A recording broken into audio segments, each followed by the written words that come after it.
Last year in 2024, I put out a video going over the Not Nickelodeon collection, a series of 5 different cartoons that all ripped off different Nickelodeon cartoons. To this day, I still believe that this is one of the best videos I've ever put out. This was a video that I wanted to make for a long time, and I was so happy to have it finally see the light of day. Like, you have no idea. After making the video, I didn't have any immediate plans for a sequel, but I knew that someday, at some point, a sequel to the Not Nickelodeon collection would come out.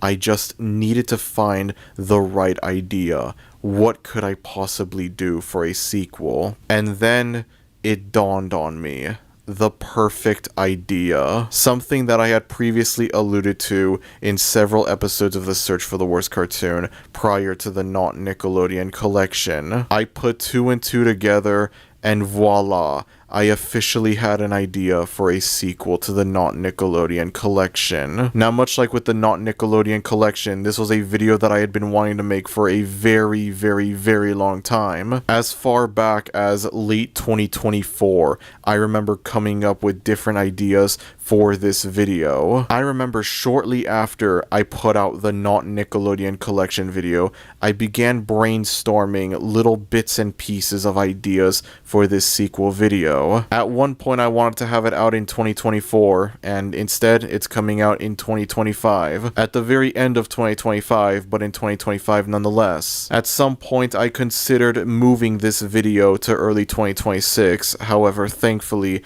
I was able to have this out in time as a 2025 video. I think I've blabbered on long enough, let's cut to the chase. Family Guy, Family Guy, Family Guy. Family Guy is a cartoon that needs absolutely no introduction at all. Everyone watching this video is familiar with Family Guy. Regardless of whether you love it or hate it, regardless of how you feel about it, I know for a fact that everyone watching this video is familiar with Family Guy. Family Guy is a cartoon created by Seth MacFarlane that has been on the air since 1999. It is one of the longest running cartoons of all time, and one of the longest running TV shows of all time in general. The show follows the misadventures of the Griffin family, Peter, Lois, Chris, Meg, Stewie, and Brian, alongside Peter's friends Quagmire, Joe, and Cleveland, and a bunch of other characters. Way too many for me to name. It almost feels redundant for me to go over this stuff because you already know what Family Guy is. Everyone knows what Family Guy is. Regardless of whether you love it or hate it, you know what Family Guy is. And if you're familiar with Family Guy, then that means you are also familiar with the concerningly large amount of Family Guy ripoffs that plague adult animation. I don't know why, but for some reason, there are a lot of D-tier, short-lived, cancelled after one season adult cartoons that try to specifically copy, try to specifically rip off Family Guy and its style. And it's almost always Family Guy. It's never The Simpsons, it's never South Park, it's never Rick and Morty, nothing like that. It's always Family Guy. Family Guy, Family Guy, Family Guy. I don't know why. Hey, that rhymed. I am no stranger to Family Guy clones. I've covered a few of them before on the Search for the Worst Cartoon. I've looked at The Prince, I've looked at Mr. Burcham, and I've looked at Family Gal. And I know that Family Gal is mostly an in-name only ripoff, but I don't care, it still counts. The other 2 shows are most definitely blatant Family Guy ripoffs. Throughout the many episodes of the Search for the Worst Cartoon that I've put out, going all the way back to the 9th episode of the show, where I cover The Prince, I have alluded to several different times, I've alluded to the idea of the Family Guy ripoff, and I'm just so confused. Why is it always Family Guy specifically? I mean, you could make the argument that, like, technically speaking, these shows could also double as American Dad ripoffs or the Cleveland Show ripoffs, and I mean, like, I guess you're not wrong. I guess that's technically correct. But I don't know. It doesn't really feel right, you know? The Not American Dad collection doesn't really have the same ring to it. You get what I'm saying? And if you want to be that person, if you're one of those people that think, oh, Family Guy is a ripoff of The Simpsons, then that means every cartoon covered in this video is technically also a ripoff of The Simpsons, including the real Family Guy itself.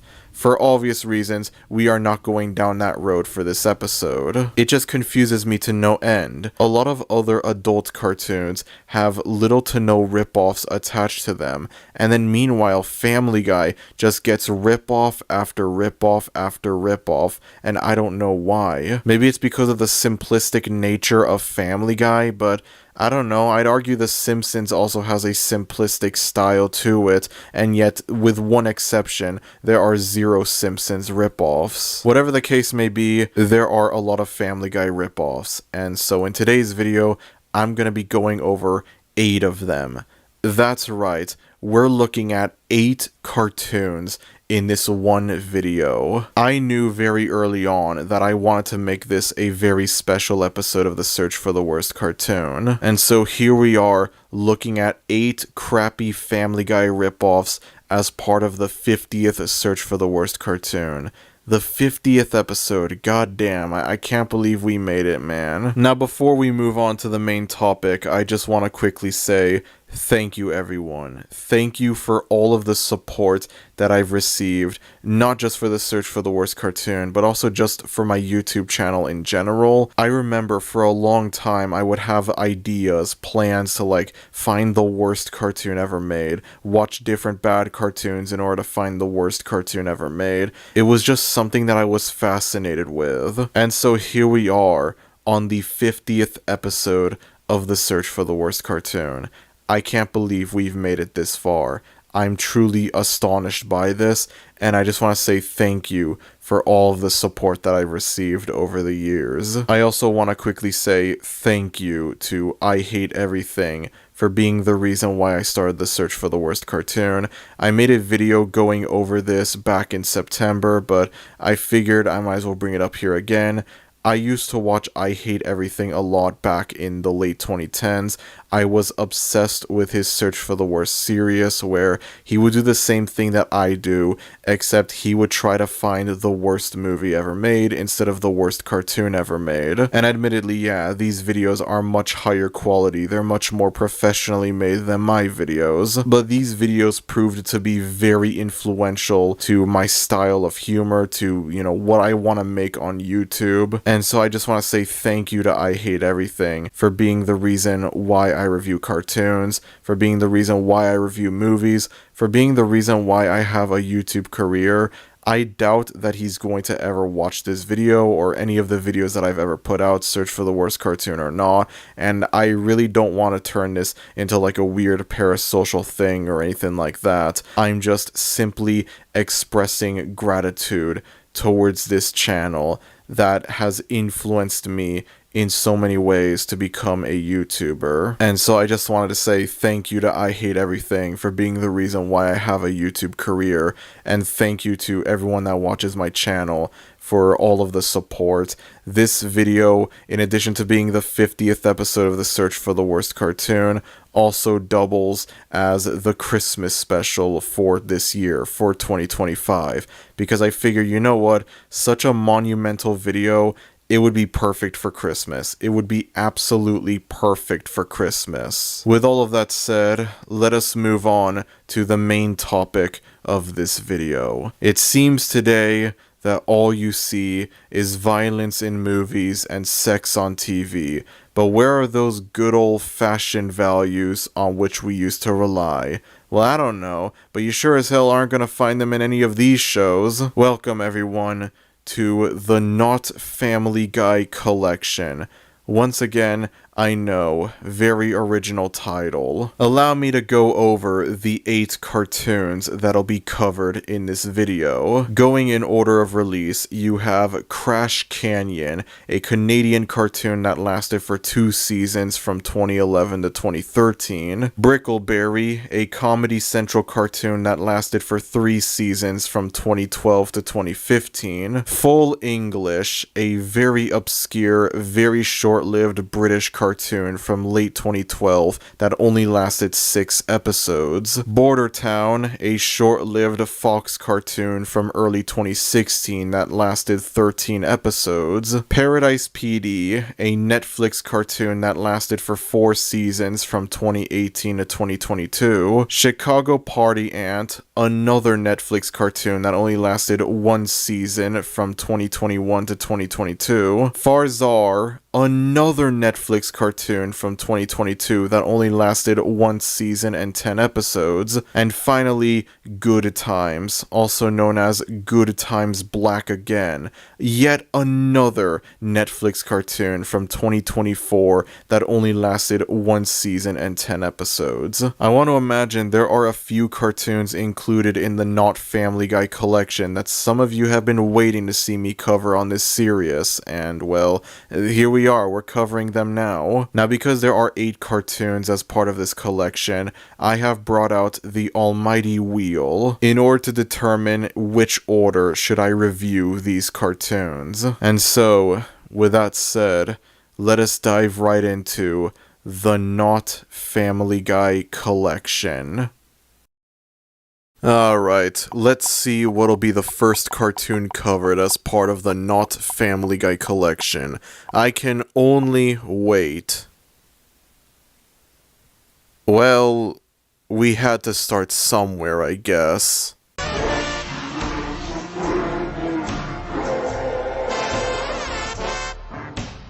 I have had this video planned for a very long time. This Not Family Guy collection video. I have had it planned for a very long time. I remember when this show first came out last year in April of 2024, I made a mental note to myself to make sure to include it into the Not Family Guy collection, alongside the then upcoming Mr. Burcham, which I believe would come out a month later in May of 2024.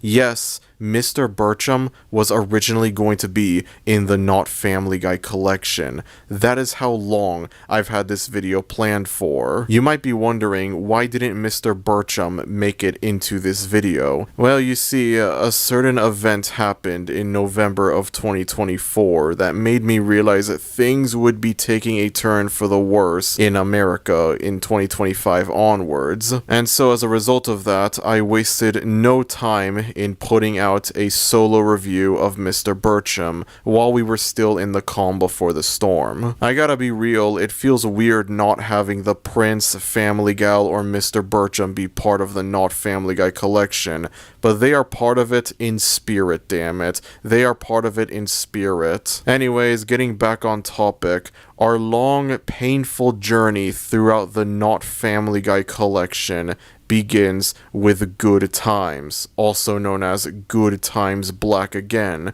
which, spoiler alert, is not a very good time. As a matter of fact, I would argue that it's a pretty bad time, actually. This is a Netflix cartoon that came out last year in April of 2024. It had 1 season and 10 episodes, and that was it. As far as I'm aware, there was no official announcement that the show has been cancelled, but it's been over a year since season 1 came out. 2025 is almost over, and there's been no season 2 at all. And you combine that with the very awful reviews that this show got, and I think it's safe to say, yeah, this show got cancelled. It got quietly cancelled, but it still got cancelled. This is a spin-off, revival, reboot thing, I don't know, for an old 70s sitcom also called Good Times, which ran from 1974 to 1979, and I know literally nothing about this show.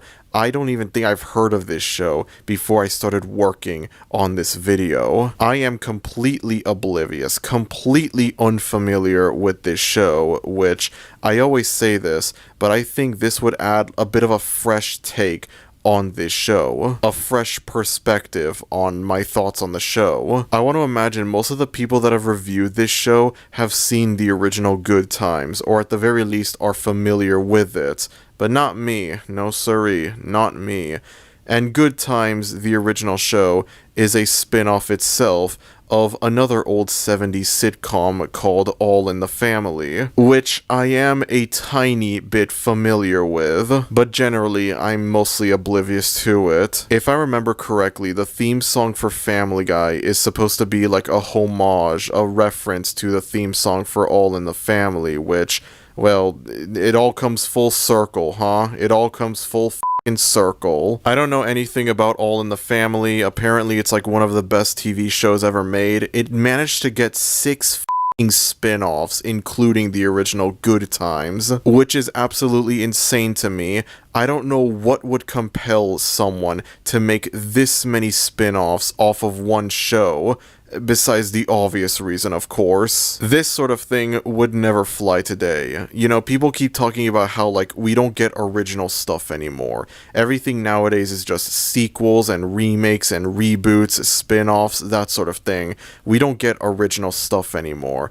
And, I hate to break it to y'all, but this isn't exactly a new thing, you know? They were doing this crap all the way back in the 70s and 80s. This is not a new thing whatsoever. Now, I don't doubt the original Good Times is a good show, you know? I'm sure it is indeed a good time. I'm sorry, I had to say it. Maybe it's even more than that. Maybe it's a great time, actually. An amazing time, if you will. I believe this show was one of the first ever black sitcoms. Like, this was one of the first ever sitcoms to have a predominantly African-American cast. So, you know, that's pretty cool. I'm not gonna lie. According to the show's Wikipedia page, the show tackled challenging and complex issues such as gang warfare, racism, widowhood, poverty, education, unemployment, evictions, financial struggles, Big Amy, whatever the hell that is. Let me check what this is. I'm reading the Wikipedia page. Okay, Big Amy is the act of entering into a marriage with one person while still legally married to another. So, yeah, this is a thing, I guess, that people do. I don't know. I've never heard of it before in my life. Isn't this like an LGBT thing? Isn't this like polyamorous or whatever it's called? I don't know. LGBT people, can y'all help verify this stuff for me, please? Thank you. Paraplegia, dating. I love how you have all this like dark, serious stuff and then just randomly dating. Truly the most challenging and complex issue known to man. Stealing, mugging, engagements, affairs, and rent parties, whatever those are. Yeah, that's quite a lot of stuff for this show to tackle, goddamn. For something that's called Good Times, there sure is a lot of really dark and serious shit covered on this show. Maybe the title's supposed to be ironic, I don't know. But I'm not here to talk about the original Good Times, no siree. I'm here to talk about this new cartoon version that came out last year. And even though I am completely unfamiliar with the original Good Times, I can already tell just by looking at promotional pictures for it that this new cartoon is very different tonally, having a more like urban, gritty hood setting. Now, something interesting that I do want to bring up about this show is that Seth MacFarlane himself was involved with the production for this show. He is an executive producer for the show. He didn't create it, but he is still someone who worked on the show. Now, some of you could argue that would technically not make this a Family Guy ripoff. That means that this shouldn't be part of the Not Family Guy collection, because John Family Guy himself was involved with the show's production. He might not have created it, but he still worked on it. He was still a producer for the show. But even with that in mind, mind. I don't care. I'm still including it anyways. So the show follows the new descendants of the Evans family. I believe throughout the show they make references to this family being related to the family of the original Good Times. That is more or less the only thing that makes this show in any way connected to the original show besides the title. You have Reggie, the father of the family, a taxi driver trying to make money. You have Beverly, the mother, who midway into the show becomes a president of the community that they live in. There's a whole episode dedicated to this election with her running for president, and she ends up winning, and for the next subsequent episodes she remains president. So yeah, there's continuity in this show, which I would never expect at all. You have Junior, the son of the family, a boy who has a passion for art. There's an episode of the show that is told from the perspective of a comic that he's writing based on people that he knows, imagining himself as a chicken superhero known as Mother Clucker. Yes, I wish I was joking. I'll go into a bit more detail about this episode later on. And then you have Gray, the daughter of the family, who is, for lack of a better word, the woke one. And now I'm not saying woke as like a negative thing. I'm saying this with like the original definition of woke. A very like preachy activist type character who nonstop obsesses over the many problems within today's society, in which most of the time no one takes her seriously. I guess in a way you could argue she is the Meg of this cartoon, which makes this show feel even more like Family Guy than it already does. And then finally we have Galvin, who, I mean, come on now, this is so obvious. This is the fucking Stewie Griffin of the family. This is so incredibly obvious that I feel like an idiot for even stating it. This is the Stewie Griffin of the family. Now, Galvin lives separated from the rest of the family. Throughout the show, Galvin and Reggie are shown to not have a very good relationship. What caused this bad relationship is never shown, it's never explained. We don't know what happened at all. Maybe if this show got a season 2, they would go further into why they seemingly don't like each other, but you know, the show got canceled, so we're never gonna know. Not that I'm complaining necessarily that the show got canceled. And so throughout the show, whenever you see Galvin, he is completely alone, separated from the rest of the family. And we get the funny and hilarious joke of, oh, this baby is doing things that babies normally don't do. I've never seen that joke before. As soon as I started watching this show, just from the theme song alone, I was immediately distracted by the visual style of this show and its animation. Now, the art for this show, I want to say is, it's okay, I guess. The art for the show is not terrible. I must make it clear, this is the only cartoon in the Not Family Guy collection that actually has like a different looking art style. Every other cartoon more or less looks the same. It's just the same cookie cutter art style, and then this is the only one that looks significantly different from the rest of the bunch. So I do have to give a tiny bit of praise to this show for that, you know?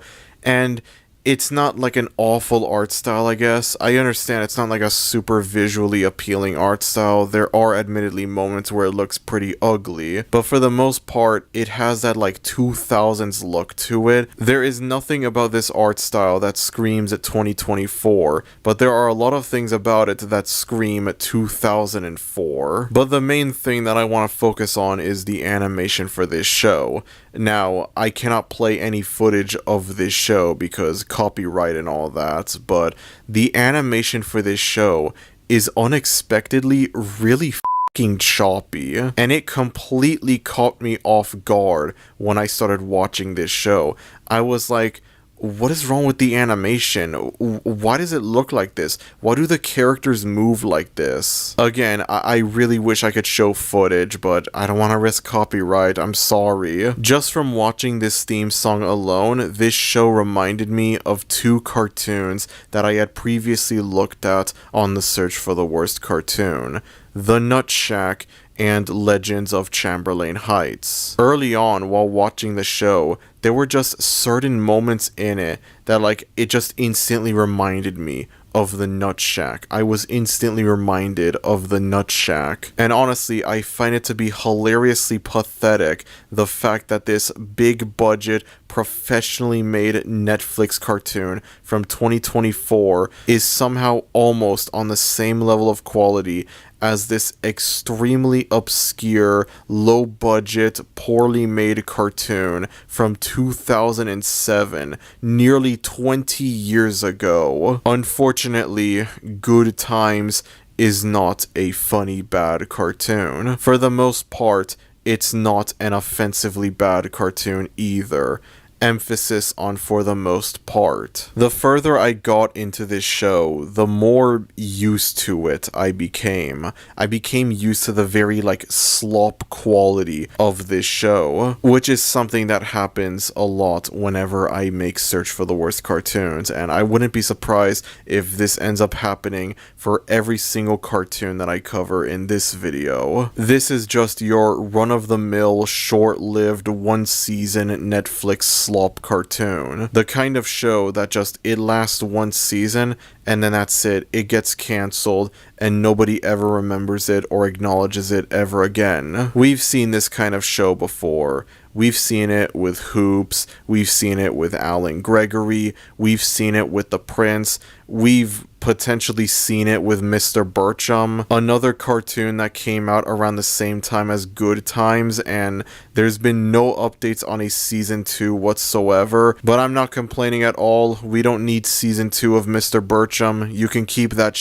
to yourself, thank you very much. We are seeing this with almost all of the cartoons that'll be covered in this video. I am completely unfamiliar with the original show that this is based on, and yet even I can tell that, yeah, this show is pretty bad. So this isn't even a situation where it's okay as its own thing, but it's bad if you look at it as a spin-off of Good Times. No, this thing is bad regardless. Now, as I mentioned before, this show only lasted 10 episodes, and I watched all 10 episodes in one night, so I figured I might as well go over some of the episodes of this show, the ones that I think are the most noteworthy. Starting off, you have what I believe to be the worst episode of the show by far, and that is the third episode, Grey's Anatomy. In this episode, Grey starts having her period, and no matter what, Beverly refuses to buy tampons for her despite her wishes. They end up getting into an argument before they get transported into this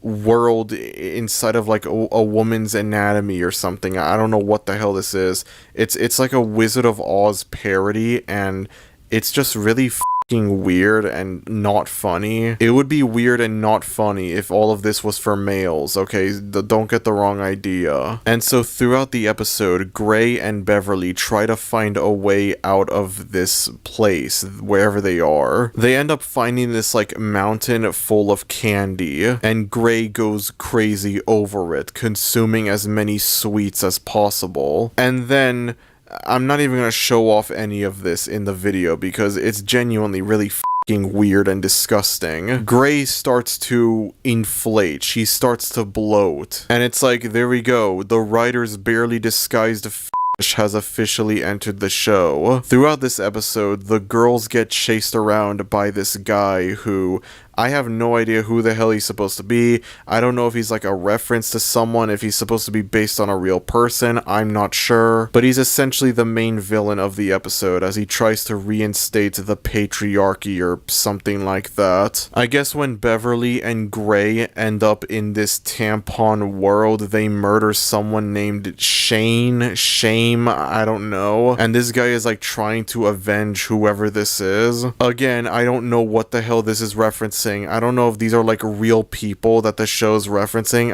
I have no idea. And you know how the Wizard of Oz has those like flying monkeys? Yeah, this guy has like these flying like versions of himself, which I'm not even sure if I can be able to show off, so I'm censoring all of this. I don't care. You're welcome. Anyways, in the scene where Gray gets inflated from eating all of the candy, they try to get away from this guy, but they're unable to. Beverly tries pushing Gray, but with no luck at all. Gray is too heavy. And then Gray starts farting out all of the fat in her, deflating in the same way that a balloon would deflate.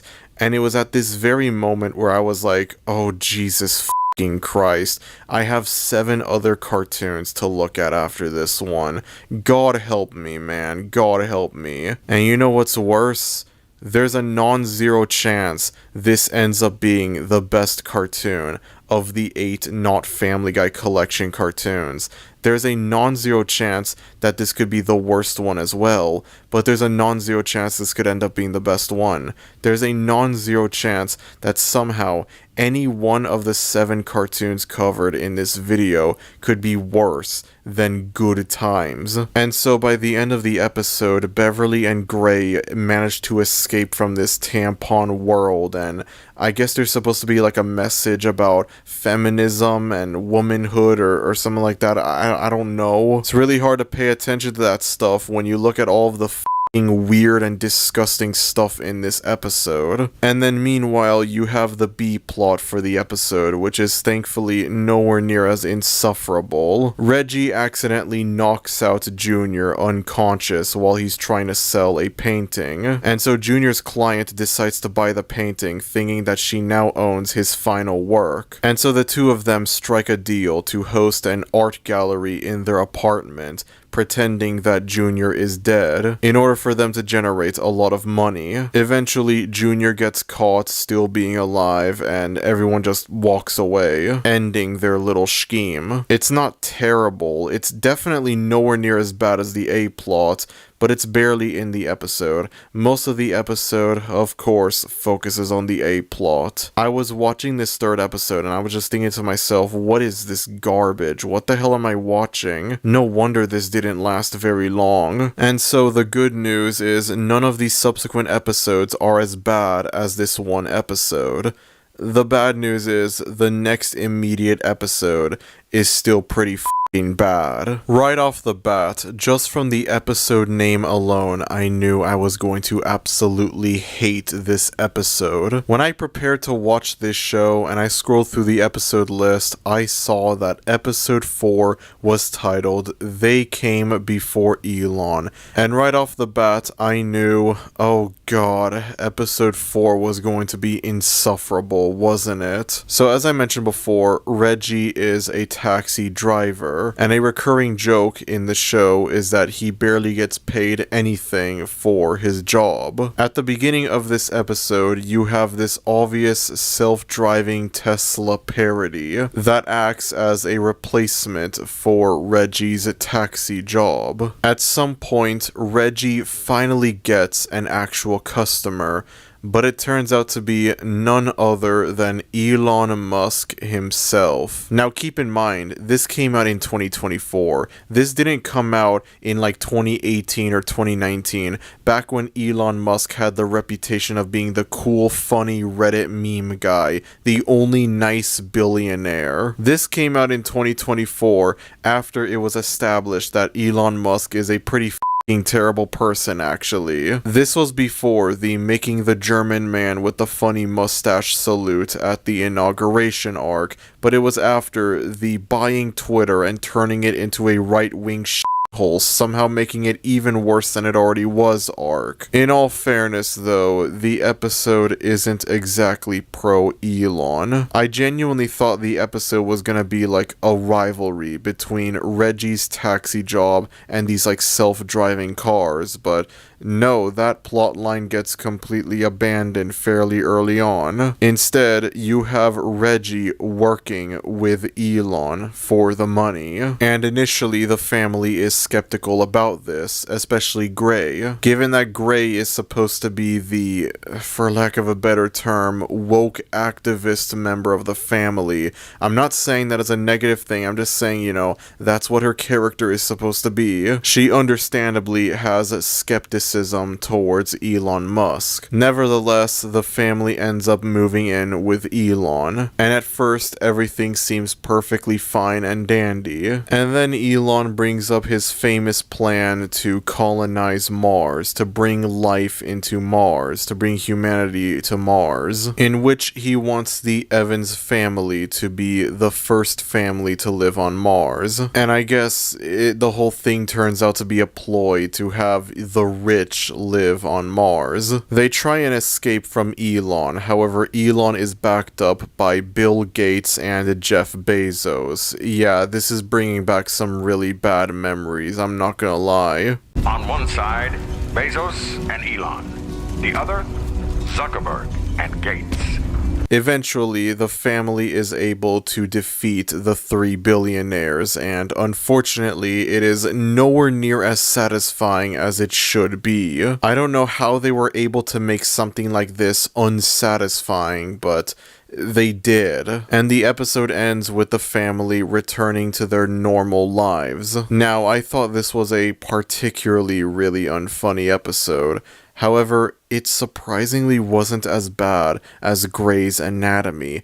I thought this was going to be the worst episode just from the title alone, but surprisingly no, it ended up being the second worst episode. The final episode that I want to go over is the 8th episode of the show, which is the episode that has the aforementioned Mother Clucker in it. It's supposed to be your typical superhero origin story told from a comic book perspective, naturally. This is the only episode of the show to have a mostly different looking art style, obviously more comic book inspired, comic book influenced, and to be honest, I think it actually looks pretty good, surprisingly. I feel like the kind of stylized art style that this show has works perfectly with this comic book style, and as weird as it may sound, I do think that the choppy animation works better. It fits more when you combine it with this comic book-esque art style. This is the only episode of the show where the choppy animation actually kind of works. Like, it doesn't look distracting or jarring. Unfortunately, the episode is not very funny. It's far from the worst episode of the show, but it is definitely not a very good episode. So most of the time, a show would have an A plot and a B plot, and this show is no exception to that at all. However, there are some episodes that have more than just an A plot or a B plot. Some episodes can also have a C plot and a D plot. Now, this is a very risky, bold thing to do. By including more than just an A plot or a B plot, you run the risk of having the episode feel bloated and cluttered, giving you too many things to comprehend at once. The A plot, you have Junior, who becomes the Mother Clucker. He gets a job at a chicken restaurant, he gets attacked by a chicken, and it gives him chicken-themed powers. The B plot, you have Gray as the main villain, constantly spying on the entire community with all of these different security cameras, very much akin to Big Brother from 1984, and I'm not joking, I'm not making a literally 1984 joke here. The episode directly references Big Brother numerous times.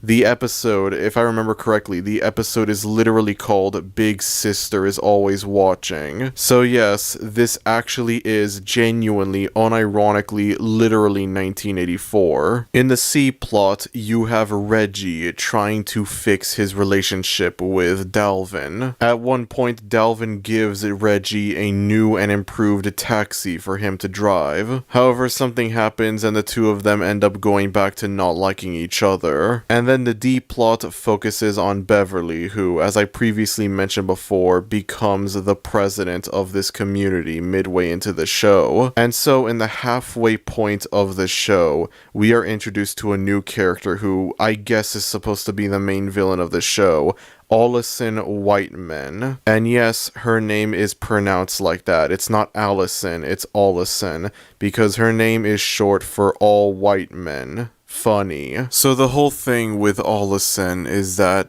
well, she's racist. Is it really any surprise there? I'm so glad they convey that this character is racist in a very clever and subtle way. So in the latter half of the show, she tries to convince Beverly to move everyone out of this community in order to improve the apartment complex that they live in. The residents of this apartment end up moving to a very poor, slumped neighborhood. At first, they believe it's temporary, but then it becomes increasingly obvious that they're stuck there permanently, and that Allison's plan is to move all of the black people out of this apartment and fix it up so that only white people can live in it. And once again, because the show got cancelled after one season, this is yet another cliffhanger that will forever be unresolved. I will admit it is very bold to have not just an A plot or a B plot, but also include a C plot and a D plot in this show. Although once again, there's a reason why most cartoons only have an A plot or a B plot. Sometimes just an A plot and that's it. If you include more than just an A plot or a B plot, you run the risk of having the episode feel very bloated and hard to follow. The episode gives you too many things to pay attention to at once. Not every episode is like this, only like maybe 2 or 3 episodes are like this, and it's mostly within the second half of the show, but it is still something that I noticed. Now, the episode mainly focuses on Junior as Mother Clucker trying to stop Gray and her many cameras surveilling the entire community. Obviously, being a chicken-themed superhero, the Mother Clucker has several different chicken-themed superpowers, one of which being he poops out eggs.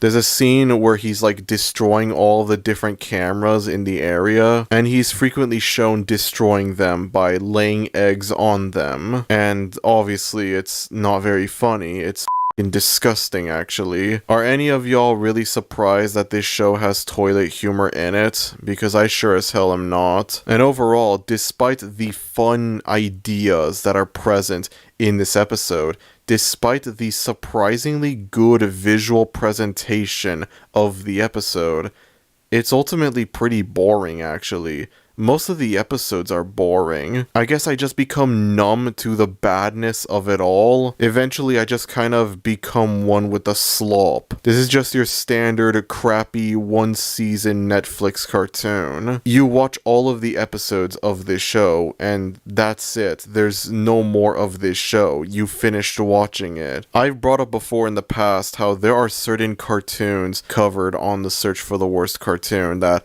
they get canceled after only one season, and so they unintentionally end with forever unresolved cliffhangers, and they always make me wonder what could have been. What would season 2 have been like?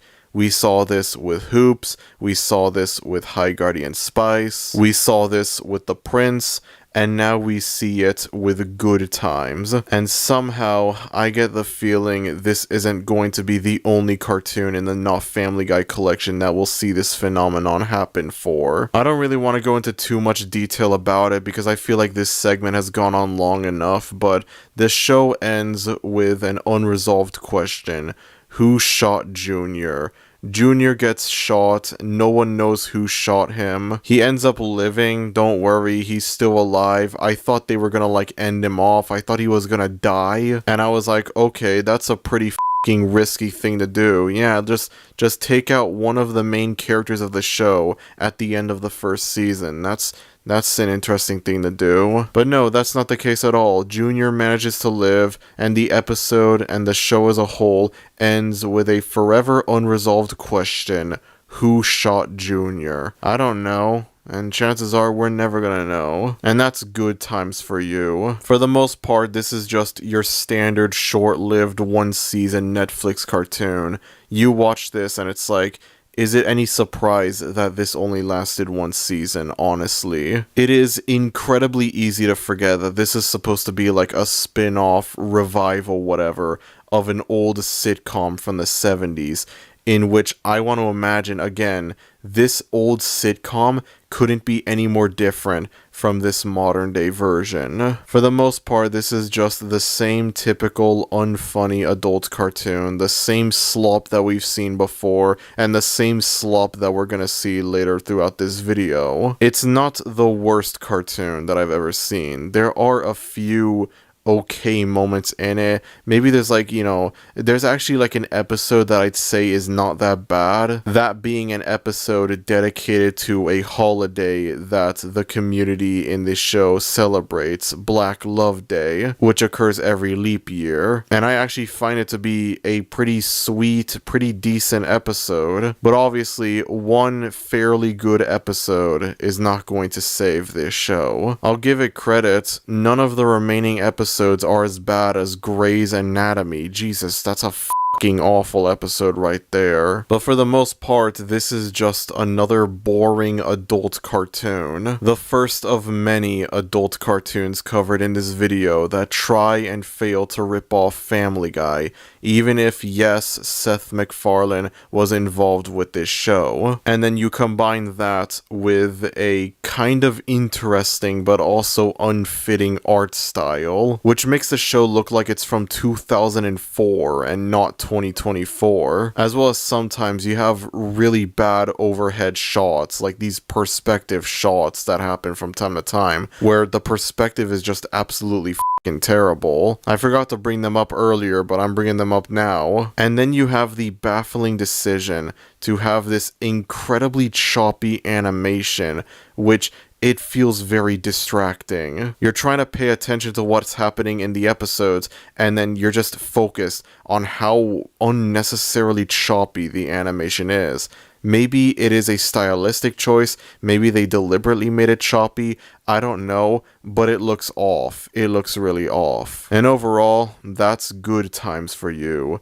It's not the worst time that I've had on the search for the worst cartoon, but it is still far from a good time. There's a non-zero chance that this will end up being the best time that I will have watching any of the cartoons in the Not Family Guy collection. However, there's also a non-zero chance that this will end up being the worst time I'll have ever watching a cartoon on the Not Family Guy collection. And given the fact that this isn't the worst time that I've had watching a cartoon on the search for the worst cartoon in general, if the latter ends up coming true, then, well, I guess there's nothing to worry about for the remaining 7 cartoons. I think we'll be in good hands if this ends up being the worst cartoon in the collection, though I sadly very much doubt it. With all of that said, let us move on to the next cartoon. Yes, I know this was an incredibly long segment, and this is only the first cartoon out of 8. Yeah, this is going to be a very long video, I know. Okay, that's 1 cartoon down, 7 more to go. What shall be the next cartoon covered on the Not Family Guy collection? Of course. What's better than looking at one crappy Netflix cartoon that only lasted 1 season and 10 episodes, looking at 2 crappy Netflix cartoons that only lasted 1 season and 10 episodes. What a joy.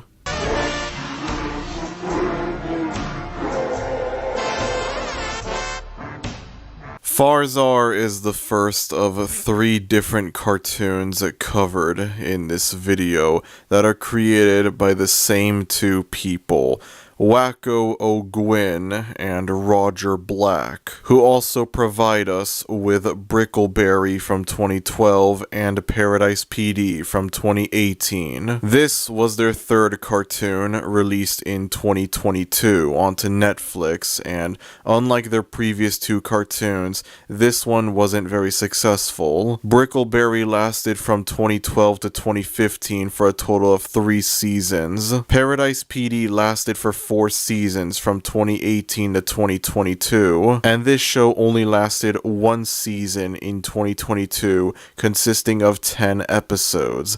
This was the only one of their 3 cartoons that was unsuccessful. I gotta be honest, I wish I was looking at these 3 shows in order of release. I wish I was looking at Brickleberry first, and then Paradise PD, and then Farzar.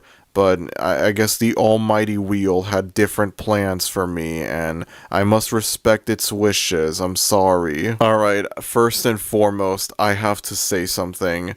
I keep seeing this guy in the promotional artwork and images and whatever for this show, and I think that he is the titular Farzar. But no, that's not the case at all. Farzar is the name of the planet that this show takes place on. And this guy right here has the nowhere near as memorable name Renzo. Renzo acts as the leader of this city, this utopian city in Farzar. A utopian city that's just sealed away, domed away from the rest of the planet. Renzo is voiced by the late Lance Reddick, and given how this show came out in 2022, and I believe he also died in 2022, this was one of the final roles he did while he was still alive, which is incredibly depressing for a multitude of reasons. Now, I was aware of both Brickleberry and Paradise PD long before I started the Not Family Guy collection, and something that I've heard people say about these 2 shows is that they are more or less the exact same show. They have the same character stereotypes, they have the same style of humor, they feel like they're like the same cookie cutter copy and paste cartoon. The only real difference is that one show focuses on park rangers and the other show focuses on police officers. Besides that, yeah, these are essentially the same show. Mind you, as of recording this segment, I still haven't watched either show, but just looking through promotional images for both shows, it doesn't take a genius to notice, yeah, they feel very similar. I think they are more likely than not the exact same show. And so I went into Farzar. I went into their 3rd cartoon thinking this was going to be different in some way. I went into this thinking it wasn't going to be a rehash of Brickleberry or Paradise PD. Well, guess what? It is. Granted, the sci-fi fantasy setting of the show is doing some seriously heavy lifting to convince me that yeah, this show is different from Paradise PD or Brickleberry, but this follows the same story template that those other 2 shows follow. And again, I haven't seen the other 2 shows, and yet just looking at promotional images for them, I can tell, yeah, they're basically the same show. And this, again, is the same show as well. However, I will say, if either one of them are like Farzar, then oh God, I am in for an absolute nightmare, especially given the fact that, again, this was the only one of the 3 cartoons these 2 people put out that turned out unsuccessful. I say this with no hyperbole. I very carefully thought about this, but I think Farzar might be the worst cartoon I've ever seen. We're only 2 cartoons into the Not Family Guy collection out of 8 f***ing cartoons, and already I've found a potential contender for the worst cartoon I've ever seen. I honest to God think this is worse than Biatches. And that is saying a lot right there, because Biatches is a whole nother level of wretched that I have never seen before in a long time. For one thing, Biatches only lasted 6 episodes. Farzar lasted 10 episodes. And okay, yeah, you know, that's not really saying much. There's only a 4-episode difference between the 2. Farzar is only 10 episodes long, but these are the longest 10 episodes that I have ever had to sit through for any cartoon ever. I am no stranger to crappy 1-season long short-lived cartoons, but most of the time these shows end up feeling like a breeze to get through. Alan Gregory was 7 episodes long, and it felt like a breeze to get through it. Again, it's 3 episodes shorter than Farzar, but even if Alan Gregory was 10 episodes long, even if it had like 1 or 2 extra episodes, 11 or 12 episodes instead of 10 or 7, even then, it would be a much quicker cartoon to get through. It would be a breeze to get through when compared to Farzar. The Prince was a 12 episode long cartoon. It has more episodes than Farzar, and yet it felt quicker to get through in comparison. Hoops only lasted 10 episodes. Hoops and Farzar have the same exact number of episodes in them, and Hoops felt like a much quicker cartoon to get through. This thing is only 10 episodes long, but it is a slog to get through. It is an absolute fucking chore. And the second reason why I think this is worse than Biatches is, even though Biatches is absolutely abhorrent, something truly wretched, the episodes are incredibly short. I will give it that. That is the only redeeming quality of Biatches.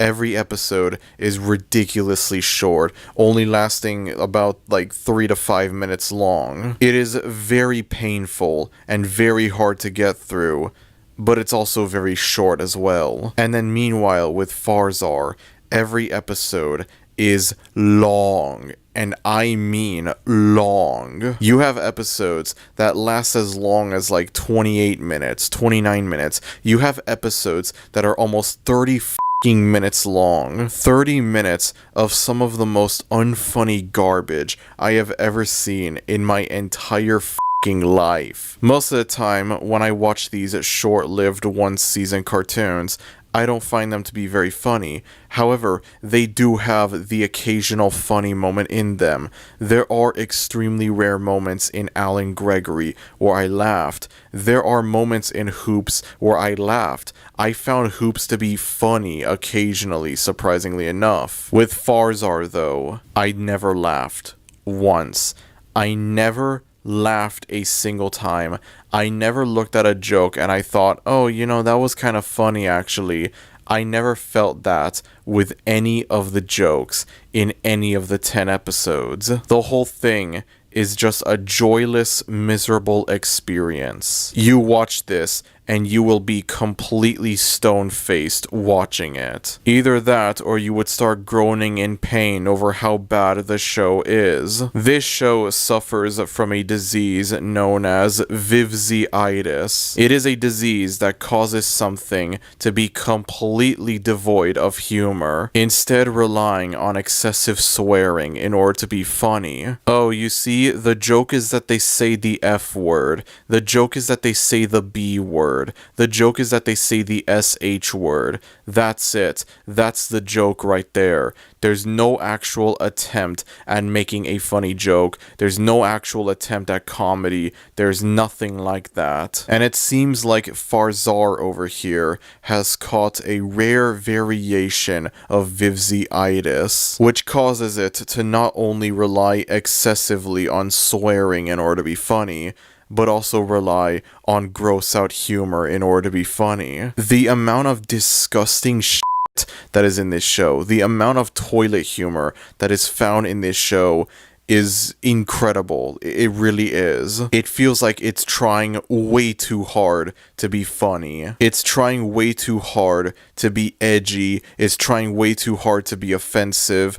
And it ends up being none of those 3 things. It's just trying way too hard. It's like the show is just desperate for the people watching it to laugh at it. It's desperately trying to make people think, damn, this show is funny. This is the most hilarious thing I've ever seen in my life.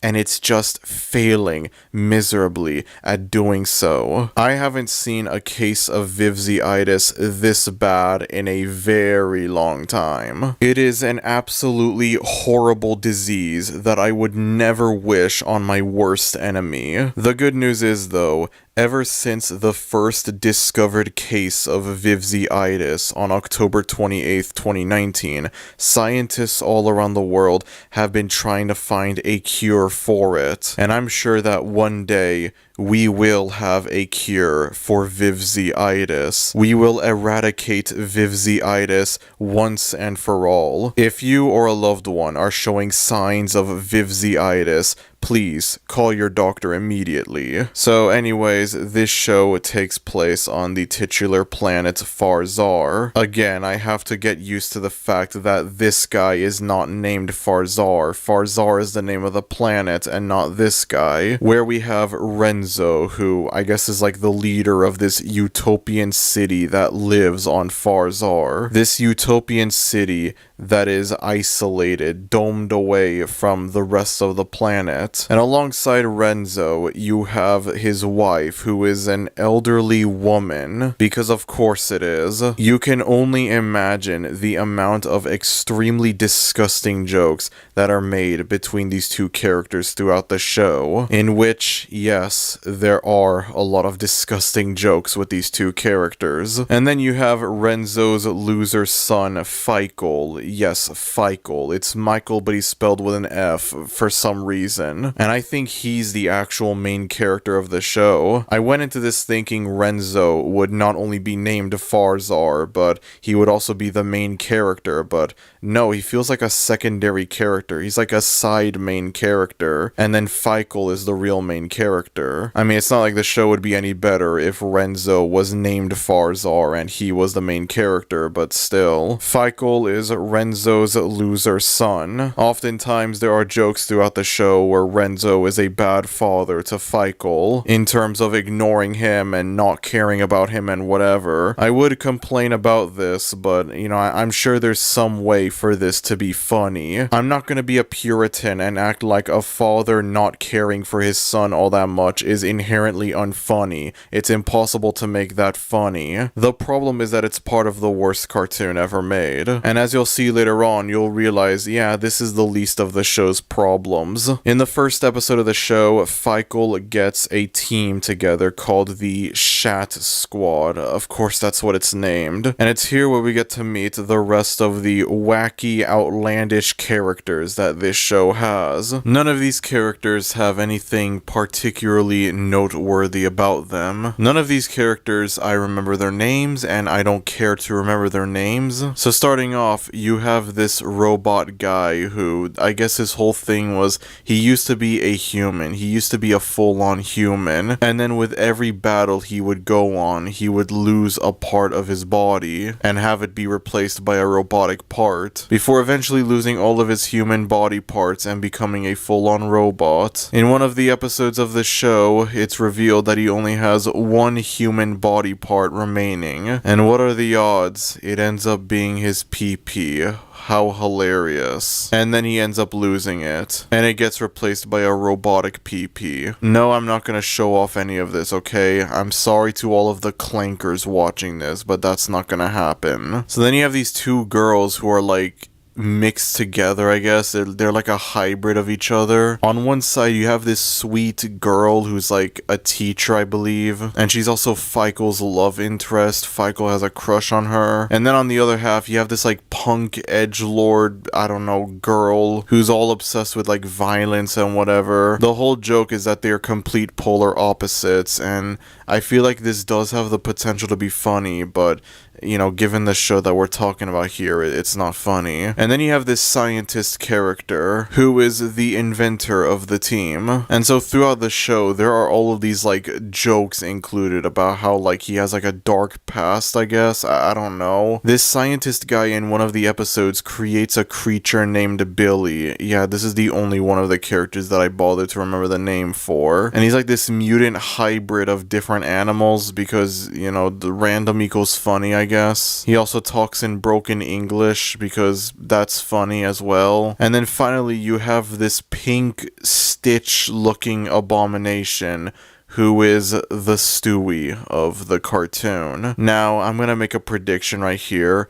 Every cartoon covered in this video is going to have either a Brian or a Stewie, a quirky, lol random character that's very easy to market. Stewie is funny because he's a baby and he does things that babies don't do. Brian is funny because he's a dog and he does things that dogs don't do. And this character right here, I could see him being like the Stewie of the team, or the Brian, I'm not sure, in terms of being like the quirky, like random character, the very easy to market character. If this show was actually successful, god, I can't even imagine what that timeline would look like. For sure, they would try to minionize this character and make him like this funny, quirky character that everyone loves. Good Times had a Stewie in it, and now this has a Stewie in it as well. The whole thing with this character is the very original and totally not cliche thing where, oh, he looks like he's cute and adorable, but he's actually like violent and dangerous. You know, this joke that I've never seen before in any cartoon ever. His whole thing is that he is absolutely addicted to chaos of any kind. Every time there's some form of intensity going on, he becomes obsessed with it, wanting more and more chaos to happen, which only further adds to the lol random nature of this character. And it would probably be funny if, number one, this wasn't Farzar, and number two, this wasn't something that every cartoon ever made has done before Farzar. And there you have it, folks. That's our team for this show. Again, it didn't take long before I noticed, yeah, this is kind of the same thing as Brickleberry and Paradise PD. God damn. To make two shows that are more or less the same thing is one thing, but then to add a third cartoon into the mix that's the same thing, and then try to pretend that it's different because of its setting, is a whole nother thing. Now the theme song for this show, which might I add might be the only good thing about this show, the theme song is just your typical like epic fantasy music, but you know, I like it, it sounds good. The overall theme song makes you think you're gonna be in for like a fun, action-packed fantasy adventure, you know, something cheesy, a homage to like, you know, I don't know, like cheesy 80s fantasy cartoons. You know, you think like He-Man, Thundercats, you go into this expecting like a fun homage to all those cheesy cartoons, and then there is nothing like that at all. This is just your standard Family Guy clone, and I'm talking about it in this video full of other Family Guy clones, like this is some kind of not Family Guy collection or something. There's barely any action in the show. The main villain of the show is Bazarak. I think this character has the potential to be funny, and yet he just isn't. More or less, he ends up being the exact same thing as all of the other characters. Even though he's supposed to be the villain of the show, in a majority of the episodes, he isn't really like, you know, attacking the city or whatever. He's not like going against Red, what the f is his name again? He's not going against Renzo or anything like that. Why did they not name this character Farzar, bro? Seriously. Admittedly, yeah, this is my fault and not the show's fault, but I don't care. Literally, y'all could have named this character John Farzar and call it a day, but no. But anyways, most of the episodes don't even really focus on like him trying to fight Renzo or anything like that. Him trying to take over the city, nothing like that. Most of the time it's just him doing something completely unrelated to what the other characters in the city are doing. Also, his voice can get pretty grating at times. I don't want to hate on the voice actors, Lord knows it's not their fault that this show turned out the way that it did. But yeah, having to hear this voice can get pretty grating from time to time. I might be asking for too much, expecting, you know, like a cheesy fantasy cartoon, a homage to like He-Man or Thundercats or whatever. Maybe I might be asking for too much from this. But when you present the show with this kind of aesthetic, this like, you know, fantasy sci-fi action setting, I go into it expecting like, you know, a fun homage, a fun tribute to like, you know, cheesy 80s fantasy cartoons and whatever. And instead I just get generic Family Guy clone, but it has a sci-fi fantasy setting. And sadly, this sci-fi fantasy setting doesn't really do much to make you forget that you're watching a Family Guy clone. A really awful Family Guy clone at that. I am not joking when I say that there is so much gross out stuff in this show. so many close-ups of like unappealing imagery and whatever. I do not recommend eating while watching this show. I genuinely don't. There's no actual funny jokes in this show.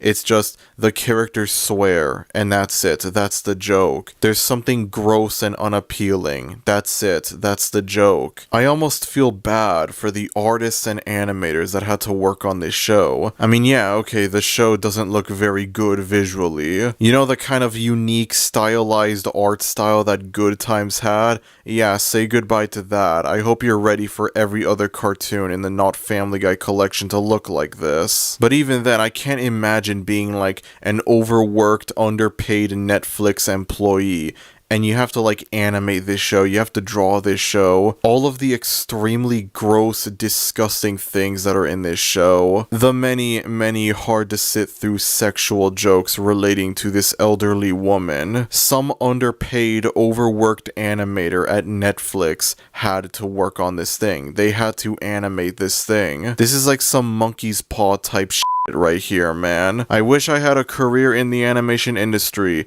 Your wish has been granted. You're gonna animate a sentient anthropomorphic banana making love with an old woman. What? You thought you were gonna join the animation industry thinking you could become the next Miyazaki?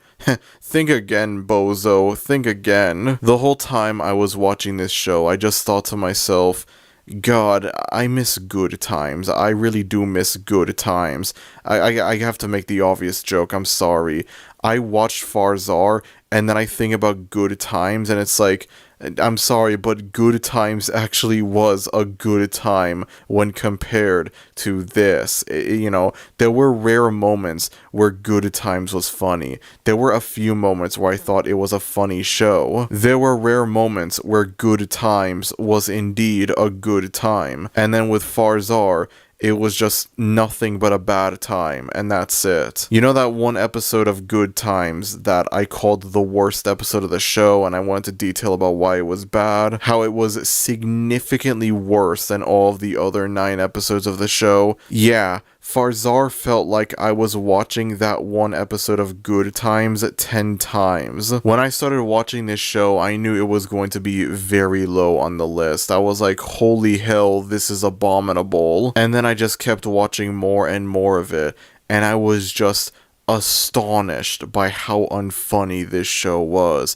There is not a single funny joke in this show. This thing is the antithesis of comedy. There are several moments throughout this show where it feels like, nah, we're not ripping off Family Guy hard enough. Let's include cutaway gags. You know, Good Times, for what it's worth, didn't have cutaway gags in it. Again, Good Times is technically not a ripoff because, you know, Seth MacFarlane was involved with the show's production, but I don't care. And more often than not, these cutaway gags end up being the most unfunny thing I've ever seen in my life. This is a cartoon that is like, you have to watch it in order to truly understand how bad it is. You have to watch it in order to truly understand how unfunny it is. But I don't want any of y'all to go through that, okay? I don't want to torture y'all with that. And the sad thing is, there is a non-zero chance that this doesn't end up being the worst cartoon covered in this video.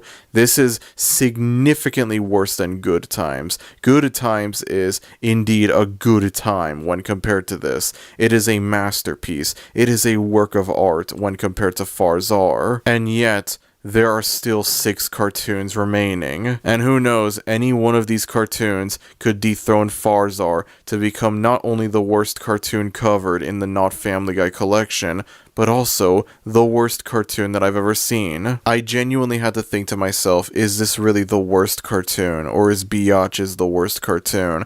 But then I thought about it more, I kept watching the show more, and I think, nah, this is the worst one. Because again, Biatch's, for as awful and torturous as it was, at least it was short. At least I could sit through the episodes quickly. They were extremely painful, but they were short and quick. Farzar's episodes are, again, around like 30 or so minutes, 29 minutes, whatever. These are long episodes. 10 episodes, most of them are around like 25 to 29 minutes long. and they're all some of the most unfunny garbage I've ever seen. I genuinely hate this show. I really, truly hate this show. This is only the second cartoon covered in this video, and already I am this angry at a show. Already I am this offended at the idea that a cartoon can indeed be this bad. Jesus, man. Let's move on to the next cartoon. Here's hoping it ends up being an absolute masterpiece when compared to Farzar. I don't care what the next cartoon will be, honestly. I will take anything at this point. Anything. Oh. Okay then.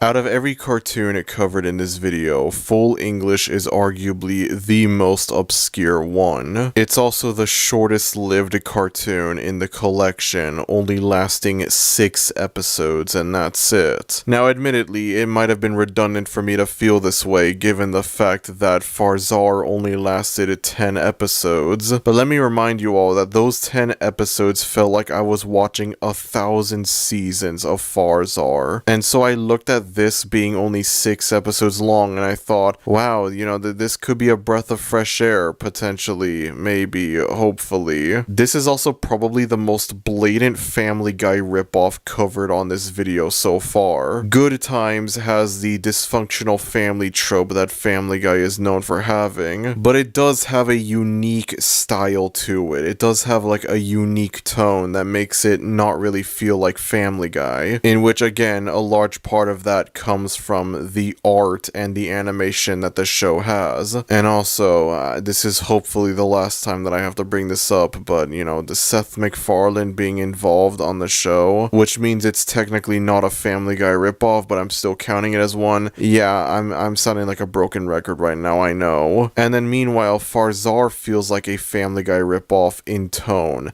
Like it has that Family Guy vibe to it. That vibe that's like, yeah, we're trying to be like Family Guy. The art style looks similar to Family Guy. The show has cutaway gags much like Family Guy. It just has that feel, that tone of Family Guy. But in all fairness, to play devil's advocate for Farzar over here, the storyline I feel like is different enough from Family Guy. I guess the dysfunctional family trope is kind of present in this show, although I would argue it's less dysfunctional and more gross and weird for the sake of being gross and weird. But I feel like there are enough differences within the general storyline of the show, and admittedly, the fantasy sci-fi setting does help differentiate it a bit. It's a Family Guy clone, but it's not a super blatant Family Guy clone. Full English right here is a completely blatant, shameless Family Guy clone right here. This thing is trying to be like Family Guy. This has the dysfunctional family trope that Family Guy is known for having. Obviously, Family Guy didn't start the trope, but it's definitely one of the most popular examples of it. And it just has that feel to it. It just has that vibe that, yeah, we're trying to be like Family Guy. If I recall correctly, this show was advertised as being British Family Guy. And yes, that's right. This is not a cartoon from the US of A. No. This is a cartoon from the United Kingdom.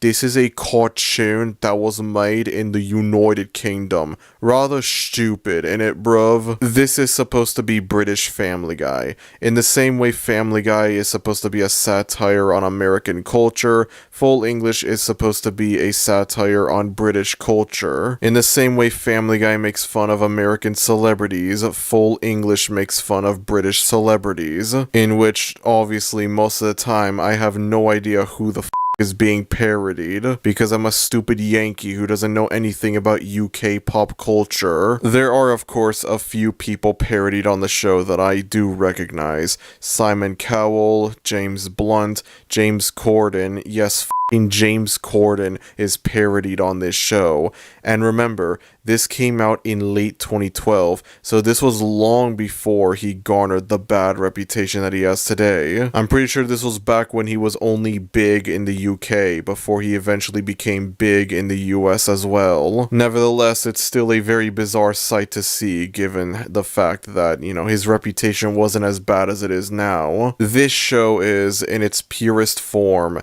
a Family Guy clone. So how bad is it exactly? How bad is this show when compared to Good Times or Farzar?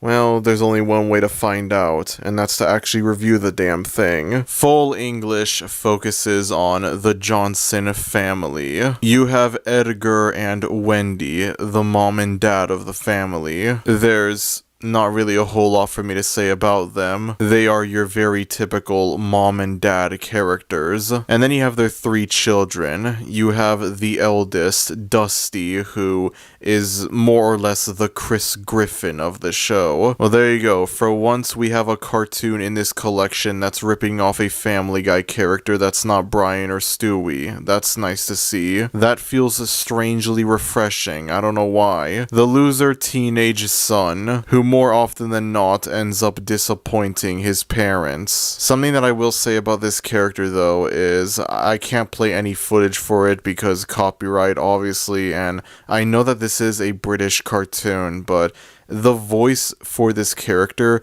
does not fit this character design. I look at this character design and I imagine like a Jonah Hill-esque sounding voice.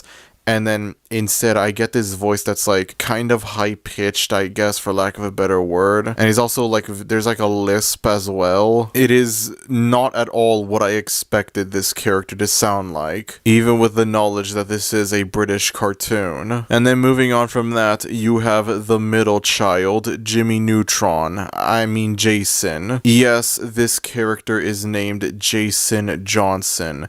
You couldn't think of a more generic, fake-sounding name for this character. I guess his whole thing is that he's the most normal of the 3 kids. This goody two-shoes type character who wants to stay out of trouble and do the right thing all the time. And finally, you have Eve, the youngest of the 3, the daughter, this edgy, like, emo, goth daughter, who is also overweight. And so, you can only imagine the large amount of haha it's funny because she's fat jokes that are present in this show. And then in addition to the Johnson family, you have Wendy's father, Ken, who is the CEO of this corporation that Edgar just so happens to work for as well. I feel like Ken is probably the funniest character in the show, as in he's the one that I think has the most potential to be funny. But that's not all. Ken also has an imaginary friend named Squidge, and there you have it, boys. There's the Brian/Stewie of the cartoon. I'm not gonna lie though, I kinda get more Roger vibes from this character than Brian or Stewie, which, screw it. I think it counts. I don't care. It's not Family Guy, but, it's close enough, man. I don't care. The first time I watched this show, I thought I was going to absolutely hate it because of this character, given the fact that this character has, like, a pretty annoying, like I guess like Elmo-esque voice. I don't know how to describe it. And I thought this was going to be the most insufferable thing I had ever seen, especially since I had just finished watching Farzar. Literally, I finished watching Farzar one night, and then the next day I start watching Full English. I waste no time at all going from Farzar to Full English. And so you could only imagine how much I was cringing at the idea of watching a show with a character this annoying immediately after watching what I believe to be the worst cartoon I have ever seen. The good news is, though, this character barely appears in the show. I very rarely see Squidge in the show. He doesn't appear all that much in any of the 6 episodes. He does appear, but not that much. As a matter of fact, I think there's only like 1 episode out of the 6 episodes where he plays any sort of important role to the episode's storyline. And then in the other 5 episodes, he just briefly appears for comedic relief, and that's it. Which, on the one hand, just makes me question, what the hell is the point of this character? You could cut this character character out of the show and almost nothing would change. But on the other hand, you know, I'm just grateful this character barely appears. The fact that this potentially incredibly annoying and obnoxious character very rarely appears on the show makes him a lot more tolerable when he does appear. I really thought I would hate Squidge, but I don't, just because he doesn't appear all that much in the show. Thank you for that, Full English, thank you. That still doesn't change the fact that Squidge over here is very obviously trying to be the Brian or Stewie of the show, or more accurately, as I said earlier, the Roger of the show, but at least he's not as insufferable as I thought he would be. This show is supposed to be British Family Guy, as I mentioned before, and yet I don't know how much sense this is gonna make. This show doesn't really feel all that British. Most of the time I'm watching this show and I forget this is not a Western cartoon. This is a British cartoon. There are British pop culture jokes included from time to time, but the whole show just has this like Western American feel to it, even though, you know, there are several things that make it clear this is British. I mean, the title of the show is named after a British breakfast meal, if I remember correctly. I think the main problem with this show is the fact that it's just kind of boring and that's it. I don't really know how much there is for me to say about this show when compared to Farzar or Good Times. See, now this brings in a conflict that I have with myself over like, is a boring bad cartoon worse than an offensively bad cartoon or vice versa? Farzar is a lot more unwatchable, insufferable to sit through than this, but there's also a lot more for me to say about it as a result of that. And then this is significantly more tolerable to sit through, but there's not as much for me to say about it, in part because of that. For what it's worth, I think there are a few funny moments in this show. There are a couple instances where I laughed at the show. I thought it was kind of funny, kind of enjoyable. Like, take the first episode, for example. In the first episode, Eve, alongside her band Blood Monkey, join Britain's Got Talent. And so the band performs in front of the audience, and they sound absolutely awful. And then Simon Cowell judges the performance, and it's like a very like bait and switch thing, where throughout it makes you think he's gonna say the performance was awful, and then he's like, oh, it's good actually, and then it goes back to being it's awful, and then it's like, no, it's good. It's like, you know, it's kind of funny. The whole time he's like, this performance was awfully amazing. You and your band are terribly talented.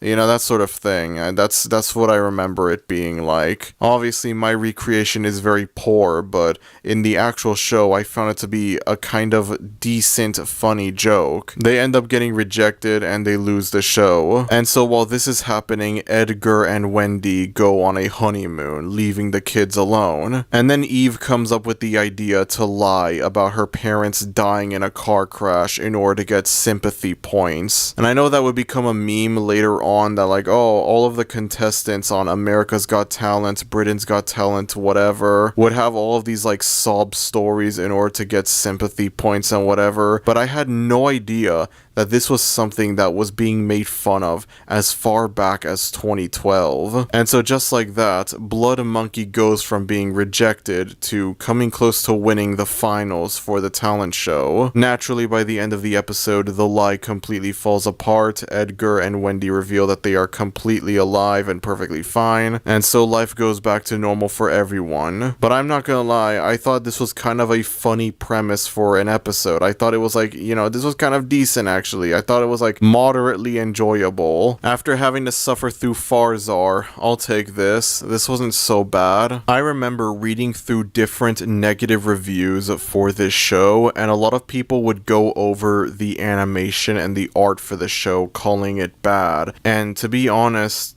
I don't really see that. I don't think this show is all that bad from a visual standpoint. You know how I said Good Times is the only cartoon in the Not Family Guy collection that's visually distinct from the other cartoons? Yeah, I guess I was wrong. Upon closer examination, this show is pretty unique with its art style. You know, the remaining 6 cartoons in the Not Family Guy collection literally all have the exact same art style. This and Good Times are the only outliers, the only ones that are visually unique from the collection. And honestly, I don't really think the art is that bad. It's not like an amazing, great art style or anything like that. It is a pretty uninteresting art style, but I wouldn't call it ugly or anything like that. The main thing that surprises me though with the visuals is the animation, the way the characters move, not the art but the animation, in which I'm honestly kind of surprised with how smooth the animation looks. I'm surprised with like every time a character moves, it looks surprisingly really good, like it looks smooth. Again, I obviously can't play any footage because of copyright reasons, but I'll be damned, the show's animation is surprisingly pretty good. Looking at promotional artwork for this show, I went into it thinking this was gonna have like really stiff looking flash animation. Like I expected this to have some like Johnny Test looking animation, but no, this looks pretty good. It's surprisingly smooth, the animation. So you know what? I'll take it. It's fine by me. I'm not entirely sure how much there is for me to say about this show. Again, this is literally British Family Guy. This is arguably the most blatant ripoff of all the cartoons in this collection. This one doesn't even try to cover up the fact that, yeah, we're ripping off Family Guy and we don't care. It's just completely shameless in ripping off Family Guy. I honestly find it to be a shame the fact that the most blatant Family Guy ripoff in the collection is also not a super interesting cartoon. It's not like a super funny hidden gem or anything like that. This isn't like, oh, this show is actually a pretty underrated show, it deserved better. It's nothing like that at all. It's not good. It's not super funny. There's a few funny moments, but they're very rare. But it's also not unwatchable either. I sat through all 6 episodes of the show in one day with no problem at all. I do wonder what could have happened if this show was more successful, if it lasted longer, if it had more than 6 episodes. Because for all I know, if this show had like more episodes, if it didn't have only 6 episodes, then things could have been a different story. Then maybe I would hate this show a lot more. But as it stands, the biggest crime that this show commits is that it's kind of boring, really. It's British Family Guy. I don't really know what you were expecting. Something interesting that I want to talk about with this show is that there was a banned episode for it. There was an episode that never aired on TV. As I mentioned before, this show only lasted 6 episodes, and the first 5 episodes all aired on TV, but the 6th episode never did. Now, the 6th episode isn't lost to media or anything like that. The 6th episode is very easily available to find online alongside the other 5 episodes. However, it never aired on TV. It was released onto a Season 1 DVD for the show that contains every episode made for it, and this DVD, I would love to own it as a novelty item, but it is extremely rare, extremely hard to find. I can't even find a single listing for it online. That is how rare it is. I know that this is obviously a UK only DVD. This was never released in the US, but like even then, it's still incredibly rare, even with that knowledge. I can't find any listings for this thing at all. And so if a listing for this thing ever comes up, I wouldn't be surprised if it ends up being like $3,000 or whatever like the pound equivalent to $3,000 is. But anyways, included on this DVD is the 6th and final episode of the show that never aired on TV. According to the show's Facebook page, which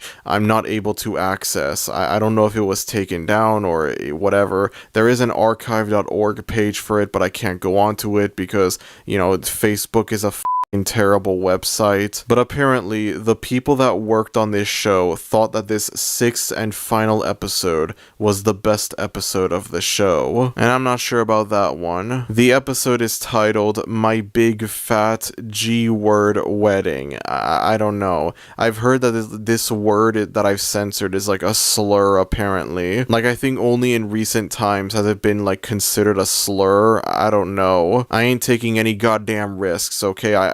I did not spend hours, days working on this video just for it to get demonetized or taken down or whatever because I say a word that I didn't know was a slur. I am not taking that risk, okay? I'm not taking that risk. And the episode focuses on Eve falling in love with this boy who, I gotta be real, I have no idea, like, what's the stereotype being portrayed in this episode. Again, I'm a stupid Yankee who doesn't know anything. I don't know if this is like a racist stereotype or anything like that. Apparently, like, they didn't air this on TV because it had like offensive content towards like the community that's being portrayed in this episode, and I don't know a single thing about this community. I think this is like something related to Ireland because like there's moments where you have these characters appear and there's like Irish like violin music playing in the background. If I remember correctly, I don't think the UK and Ireland have a very good relationship, and if that ends up being the case, then yes, I'm very well aware that I am most likely underestimating their relationship and how bad it is. Again, I don't know the stereotype that's being portrayed here. I don't know if this is like a racist stereotype or whatever. I disagree with this if it's racist. I am in no way saying that I support this. I am in no way saying that this is a good thing. I am in no way saying anything like that if it turns out that this is racist. I can't believe an obscure, short-lived Family Guy ripoff from Britain has me over here desperately needing history lessons. Another interesting thing that I found out about this show is there was a video game that was released for this show. Not a console game, but like a flash game that was released. According to the show's Wikipedia page, a free flash adventure game was released to promote the show, developed by Leamington Spa digital agency Fish in a Bottle. It is a multi-chapter game that is meant to introduce the characters and features the full voice cast from the show, in which, surprisingly, the game received positive reviews, with Mike Rose of review site GameZebo stating, "Full English may be a simple point-and-clicker, but it's good fun and the parodies are often delicious." There's an article here going over, like, announcing the game coming out, and, you know, this was before the show itself came out. The game was rolled out episodically in 4 chapters. In the game, you play as Edgar, the dad, as he solves puzzles and tries to assemble the family for dinner, but a dramatic turn of events sees the family sucked into a game console, each landing in their own video game pastiche. Oh my god, bro, yet another f***ing one of these. My life is like a video game. Oh my god. Leaving it down to the player to work out how to get the character back to the real world. And then also included is a review that someone made for the game in November of 2012. Now here's the thing that I find interesting. This game is completely f***ing lost media. I cannot find any information about this game online. These 2 articles are the only proof of this game. I look on like different archives of Flash games, I can't find this anywhere. I look up full English video game and I find nothing at all. For whatever reason, when I looked up full English video game, I ended up getting a lot of like AI slop clickbait videos. Wow guys, look, I can't believe it. There's a Halo movie that came out this year with Robert Downey Jr., The Rock, and John Cena in it, and then you actually click on the video and it's just a compilation of Halo game cutscenes and that's it. And then you have another one right here where it's like, look guys, look, Sonic 4, it's officially out to watch it right here. And then you click on the video and it's like the first half of it is just cutscenes from Sonic Unleashed, and then the second half you have cutscenes from a Madagascar game for some reason. And I'm over here thinking, okay, I think I've officially reached the weird part of YouTube. And then the comments that these videos would get from people who don't know any better, people who get fooled very easily, just make the whole thing even stranger. Like, this is a comment that I found. This is the first comment that appears on the aforementioned clickbait Halo movie video. Confessing to L, I am a sinner, and believing his son Yeshua died for my sins on a tree and was raised for my justification. I do now receive and confess him as my personal savior. Sinner's prayer. okay, cool, I guess, you know, good for you. And then one of the replies is this massive fucking essay that, like, I'm not gonna read this. And then we have, like, one normal person, and I'm just over here thinking, like, okay, what the hell is going on? I think I've officially reached the weird part of YouTube. I just wanted to find a Flash game based on an obscure Family Guy ripoff from the UK. How the hell did I get here? So yeah, as far as I'm aware, this game is completely lost media. There is no information available on this game besides the 2 articles, and the chances of it ever seeing the light of day, the chances of this game ever resurfacing are slim to none. I cannot find a single YouTube video for it. Even if I do that whole trick where it's like I type in something and then I put before a certain year, like if I type full English video game before, I don't know, 2014, and I end up getting videos from before 2014 coming up only, I'm still not gonna get videos relating to the game. And well, I find that to be a massive shame, as I am now very curious about this game and what it was like. Any information on this game would be greatly appreciated. The fact that there is a review for it, as well as an article announcing the game, shows that yeah, it does exist. This isn't like some like stupid fan-made thing. But currently, there's nothing available for this game. No images, no footage, nothing like that. And well, we gotta change that, boys. We gotta change that. And that's about all that I have to say for full English. It is one of the cartoons ever made. A massive breath of fresh air after having to suffer through Farzar, but also a fairly unremarkable cartoon as well. A show that tried and failed to be the British Family Guy, and it ended up not resonating with audiences in the UK. And then it's just completely unknown in the US. I think it's a shame because there are a couple funny moments in this show. There are a few moments in this show where I think, yeah, this is kind of decent actually, but most of the time I found this to be a very average cartoon. It's obviously a masterpiece when compared to Farzar, but you know, it's nothing remarkable either. For being such a blatant Family Guy ripoff, I really expected it to be far worse, honestly. Well, whatever. Shit happens. Let's move on to the next cartoon, shall we? Alright, we're almost halfway into the Not Family Guy collection. Let's see what the next cartoon will be. F me, man. I guess it was inevitable.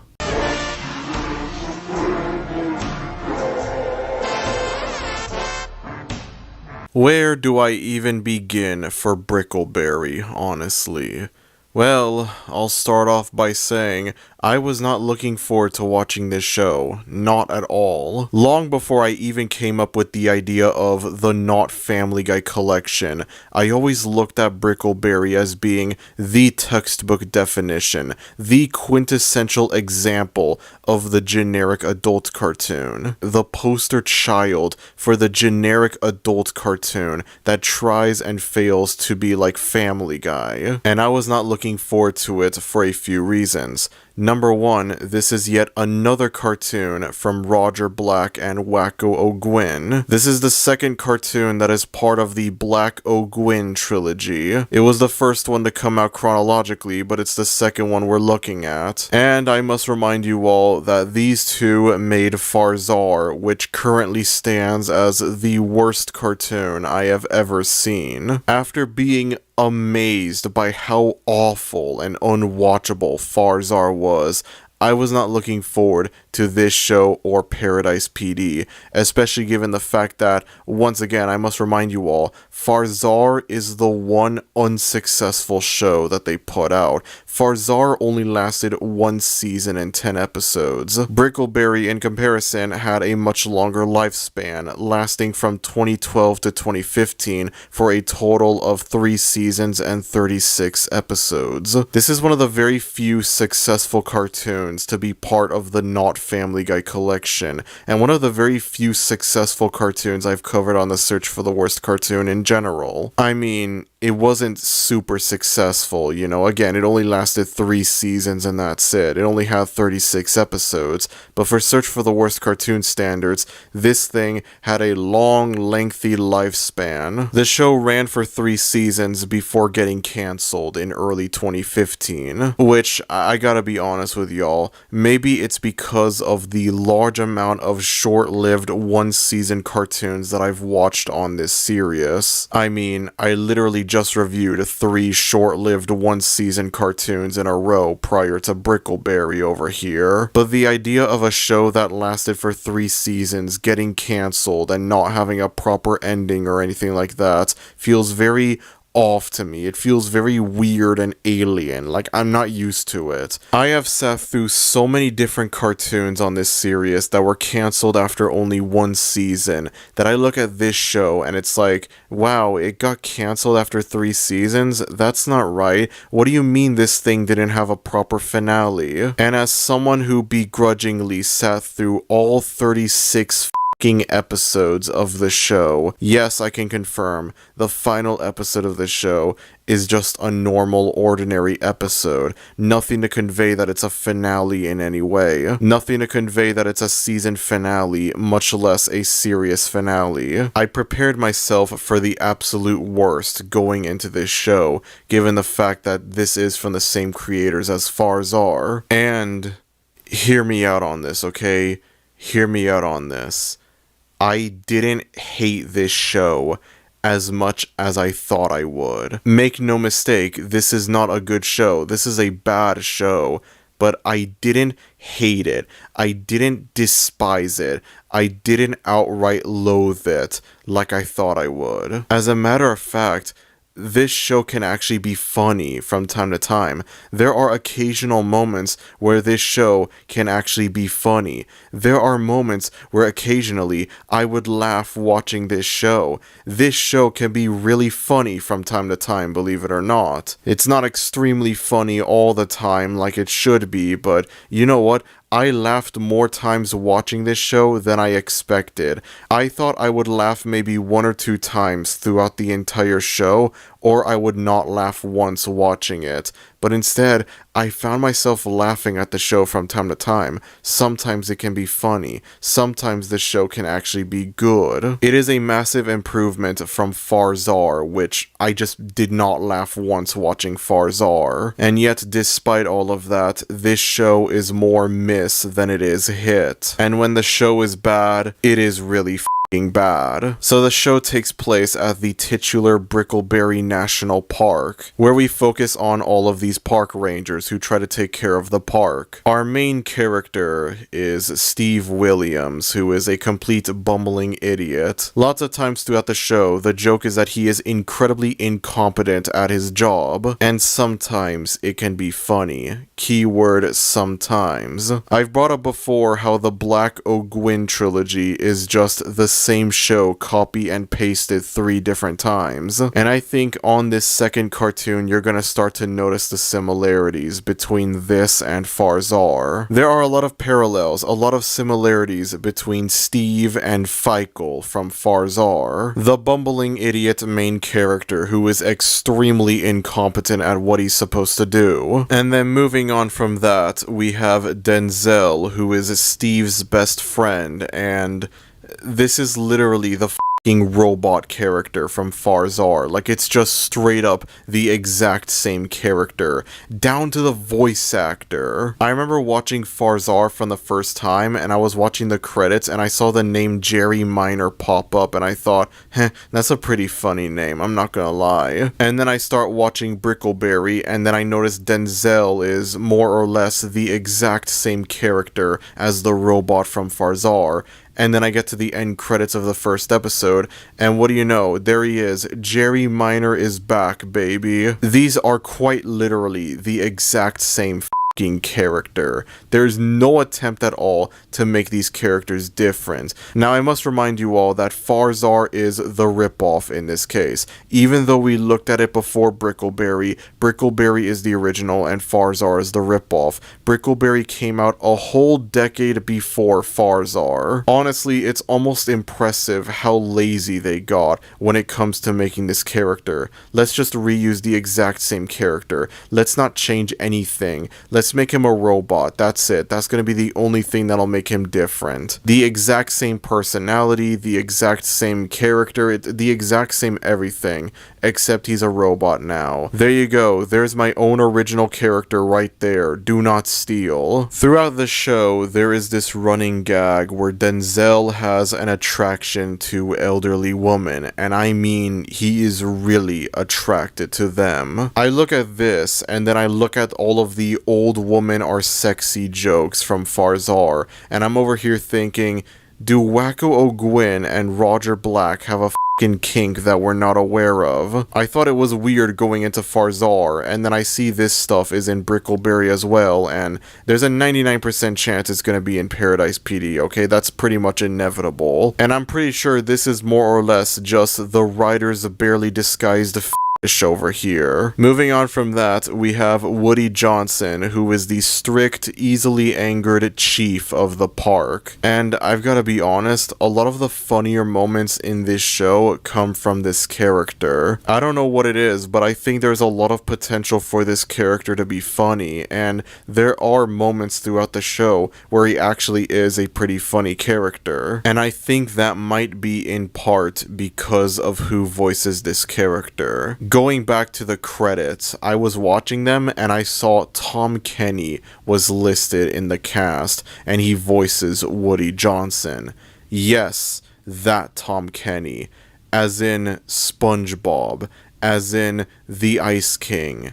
That Tom Kenny. When I watched the first few episodes of the show, I was surprised. I was like, holy crap, this is Tom Kenny voicing this character? I couldn't hear it. And then the more that I watched of this show, the more used I got to this character, the more I started to notice, yeah, this character is voiced by Tom Kenny. It is very obvious. I don't know if Woody Johnson is a genuinely funny character, or if he's funny just because of Tom Kenny, and that's it. Like, if he was voiced by any other voice actor, he wouldn't be anywhere near as funny. I have no idea. But there are moments where I laugh at this character. I laugh at his easily annoyed, easily angered attitude. I find it funny, and it may or may not be because of the fact that Tom Kenny voices this character. Tom Kenny is doing some serious heavy lifting to ensure that this character is funny. And I've got to say, there are several moments in the show where it works surprisingly. After that, we have Malloy, who, well, there we have it, folks. The Brian / Stewie of the cartoon. We are halfway into the Not Family Guy collection, and all of these cartoons have a Brian / Stewie character. Let's keep the streak going, baby. Let's keep the streak going. I don't really know what there is for me to say about Malloy as a character, given the fact that he's literally just Brian or Stewie if either one of them were a bear. This is literally Stewie's persona. It's Brian's persona. It's... wait, that's not right. Hold on a second. Malloy's whole thing is that he has a very, sarcastic, deadpan style of humor, often making sarcastic, crude jokes to the park rangers. He's also a very funny and hilarious and original character because, he's a bear, and he does things that bears don't do. He plays video games, and he does drugs, and that's funny and hilarious because bears don't play video games, nor do they do drugs. Well, okay, no, on very rare occasions they do drugs, my mistake. This is such a funny and original character that I've never seen before in any other cartoon. Could you imagine if this character was a baby or a dog? That would be crazy. Moving on from that, we have Ethel, who, she's the girl.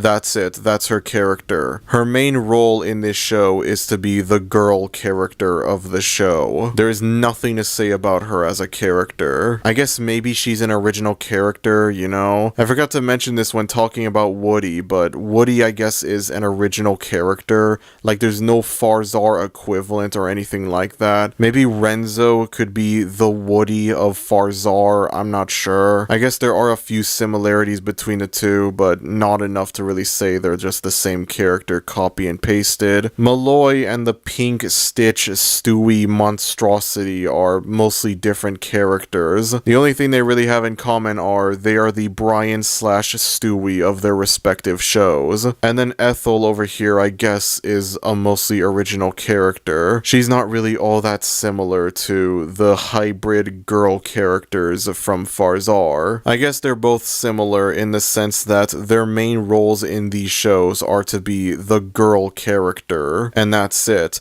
Their only purpose is to be girl. Ethel's whole character is she's the girl of Brickleberry. That's it. That's her character. She doesn't have any character. And finally, we have what could probably be the only purely original character in the main cast of Brickleberry, Connie, the other woman of Brickleberry. You see, the joke is Connie is a woman, and yet she's not very feminine. It's funny because she's not very attractive, and she's very obviously voiced by a man. That's not me being transphobic or anything like that. This character isn't trans. This character is a lesbian, but not trans. This character is quite literally voiced by a guy. And you see, it's funny and hilarious because she's a girl, but she's not a very feminine girl, and that's funny and hilarious, guys. And so throughout the show, there are a lot of jokes made about how she's not feminine or attractive or anything like that. And it just reminds me,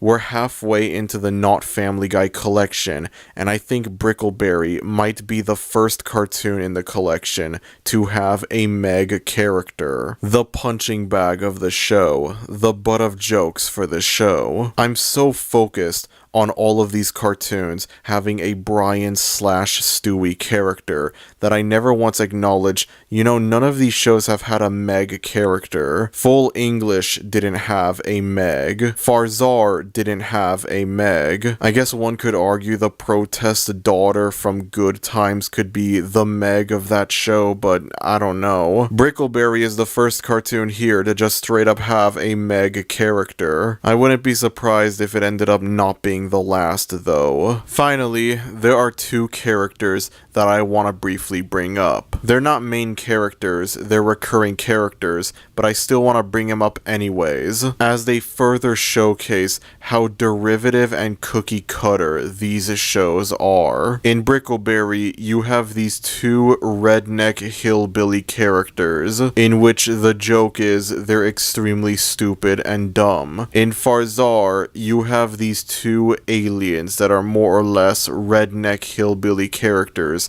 and once again, the joke is that they are stupid and dumb. These are the exact same characters. There's no attempts at all to make these characters different, no attempt to differentiate them, nothing like that. They are the exact same characters. Once again, down to the voice actors. Now, in all fairness, something that I do want to acknowledge is these four characters, two characters, I don't know, they're voiced by the show's creators, Wacko O'Gwyn and Roger Black themselves. That obviously doesn't change the cookie cutter copy paste nature of these characters, but I figured it was something worth bringing up anyways. As I mentioned before, I sat through all 36 episodes of Brickleberry. Sometimes this show can be surprisingly pretty funny.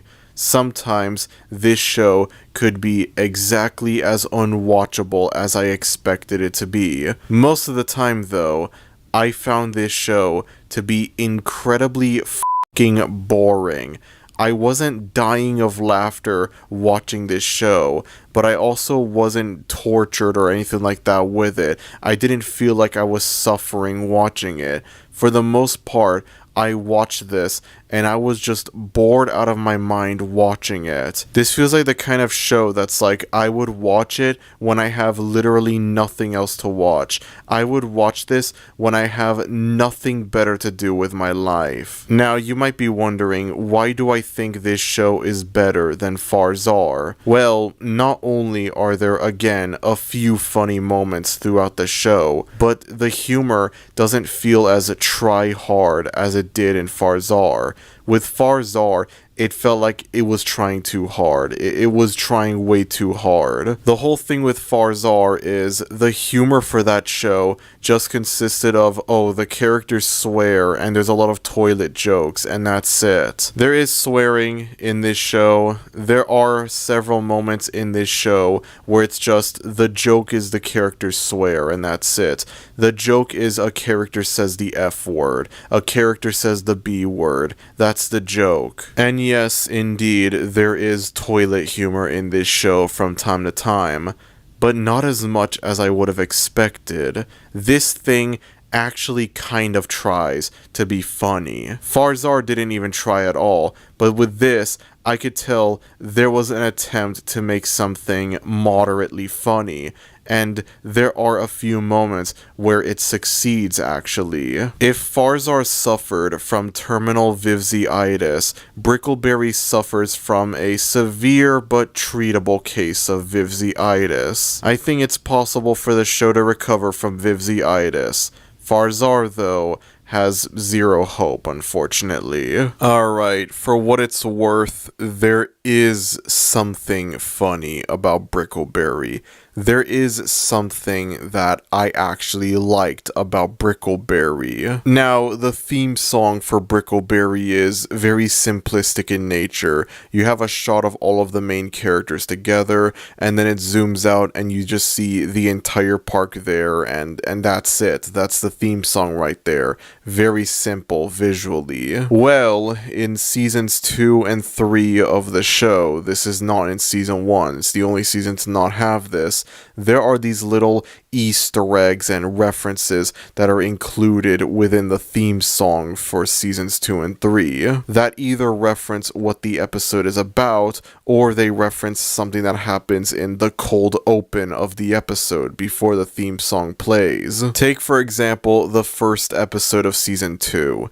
In this episode, there is this lake in Brickleberry that seemingly has the ability to cure people, and so Woody decides to exploit this lake by allowing people to swim in it in order to get cured of whatever they have, whatever issues they have, as a quick, easy way to make money. And so, as it turns out, the reason why this lake was able to cure people is because it was used as a dumping ground for medical waste. And then eventually, as the episode progresses forward, the effects of the lake stop working. People start swimming in the lake, but they don't get cured. And so the episode ends with Woody dumping even more medical waste into the lake in the hopes that it'll continue with the magic powers or whatever that the lake has, and instead everyone that swims in it just burns. They die. Their skin burns off and they die, and that's it. Now, throughout the episode, this lake has a very clear light blue glow to it, and in the theme song, you can see in the background, there is this glow. You can see there's a lake that's glowing light blue. And when I watched this episode for the first time, I was like, hey, I never noticed that. I never noticed this lake was in the theme song. And then with the subsequent episodes that I would watch, I would notice, no, this is the only episode where the lake appears this way. In all of the subsequent episodes, in all of the previous episodes of season 1, it's like, no, this lake is normal. It's only in this one specific episode that the lake is glowing. And I thought that was a really neat, really cool Easter egg. It's so small and subtle that I can't help but love it. Every episode for season 2 and season 3 would have a little Easter egg within the theme song relating to the episode or its cold open or whatever. To give another example, the final episode of season 2 revolves around a volcano that's about to erupt in Brickleberry, and so this volcano is visible in the background of the episode's theme song. Some of these Easter egg references, whatever, are a lot more blatant than others, but the ones that are very subtle, I can't help but love them. I don't know. I just kind of love the fact that they took the time to change the theme song slightly, visually, to include like a little Easter egg, a little reference, whatever in it, even if it's blatant, even if it's subtle, it doesn't matter. I can't help but respect that. There is something kind of charming in seeing this show have what is essentially its own equivalent to the Bart chalkboard gags from The Simpsons theme. Regardless of how bad or unfunny the actual episodes may be, at least I could trust the theme song to provide me with a small chuckle every time there's like a little detail or whatever that's changed. There's a little like Easter egg or reference to like either the cold open or what happens in the actual episode. At least I knew then the episode wouldn't be completely devoid of laughs. Thank you for that, Brickleberry. Thank you, truly. I'm not gonna lie, there was a part of me that thought it would be a bad idea to review these three cartoons, especially in the same video, because it's like, whatever I could say about Brickleberry could probably also apply to Paradise PD and Farzar. They are more or less the exact same shows. This and Farzar both have very similar characters, with some of them even sharing the same voice actors, and the general plot structures for these two shows are more or less the same. You have this team of characters who are incredibly incompetent at what they're supposed to do. In Brickleberry, you have park rangers. In Farzar, you have this space elite team or whatever. It's the same damn show, basically. A group of oddball characters who are all terrible at what they do. Now, as I mentioned before, this show kind of tries with its humor. There is an attempt to have actual jokes in the show that's not just the characters swear or there's a poo poo pee pee funny haha joke. There's like actually an attempt beyond those two. Lots of times though, the attempts at humor are just tasteless black comedy, edgy comedy. Now I don't have a problem with black comedy or anything like that. I'm not gonna act like, oh, a show should not have offensive humor. I'm not gonna do that at all. The thing with black comedy though, the thing with offensive comedy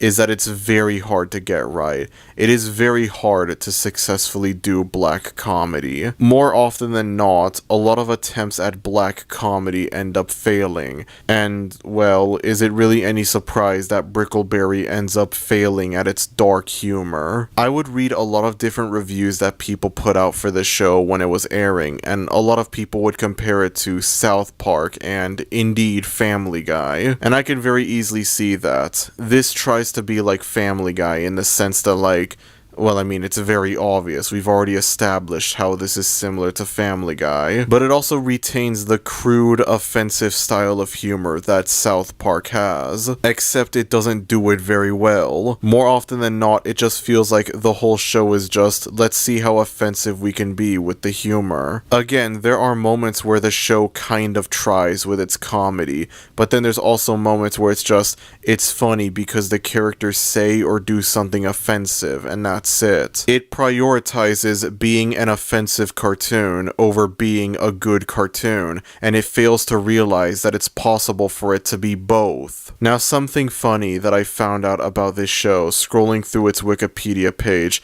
was that apparently the creators were concerned that the show would have a lot of Family Guy comparisons drawn to it. People would be making a lot of different Family Guy comparisons. And so, in an attempt to differentiate the two shows, they tried to rely less on pop culture references in Brickleberry. Yeah, I hate to break it to y'all, but there's a lot more that you have to do in order to make this show different from Family Guy. The art style is very similar similar. There's a character that is essentially just Brian or Stewie. There's another character who's also essentially Meg. I hate to break it to y'all, but if you want to convince people that this show is not a Family Guy ripoff, you're gonna have to do more than just not include a few pop culture references in the show. To wrap things up, I surprisingly didn't hate Brickleberry as much as I thought I would. The biggest problem with the show, again, is that it is incredibly boring. Sometimes it can be surprisingly funny, sometimes it can be unsurprisingly unwatchable, most of the time it ends up being boring. I'm not gonna hate on the show for trying to be edgy and offensive with its humor. It's one thing to hate a show because it has a badly executed offensive humor in it. It's another thing to hate a show because it has offensive humor in it in general. This show tries to be offensive with its humor, and that's not the problem. The problem is that it's not funny at all. Most of the offensive jokes in the show, I watch them and I just shrug at them. I'm not offended at them, but I'm also not dying of laughter at them either. I don't know if I'm suffering burnout by this point. The combination of being halfway done with this collection and the fact that I sat through every single episode of this thing. But eventually there came a point where I was just watching the show just mindlessly. I felt like a zombie watching the show, where I felt no strong emotions towards the show whatsoever. Only on rare occasions would it make me laugh. Only on rare occasions would it offend me because of how awful it would be. Most of the time, I was just sitting here, watching the sludge, consuming the sludge, embracing the sludge. It's a shame really, because I could actually see this being a pretty good show. I think the idea of having like an adult cartoon comedy that takes place in a park, that has park rangers as the main characters, I think that could be funny. This show can be funny, particularly with the character of Woody Johnson. Again, there's a chance this character is only funny because of Tom Kenny, but at least I laugh with this character. At least there are several moments where this character can make me laugh. There are several moments in this show, not just with Woody, but with the other characters, where yeah, I can laugh. It is possible for this show to be funny, and yet it just isn't very funny for the most part. But it's also not offensively bad either for the most part, which I should acknowledge a lot more. I should be a lot more appreciative towards that fact. Even if the show does get a little bit closer to being offensively bad with its third and final season. When I started early work on this video, the Not Family Guy collection, I expected Brickleberry to be one of the worst, if not the worst cartoon covered in the Not Family Guy collection, and one of the worst cartoons I would have ever seen in general. And this was a feeling that further intensified after I watched Farzar. I watched Farzar, I absolutely hated it, and then I got reminded I have to sit through two other cartoons from the same creators that, again, unlike Farzar, were actually successful. And so when the time came for me to sit down and start watching Brickleberry, I just thought to myself, how fucking bad is this show going to be when compared to Farzar? I was not looking forward to it at all. And then I start sitting through the episodes, and surprisingly, I found the show to be tolerable, at least. I found it to be boring for the most part. It was funny from time to time. It was surprisingly really funny from time to time, but generally I found it to be boring. But at the same time, it wasn't offensively bad like Farzar was. I wasn't angry or offended by it when compared to Farzar, and I found myself laughing at the show from time to time. That was how I felt watching the first two seasons of the show, and then I get to season 3, And I feel like now the show gets a little bit closer to reaching the level of quality that I expected it to be going into the show in the first place. Now the show gets closer to reaching Farzar levels of quality. It's obviously still nowhere near as bad as Farzar, but it is a little bit closer when compared to seasons 1 and 2. Maybe by that point I started to suffer from burnout, I started to suffer from fatigue, I don't know, but it felt like there were fewer funny moments in season 3 when compared to in the first 2 seasons. And then in contrast, the gross out humor that I frequently criticized Farzar for, yeah, it was always in Brickleberry from the start. The first 2 seasons did have gross out toilet jokes in them, but I feel like in season 3, they started to become a little bit more common, and I think that just made season 3 a worse experience for me. It almost makes me glad the show got cancelled after season 3, because I can't imagine this getting a season 4, season 5, season 6, whatever, and the show just continues to get worse and worse in quality. I start watching the show expecting it to be the worst thing ever made, and then I watch the first 2 seasons and it's like, yeah, it's not good, but it's also a lot better than I expected it to be. And then with season 3, the show comes a little bit closer to being the level of quality that I expected it to be going into it. And then for all of the hypothetical future seasons, I could see the show getting worse and worse and worse. The surprisingly, occasionally funny nature of the first 2 seasons would go away more and more. The offensively bad moments, the excessive toilet humor would become a lot more rampant in the subsequent seasons.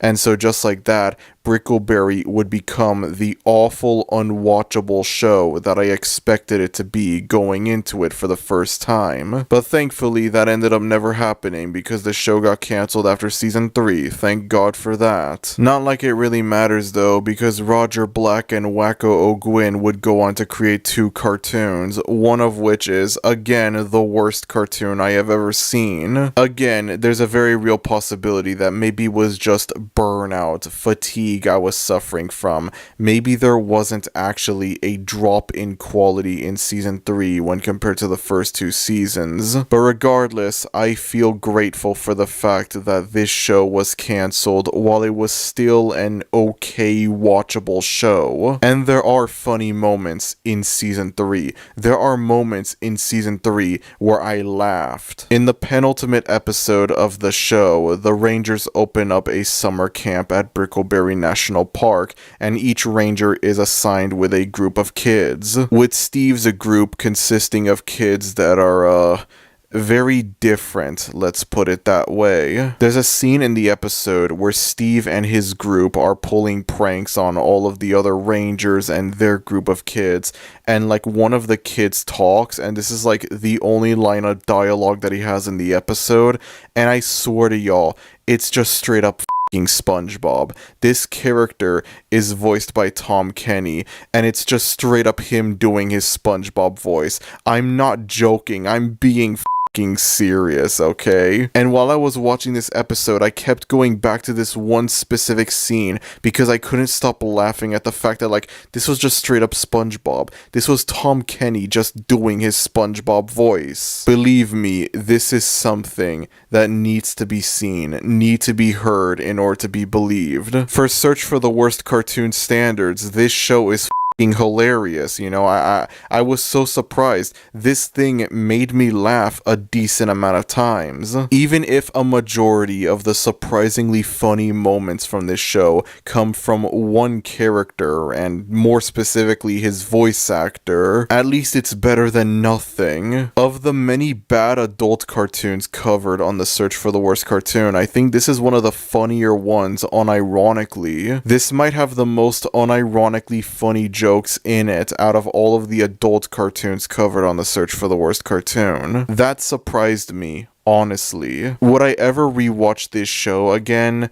No, not really. This feels like the kind of show that's like, if I'm really, really, really, really really bored and I have absolutely nothing better to do with my life, then yeah, maybe I might come back to this show. Maybe I might rewatch an episode or two just to appreciate the surprisingly funny show that this can occasionally be. Just to appreciate the fact that there are at least a few unironically funny jokes in this show. Just to appreciate the fact that yeah, there are moments where this show is awful and unwatchable and unfunny, but it's also surprisingly very tolerable. A lot more tolerable than I would have expected. I can't believe it, guys. Once upon a time, Roger Black and Wacko O'Gwyn were capable of putting out a cartoon that was moderately watchable. Very heavy emphasis on moderately. Anyways, let's move on, shall we? Whoa, we're halfway there. Ow, living on a prayer. I'm so sorry for that, y'all. Ah, yes, finally. I've always wanted to watch a cartoon about an aunt who parties in Chicago. Yeah, I don't know what to say for this one.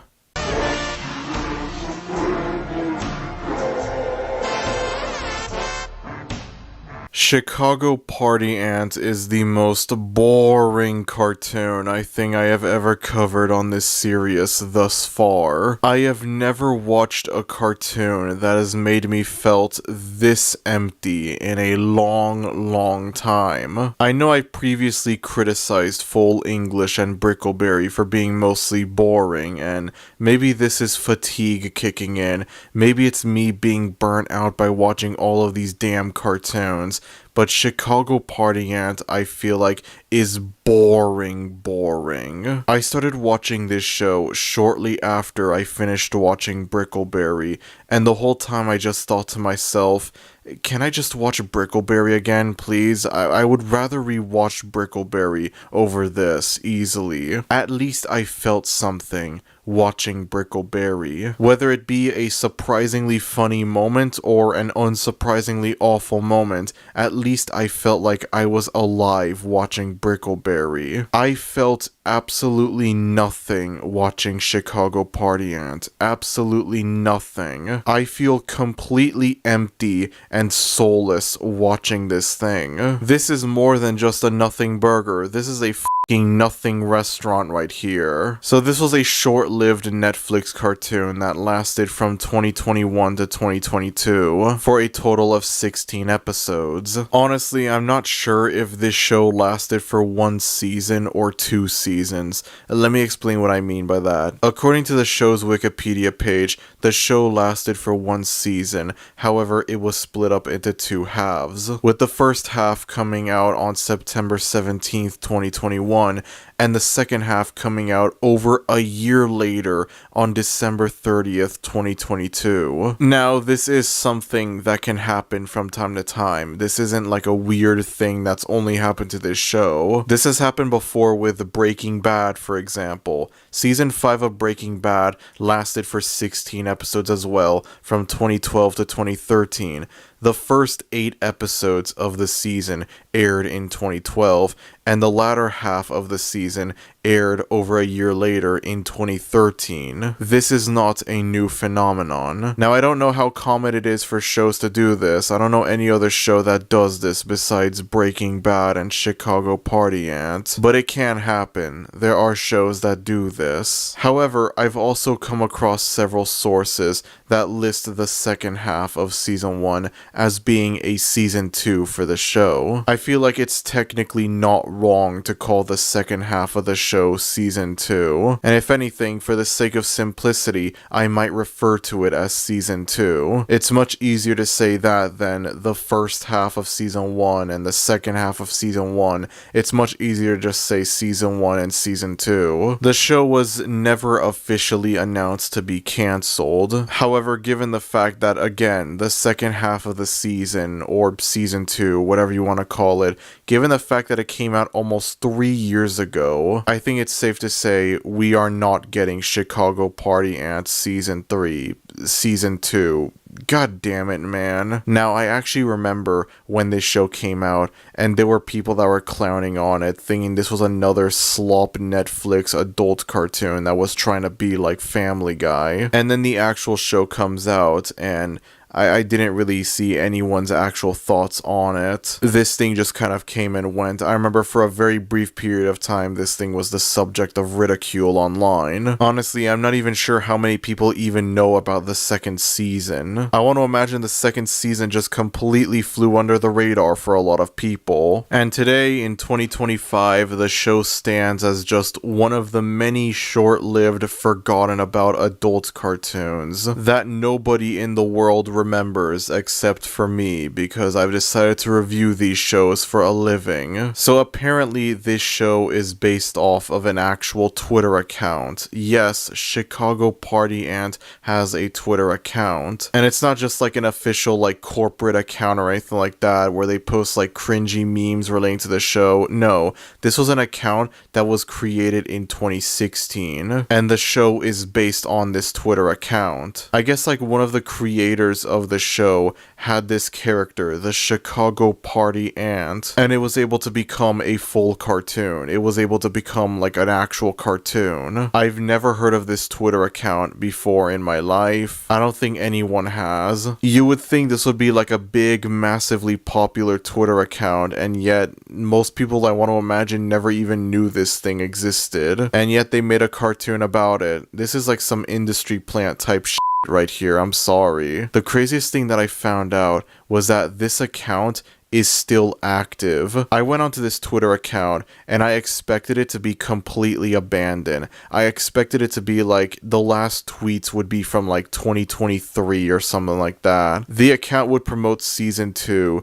and then it would just become completely abandoned after that. But no, the Chicago Party Ant Twitter account is still actively posting to this day. This character is still going on. The spirit of the Chicago Party Ant lives on, even if the Netflix cartoon was cancelled a long time ago. And I've got to be honest, I know that this account was made long before the Netflix cartoon, but there's just something weirdly depressing looking through this Twitter account and seeing all of the tweets that it's putting out to this very day. And they're not even related to the actual show or anything like that. Like, they don't post cringy memes or anything like that relating to the show. They just retweet random things that are related to Chicago, or they're related to like something new that's going on, and that's mostly it for the most part. And yet I can't help but feel that like this whole thing is like kind of depressing to scroll through. I don't know why, it just kind of is. Even if this account predates the show, this feels like something that would be completely abandoned. This feels like something that like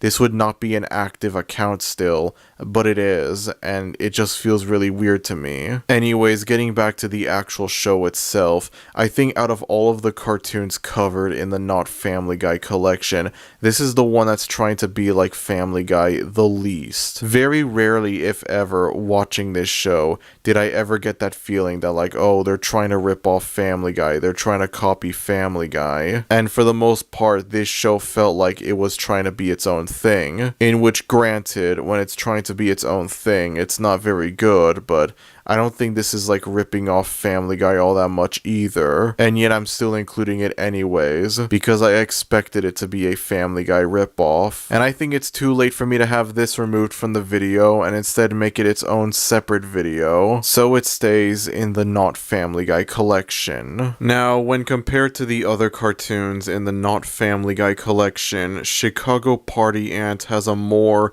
laid back, slower pace in comparison. I don't know if I want to necessarily classify the show as being slice of life, because yeah, there are a couple absurd moments in it here and there. It is mostly laid back and chill when compared to the unhinged madness of Brickleberry, but it does have its absurd moments from time to time. I don't know if I want to call this a slice of life cartoon, but it does feel slice of life adjacent. But here's the thing, you can have a cartoon be slice of life, and you can also have it not be the most boring fucking thing ever created. So the show follows Diane, the titular Chicago party aunt, someone who very rarely takes things as seriously and instead wants to focus on partying and having a good time, alongside her nephew Daniel, who lives with her. No, his parents aren't dead or anything like that. As a matter of fact, his parents appear throughout the show as side characters, trying to adjust to living their lives without their son. In the first episode, there's this whole thing where Daniel gets accepted into a college and then he just ends up not going to the college, and instead he ends up living with Diane. I don't know, it's boring. It's too boring for me to care, I'm sorry. And compared to the wild party animal that is Diane, Daniel is a lot more chill and laid back, a lot more normal. And okay, fine, we'll address the elephant in the room.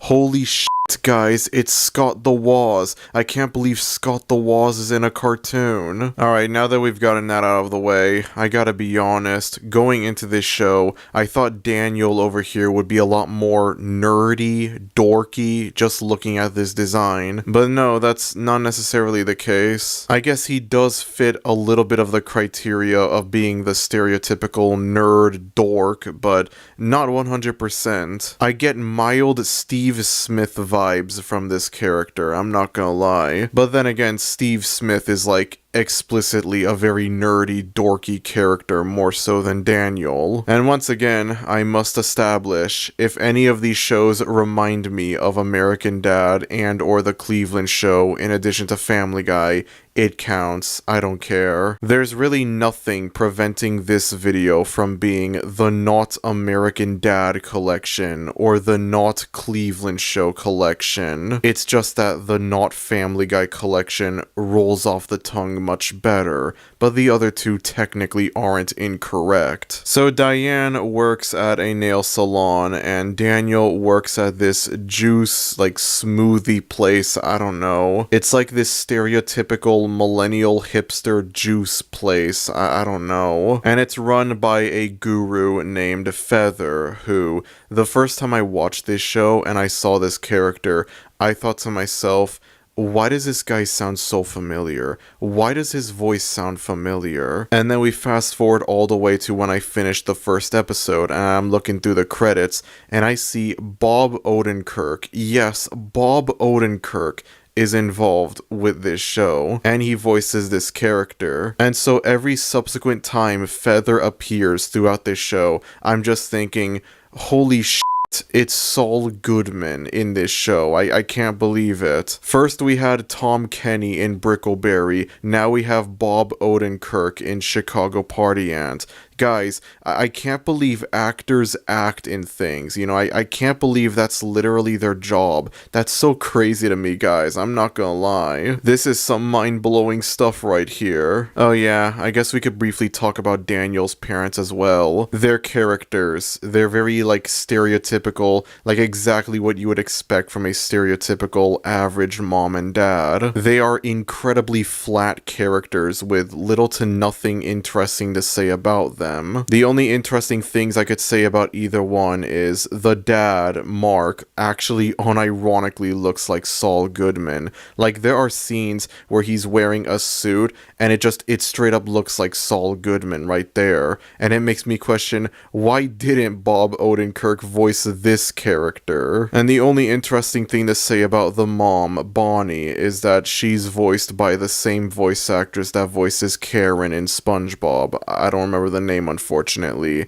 And once again, I'm not joking about this, I'm being serious. I can't believe voice actors act in things, you know, that's so wild to me, man. And then, in an insane coincidence, I get reminded that Tom Kenny voices a character in the previous cartoon that we looked at, Brickleberry, and if I'm correct on this, Tom Kenny and the voice actors for Karen and SpongeBob are married in real life. So somehow I found a way to connect all of these seemingly unrelated shows together. What the hell, man? I don't think I've ever seen a coincidence this insane on the search for the worst cartoon in a very long time.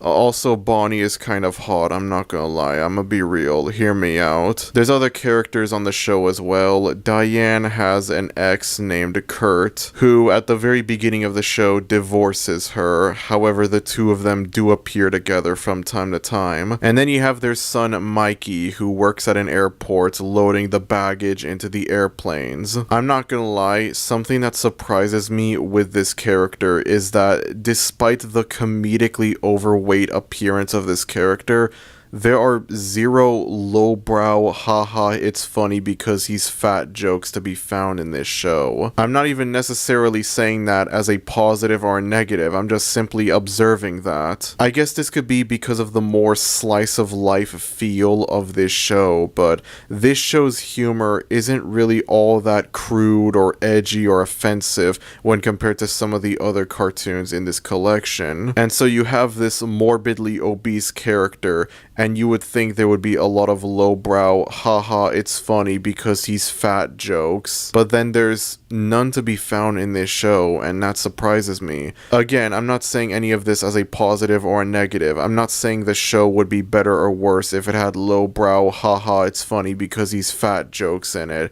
I'm just simply observing this, because it's something that I wasn't expecting at all. There are several jokes in the show where he's portrayed as being a bit of a klutz, but besides that, there's not really a whole lot to say about this character. He almost very rarely appears on the show. Now, a key part of this show is the fact that it takes place in Chicago, and throughout the show, you have Diane explaining and embracing a lot of Chicago culture, explaining what life is like in Chicago, what people do in Chicago, just making references to Chicago culture in general.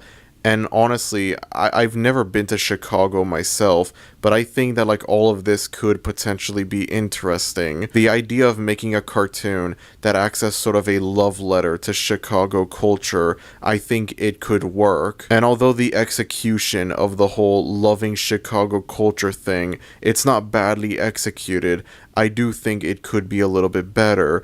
But in all fairness, that could be because of how boring and weak this show is. I do think that the show tries to do something interesting with the whole exploring Chicago culture stuff, but it doesn't work as well as it should because of how bland the show is for the most part. I maybe laughed like 2 times, unironically, when watching this show. There were only like 2 legitimately funny jokes in the show, and that's it. Which, you know, I've said this before and I'll say it again, a cartoon that makes me laugh 1 or 2 times is still better than a cartoon that doesn't make me laugh at all. And yet I found this show to be incredibly dry when it comes to its humor. That's not me saying the show has dry humor. That's what I have. That's what my videos have. This show is just quite simply boring. I only unironically laughed 2 times across all 16 episodes of this show. However, during the first few episodes of the show, I would start laughing uncontrollably whenever Feather would talk, just because, again, Bob Odenkirk. It's not even like this character says anything funny. It's not even like this character cracks jokes. It just makes me laugh non-stop because it's Bob Odenkirk. But even that eventually dried up as well. For the first few episodes of the show, though, the only times where it made me laugh was whenever this character started talking, and it was only because it's Bob Odenkirk that voices this character. And then I get reminded that Daniel's father, Mark, looks like Saul Goodman unironically. And then I get reminded one of the last episodes of the show is like this Breaking Bad parody, and it just makes me laugh even harder. Chicago Party Ant, more like chicanery party ant. Am I right, folks? Am I right? I went into this show thinking this was gonna be one of the better cartoons in the Not Family Guy collection. I don't know why, but I had this weird gut feeling that this wouldn't be as bad as some of the other cartoons in this collection. I find it amazing how some of these shows completely subverted my expectations. I went into Brickleberry thinking it would be the worst piece of dog shit that I had ever seen, and instead I finished watching it thinking yeah, this wasn't very good, but I surprisingly laughed at it more than I expected when I first went into it. Brickleberry can actually be a pretty funny show from time to time. And then I went into this thinking it would be one of the better cartoons covered in the Not Family Guy collection, and instead, it is absolutely exhausting to sit through. Not because there's anything particularly wrong with the show, not because it's awful or unwatchable or anything like that, but because it is so boring. And as if this show couldn't get any worse, I regret to inform you all, the streak has officially been broken. There is no Brian or Stewie equivalent character in this show. We had a solid 4 cartoons in a row that had a Brian/Stewie-esque character in them, and now Chicago Party Ant over here has broken the streak. Chicago Party Ant is the first cartoon in the Not Family Guy collection to not have a Brian or Stewie character. Even with the lack of a Brian or Stewie character, the show is not very good. Diane as a character I found to be pretty obnoxious for the most part. I remember the first time I started watching this show, I looked at the attitude that this character had. I looked at her personality, I looked at her voice, I heard her voice, and I was like, oh my god, I have to sit through 16 episodes of this, do I? Can I just rewatch Brickleberry instead, please? I would honestly rather do that. I would rather sit through all 36 episodes of Brickleberry a second time, thank you very much. I get what the show is trying to do with this character. Diane is supposed to be a middle-aged, embarrassing, out-of-touch woman who still thinks that she's in her late teens and young adulthood. Someone who is middle-aged and yet still tries to act like she's this big, wild party animal who very rarely takes things seriously and acts immature all the time. I get what the show is trying to do, and yet it just doesn't work. It is very rarely, if ever, funny. I feel like Diane suffers the same problem as Alan Gregory, where they're both supposed to be obnoxious to all of the characters around them in the show, but they're supposed to be funny to the audience watching these shows, and instead they are obnoxious to both the characters around them and to the audience watching these shows. Granted, the reasons as to why Diane doesn't work as a character are different from the reasons why Alan Gregory doesn't work as a character, but still, they both suffer the same problem. And I do think it is possible to have both of these characters work. You can have the out-of-touch party animal feel of Diane and the spoiled, rich, privileged feel of Alan Gregory work. The problem is, the execution just doesn't work at all.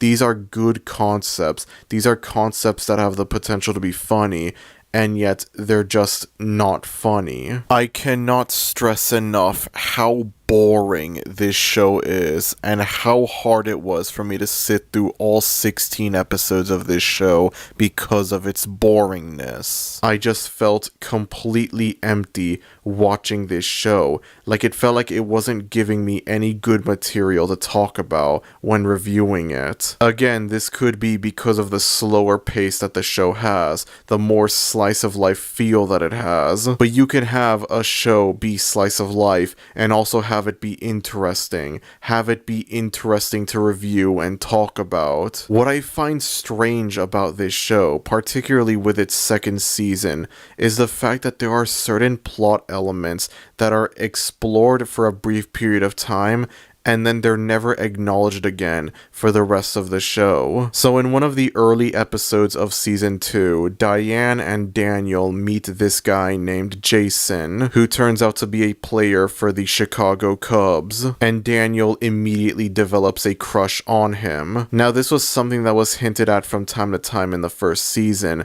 but in this second season, it is explicitly confirmed that Daniel is LGBT, Daniel is gay, and so he falls in love with Jason, and the two of them start dating. However, neither of his parents know that he's LGBT. Neither one is homophobic either, for that matter, if anyone's wondering. They both find out that he's LGBT, and they're surprised at first, but generally they're accepting of it. On the one hand, I think it's a nice change of pace to show parents that are supportive of their child being LGBT, but on the other hand, I feel like them being homophobic would at least make the story a little bit more interesting. It would bring in some sort of like conflict within the show, something to spice up the story, but I digress. Diane thinks that the two of them are just friends and that's it. However, Daniel doesn't want Diane to know how close they actually are together, because Diane is a massive fan of the Chicago Cubs, and if she found out that her nephew was dating a Chicago Cub, Daniel would never hear the end of it. Now, on a side note, around the same time that I'm working on this specific segment of the Not Family Guy collection, I'm currently recording this specific segment on October 20th, 2025. Around the same time that I'm working on this segment, I'm also working on the Search for the Worst cartoon for Hell of a Boss Season 2. I look at the LGBT representation in Hell of a Boss, and then I look at the LGBT representation in this show, and goddamn, the difference is night and day. In this show, the LGBT stuff, Daniel and Jason being gay, is actually treated like a normal thing. It's treated as a normal relationship. Again, this could be because Chicago Party Aunt doesn't have the crude, edgy style of humor that a lot of these other Family Guy ripoffs have, but I expected the relationship between Daniel and Jason to just solely consist of unfunny sex jokes, unfunny haha pee-pee jokes, and that's it. Very similar to what Hell of a Boss does with its LGBT representation, and also Has-Been Hotel's LGBT representation for that matter. I still believe Charlie and Maggie are the only LGBT couple in Has-Been Hotel that's actually portrayed as just a normal relationship and not used as the basis for a million cheap sex jokes. It's not treated like a or anything like that, and it's the same thing with Chicago Party Aunt. They treat it as a normal relationship and not like a or anything like that. That's how you should do it. I can't believe this short-lived Family Guy ripoff slop Netflix cartoon that nobody remembers has unironically better LGBT representation than one of the most popular cartoons right now. That is embarrassing. But getting back on topic, Diane does something stupid that causes Jason to get injured, and the last time we see Jason, he is waiting for a bus on the way to Florida, and no matter how many times Daniel apologizes to Jason, Jason doesn't forgive him. He climbs up on that bus and he leaves, never to be seen or heard from ever again for the rest of the show. He is never brought up again. The relationship between Jason and Daniel lasts for a total of 2 episodes, and that's it. And then after that, it is never acknowledged or brought up ever again. It serves zero relevance to the remaining episodes of the show. The episode ends with Daniel understandably frustrated with Diane to the point of not wanting to speak to her. And then in the beginning of the next episode, everything is fine again. Daniel is just casually talking to Diane like nothing happened. This whole thing of him getting angry at Diane for ruining his relationship, it's never acknowledged again. The show never further explores Daniel being LGBT. It's only within these 2 episodes, and that's it. And it just makes me question, what is even the point of including this stuff in the first place if you're not going to do anything with it? I understand that if this show had gotten another season, there's a chance that maybe more of this stuff could be explored. The show could further explore Daniel being LGBT, make it feel like it's actually important to the show's storyline, maybe resolve what happens with Jason, maybe have Daniel hook up with someone new. I understand that because we never got another season for this show, all of this stuff remains completely unresolved. However, this happens early on into season 2. The relationship between Daniel and Jason lasts for only 2 episodes. Episode 3 and episode 4. And then for the remaining 4 episodes of the season and the show as a whole, it is never further acknowledged, never further explored, nothing like that. They introduce a story idea early into season 2, and then they just completely abandon it, doing nothing with it. Reminds me of another cartoon with LGBT representation. But wait, there's more. This isn't the only subplot that's introduced in this show that they end up doing absolutely nothing with. In the final episode of season 1, which is also a Christmas episode, Bonnie believes that she might be pregnant with another child. And I remember when I first watched this part, I thought, watch, season 2 completely ignores this. Season 2 never acknowledges any of this. That would be really funny. Considering the fact that season 2 came out over a year after season 1, and well, it's not like season 1 was particularly all that popular to begin with, I could see that being the case. However, it ended up not being the case. Season 2 extensively focuses on Bonnie and Mark preparing for this upcoming second child. The first few episodes of season 2 have this B-plot of the two of them preparing for this child. And then on the 6th episode of season 2, it turns out Bonnie is not actually pregnant. Bonnie and Mark are not going to have another child. And at first, they're saddened by this, and then eventually they just move on from it. And the final 2 episodes of the show never once acknowledged this at all. And so once again, I must ask, what's the point of all of this? Why introduce this storyline idea into the show if you're just gonna end it off in the most abrupt, anticlimactic way possible? They focus on this for most of season 2. This isn't like with the Daniel Jason stuff where it only lasts for 2 episodes and that's it. No, they focus on this stuff extensively for most of season 2. And then they decide to just completely throw it away, making it feel like a colossal waste of time. I cannot imagine caring about investing in this whole Bonnie and Mark are gonna have another child story, only for it to end in the most anticlimactic way possible. Again,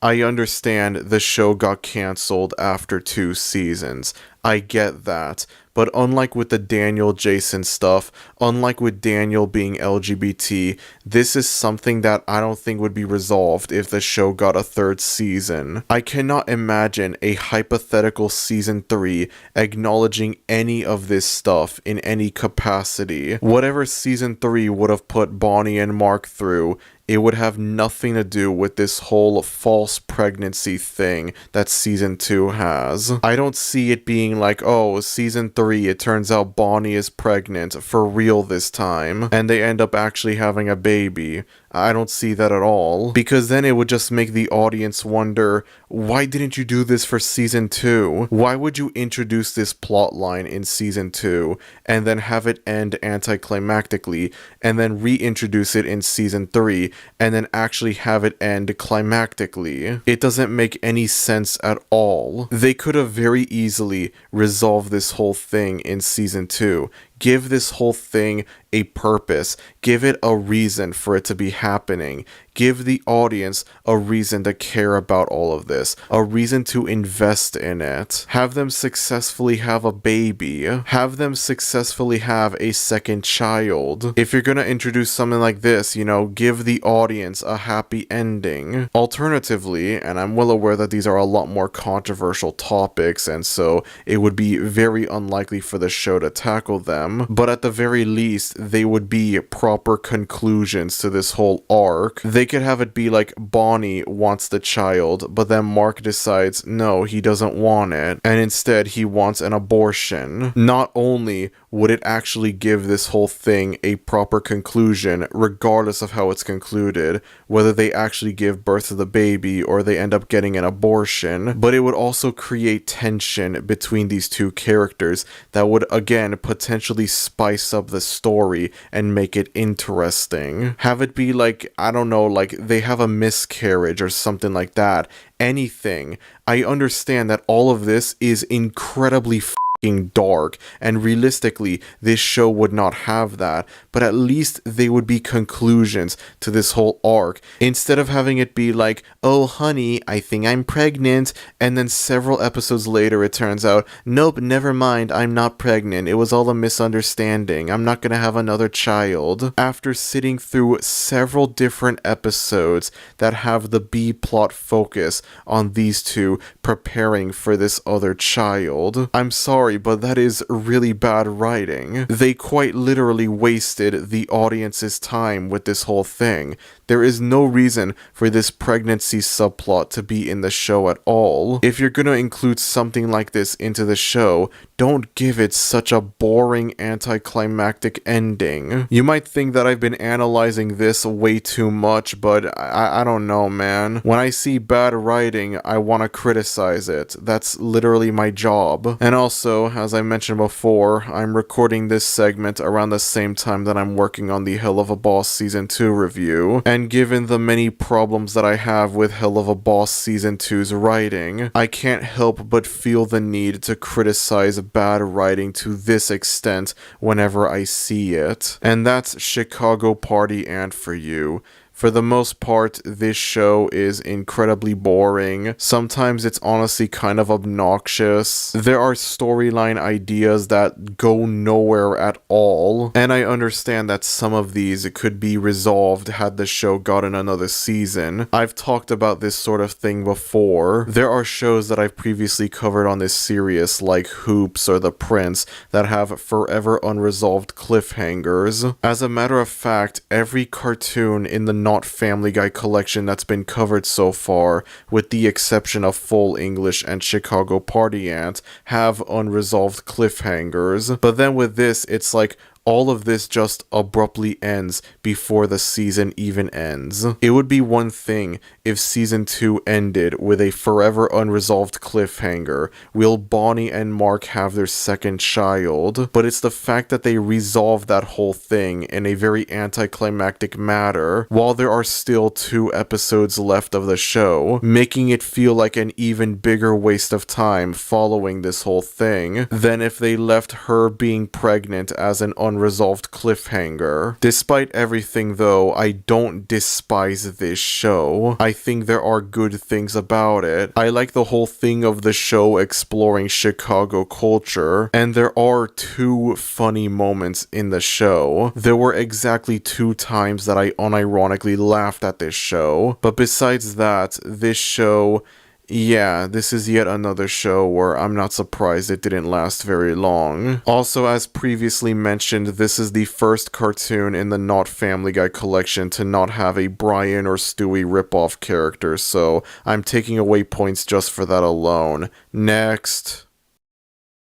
After having to endure the incredibly boring Chicago Party Ant, I can only hope the next cartoon will be a lot more interesting to talk about. Well, my wish was granted.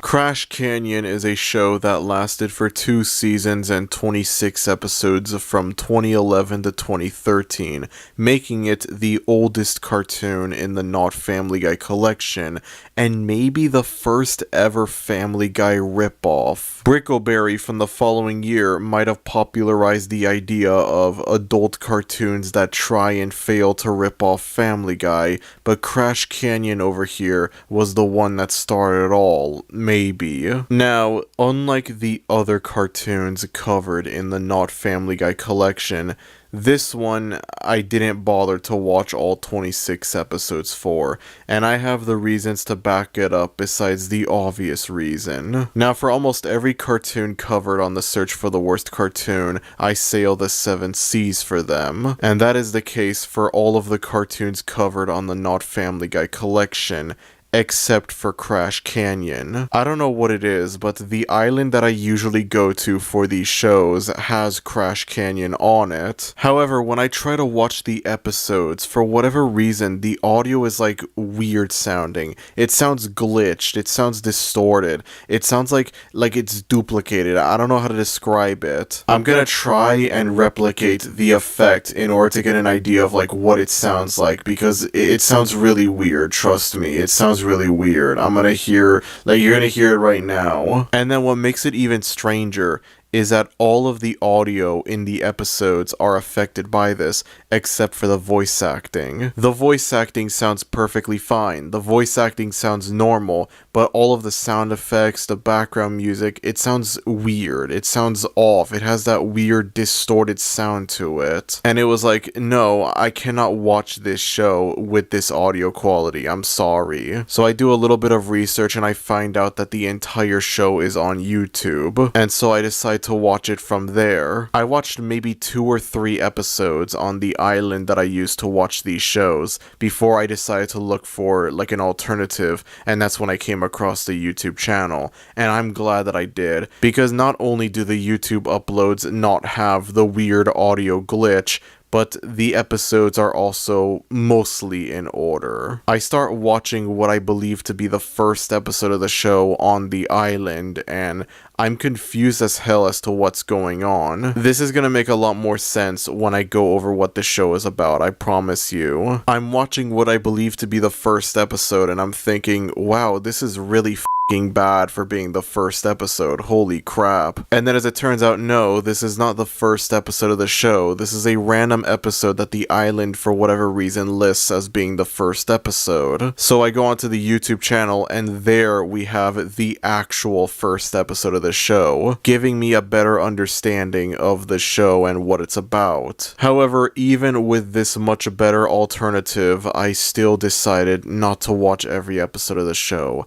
Out of the 26 episodes for this show, I could only stomach 8 of them, and that's it. I could only sit through 8 episodes. Besides the obvious reason being, the show is really awful. For whatever reason, this YouTube channel doesn't have all of the episodes, I don't think.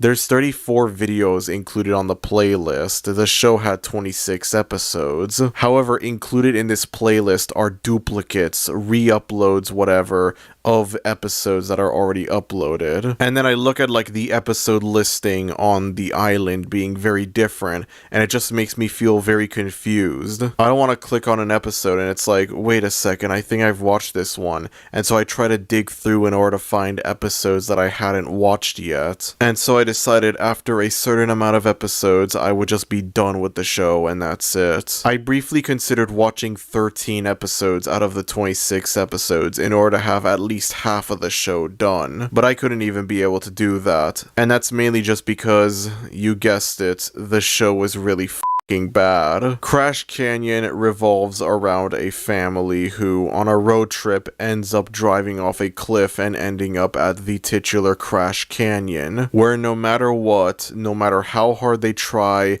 they are unable to escape from the canyon. However, they are not alone. There are tons of other odd characters in this canyon, and so the show focuses on the adventures of these different characters as they try to adjust to life living inside of this canyon with no way to escape, which, I gotta be honest, I think this is a great premise, actually. I think this is a premise that has a lot of potential to be fun. The problem is, though, it is very badly executed, and you're gonna see what I mean. So the theme song of the show explains what happened to this family. They're driving, and then they accidentally drive off a cliff, and they end up in Crash Canyon, and I'm over here thinking, oh my god, is this gonna be another one of these cartoons where they elaborate on on something, but then they only reveal it in the theme song. Instead of having like the first episode of the show go into further detail about how this family ended up in Crash Canyon, they have the first episode be a normal episode where they're just part of the canyon,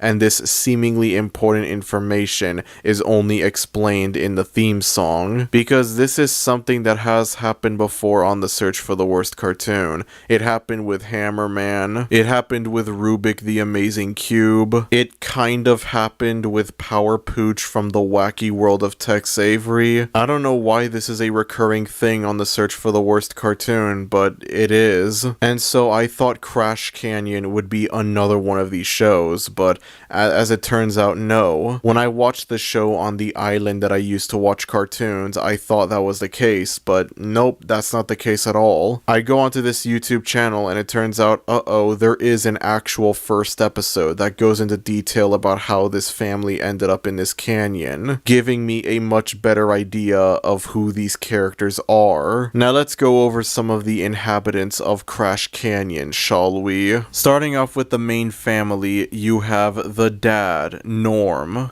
No, not him, for better or worse. Norm is a character. There isn't really a whole lot for me to say about him. He's not a very interesting character. The only remotely interesting thing that I can say about him is he's one of the only original things about this show. Now let me explain what I mean by that. Now I'm sure that most of y'all are familiar with the idiot dad trope that a lot of shows and cartoons have. Focusing only on cartoons, you think of characters like Richard from The Amazing World of Gumball, you think of Timmy Turner's dad from The Fairly Odd Parents, you think of Hugh Neutron from Jimmy Neutron, you think of Homer Simpson, you think of Peter Griffin, you think of that sort of thing. The idiot dad trope. Well, Norm is a subversion of that whole trope, as his whole thing is he's into math, he's into science, he's into that sort of thing. Throughout the show, he tries to come up with different mathematical, scientific ways to escape from the canyon, with no luck of course. And I will say, it is kind of an interesting change of pace. I went into this expecting this character to be the typical idiot dad, but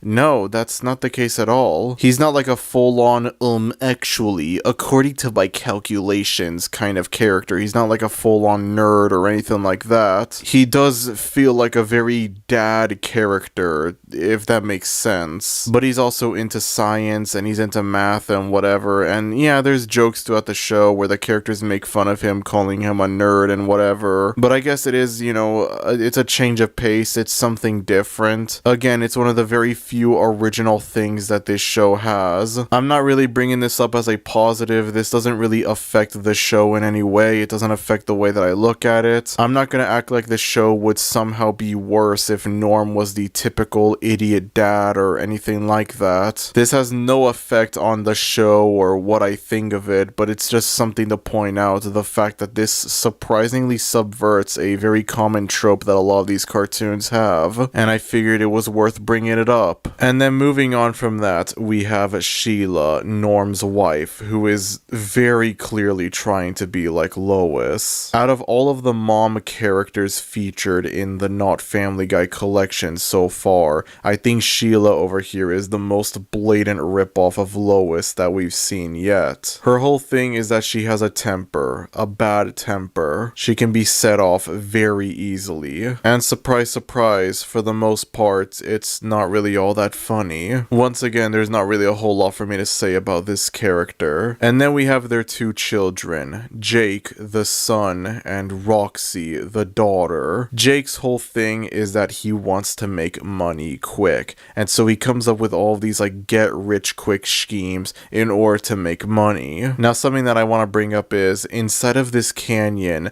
the currency is not, coins or dollars or anything like that. The currency are golf tees for some reason. I don't know, they just are, okay? Don't question it. Sometimes there's moments where I just completely forget about this. I'm watching the episode and I see something relating to golf softies, and I'm like, what the hell does the show mean by this? And then immediately I remember, oh yeah, that's the currency in this place, I forgot. And then Roxy over here is the most original, unique character I think I've ever seen in any cartoon ever. The spoiled teen daughter who's obsessed with being popular, being the prettiest girl at her school, and throughout the show she constantly complains about how boring life is inside of this canyon, and how she's unable to text any of her friends or go to the mall or anything like that. This very original character that I've never seen before. Combine that with the very outdated nature of her character. This whole OMG, this is totes cray cray, LOL, see me at the mall. This whole thing is like, it feels so 2011. It's not even funny. And it does nothing but painfully date the show. So now you watch it and you think, oh yeah, for sure, this came out in 2011 and it shows. And finally, you have the family's cousin, Vern. The whole thing with this character is that he's fat, and that's it. The joke is that he's fat. The show makes a lot of jokes about how he's fat. The fact that he's fat is his entire character. There is nothing to this character except for the fact that he's fat, and it's funny because he's fat. There's literally nothing else to this character. It's funny because he's fat. The joke is that he's fat. Now that we've gotten the main family out of the way, let's go over some of the other inhabitants of Crash Canyon. Starting off, you have this astronaut character who is very clearly trying to be like Joe. Well, there we go. Finally, we have a new Family Guy character that's being ripped off. I'm surprised it's taken us this long to get a Joe ripoff in any of these shows. The whole thing with this character is that he's supposed to be the brave, manly one of the inhabitants, and every time he appears I can't help but think about Joe, like down to the voice as well. Down to the voice, I listen to this character's voice and it just reminds me of Patrick Warburton's voice. It reminds me of like, it's like this off-brand Patrick Warburton voice. That's what this character sounds like. And he also has a pet monkey as well, who I'm counting as the Brian/Stewie of the cartoon. He doesn't really appear all that often, well, at least from the 8 episodes of the show that I watched, he doesn't appear all that often, but I don't care. I'm counting this as a Brian/Stewie character. After the disappointing lack of a Brian/Stewie character in Chicago Party Ant, I look at this and I think, screw it, it counts, I don't care. Just think, imagine if the almighty wheel had me review this before Chicago Party Ant. We could have had 5 cartoons in a row with a Brian/Stewie character. 'Tis a shame if you ask me. And then you have this old woman with this bear who she keeps around her because she believes that this bear ate her husband. In one episode it turns out no, that's not the case. Her husband is actually alive. However, he cannot stand being around her because of how overly negative she is towards everything, constantly criticizing him for the smallest reasons. And so in the one episode that he appears in, he fakes his death and goes into hiding once again. And so this old woman keeps this bear around her because she believes that this bear ate her husband. And so whenever these two characters appear together, the joke is almost always the old woman treats the bear like shit. And that's all. There's no variation to this joke. There's no other jokes relating to these two characters. The entire time it's, haha, it's funny because she treats the bear badly, and that's it. That's funny, guys. It's funny when we repeat it a billion times, isn't it? I think it's safe to say that this bear is the Meg of the cartoon. I don't care. It's a bear, but it still counts. It's the same principle. It's not even like an anthropomorphic, like, talking bear or anything like that. No, it's just a regular normal bear, and it's also very clearly the Meg of the show. I don't care. The bear is the Meg, okay? The bear is the Meg. The bear is the Meg. And then you have this puppeteer with a ventriloquist dummy, and I cannot be the only one to look at this character and think of Cleveland. Like, this is the exact same face as Cleveland. Everything else about this character's design is different. The character's personality is different. His voice is different. Everything about this character is completely different from Cleveland. and yet his face looks exactly the same as Cleveland's face. Please tell me I'm not crazy for thinking this. This character, from its face alone, looks like Cleveland. I'm not trying to be racist or anything like that, I swear to y'all. This character looks like Cleveland. Like, his face looks like Cleveland. Everything else about him is different, though. You know, that reminds me. We are 6 cartoons into the Not Family Guy collection, and I am surprised we've yet to see a Quagmire ripoff in any of these shows. I feel like Quagmire would be one of the easiest characters to rip off for these shows, so I'm really surprised that there's no Quagmire ripoff in any of these shows. Crash Canyon was developed by Joel Cohen over here. No, not Joel Cohen of the Coen brothers. Not one of the 2 guys that gave us Fargo and The Big Lebowski and No Country for Old Men and tons of other movies. Nor is it Joel Cohen, the guy who wrote the live-action Garfield movies from the 2000s that Bill Murray infamously signed onto these 2 movies to voice Garfield because he thought that it was Joel Cohen that was writing the movie, because he thought that it was one of the Coen brothers being involved with this movie. No, this is a third, completely unrelated Joel Cohen that worked on this show. And there might be hope for this show to actually be not that bad, because this Joel Cohen is a writer for The Simpsons. There might be hope after all, folks. There might be hope. Let's take a look at some of the classic Simpsons episodes this guy has written.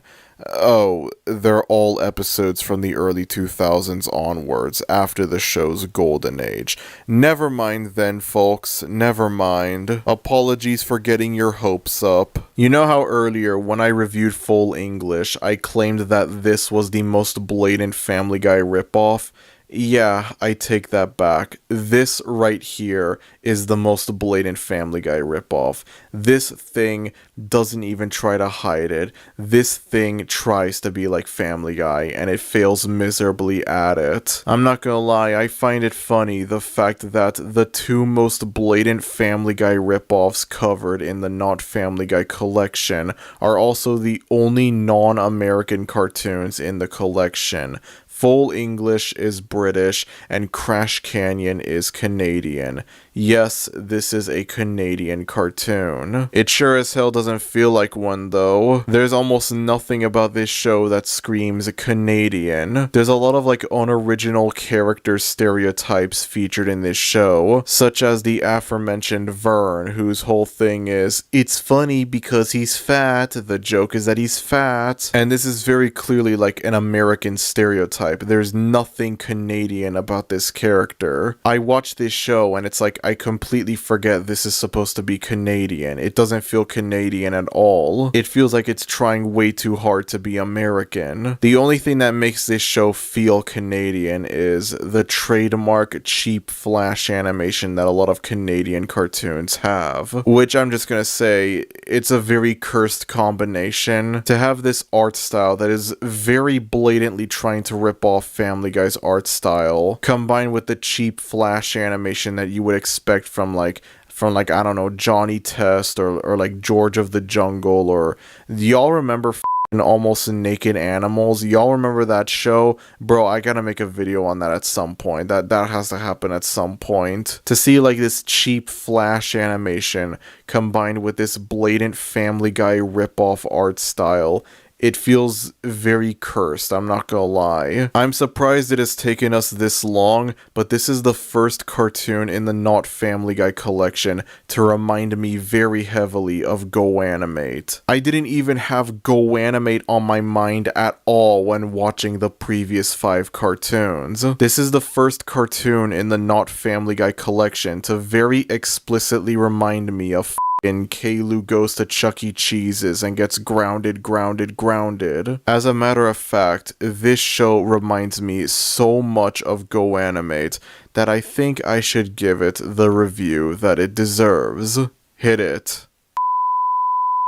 Crash Canyon? More like Crapcockian. Oh my god, this show sucks. This show is about a family who falls into a canyon while on a road trip, and they get stranded with other people who also fell into the canyon. Together, they all go on failure adventures. This show is a rip-off of Family Guy, which is 7 billion trillion times better than Crash Canyon. The characters are annoying, the animation is stupid, and the jokes are not funny. Thank God this show got cancelled in 2013. I hope it stays cancelled forever. Do you know who likes this show? Caillou and Dora the Explorer. They wish they could be a part of the show, but they can't. And do you know who hates this show? Peter, Lois, Meg, Chris, Brian and Stewie Griffin. They all hate the fact that this show rips off their show. So screw Crash Canyon, and screw Barney and Friends. Rick and Morty is 500 billion times better than Crash Canyon. End of rant. Next rant,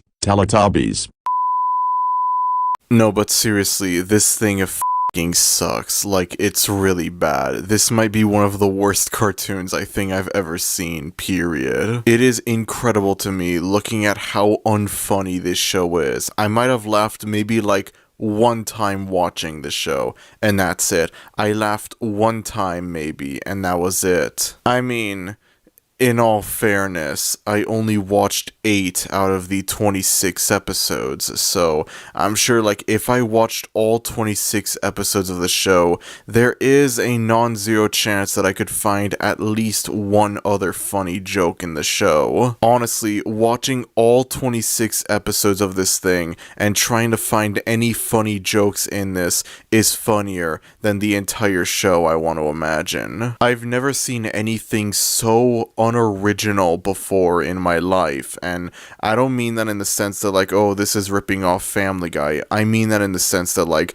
a lot of the characters are just stereotypes. A lot of the characters are just very cliche and derivative. There's nothing to make them unique or interesting or anything like that. There are exactly 0 original characters to be found in this whole show. A lot of the attempted humor in this show falls flat just because of how predictable they are. And I feel like I've genuinely made the right decision to not watch every episode of this thing. Sitting through 8 episodes of this thing is bad enough. I can't even imagine sitting through all 26 episodes. I'm sorry, that's too much for me. Something unusual that I noticed about this show is that it has cold opens in it. Moments that happen before the theme song and before we get into the actual episode. There are tons of shows that have this, including, you guessed it, Family Guy. But the thing is, a lot of times, whenever a show has a cold open, it ties into what the episode is about. And then, for whatever reason, that's not the case for Crash Canyon.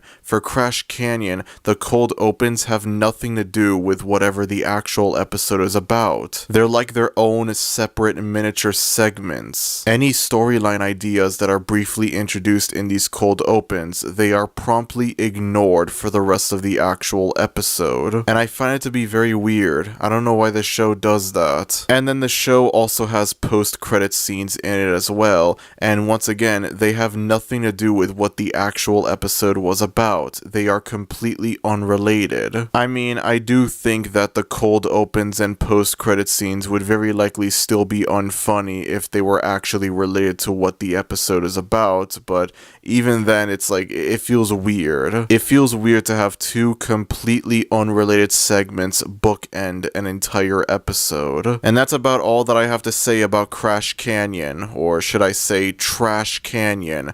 Wait, never mind, that's the name of an actual episode. Not only that, but it's also the name of the final episode of the show. And it was also one of the 8 episodes that I watched, because I knew that like, if I wasn't going to watch every episode of the show, I wanted to at least watch the final episode to see if there were any unresolved cliffhangers in it.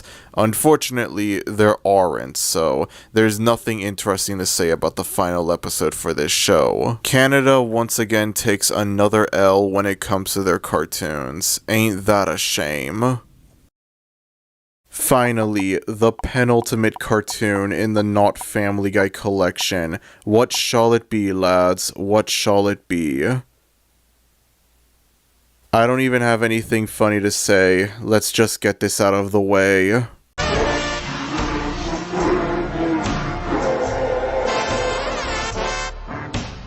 I find it very interesting that this is the only cartoon in the Not Family Guy collection that actually aired on Fox itself. This is the only cartoon in the Not Family Guy collection to be an actual Fox cartoon. Half of the shows in the Not Family Guy collection are Netflix cartoons. Brickleberry is a Comedy Central cartoon.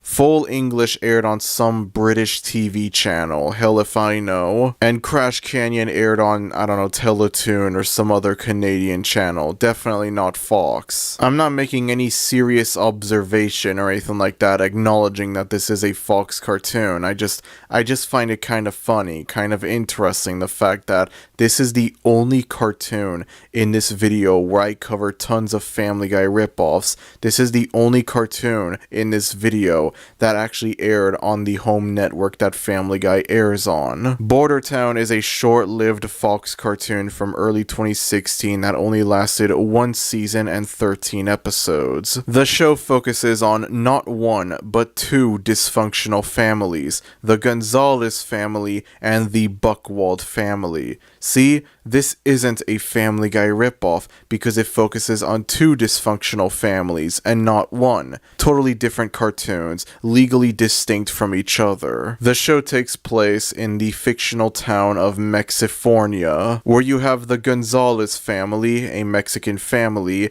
and the Buchwald family, an American white family, who are next door neighbors. The main characters are Ernesto, the father of the Gonzalez family, and Bud, the father of the Buchwald family. I'm not gonna lie, when I first went into this show, I expected Ernesto and his family to be the main focus of this show. I went into this thinking they were gonna be the main characters, and then Bud and his family would be like side characters. Maybe they're like main characters, but there's less of a focus on them when compared to the Gonzalez family. But no, as it turns out, it's the other way around. You see more of Bud and his family when compared to Ernesto's family. Besides Ernesto himself and another character that we'll go over in a little bit, the rest of the Gonzalez family, you don't really see all that much in the show. I mean, they do appear, they have a good amount of screen time, but they don't really feel like main characters, even though they kind of are. And then in comparison, everyone in the Buchwald family feels like they're main characters, if you get what I'm saying. I'm not necessarily saying this as a negative thing. I'm not saying the show would be better if the Gonzalez family were the main characters and not the Buchwalds or anything like that. The show would still be bad, don't get me wrong, but it is something that I acknowledged when watching the show. So the whole thing with Bud is that he's racist towards Mexican people, in which Ernesto is completely oblivious to the fact that Bud isn't very fond of Mexican people. I'm not gonna go over all of the family members for this show like I did with some of the other cartoons, because number one, there are too many of these characters, and number two, there aren't really a whole lot for me to say about a lot of these characters. So I'm only gonna go over a few of the more interesting family members, the ones that actually have something for me to talk about with them. Starting off, you have JC, Ernesto's nephew, and the only other character in the Gonzalez family that feels like he's a main character. In the first episode, he returns back home from college and he falls in love with the eldest daughter of Bud, and so the two of them start dating, much to Bud's dismay. The whole thing with JC is that he is, for lack of a better word again, the woke activist character. Again, much like with Good Times, I'm not saying that as a bad thing. I'm not saying that as a negative thing. I'm not saying that this show is in DEI propaganda or anything like that.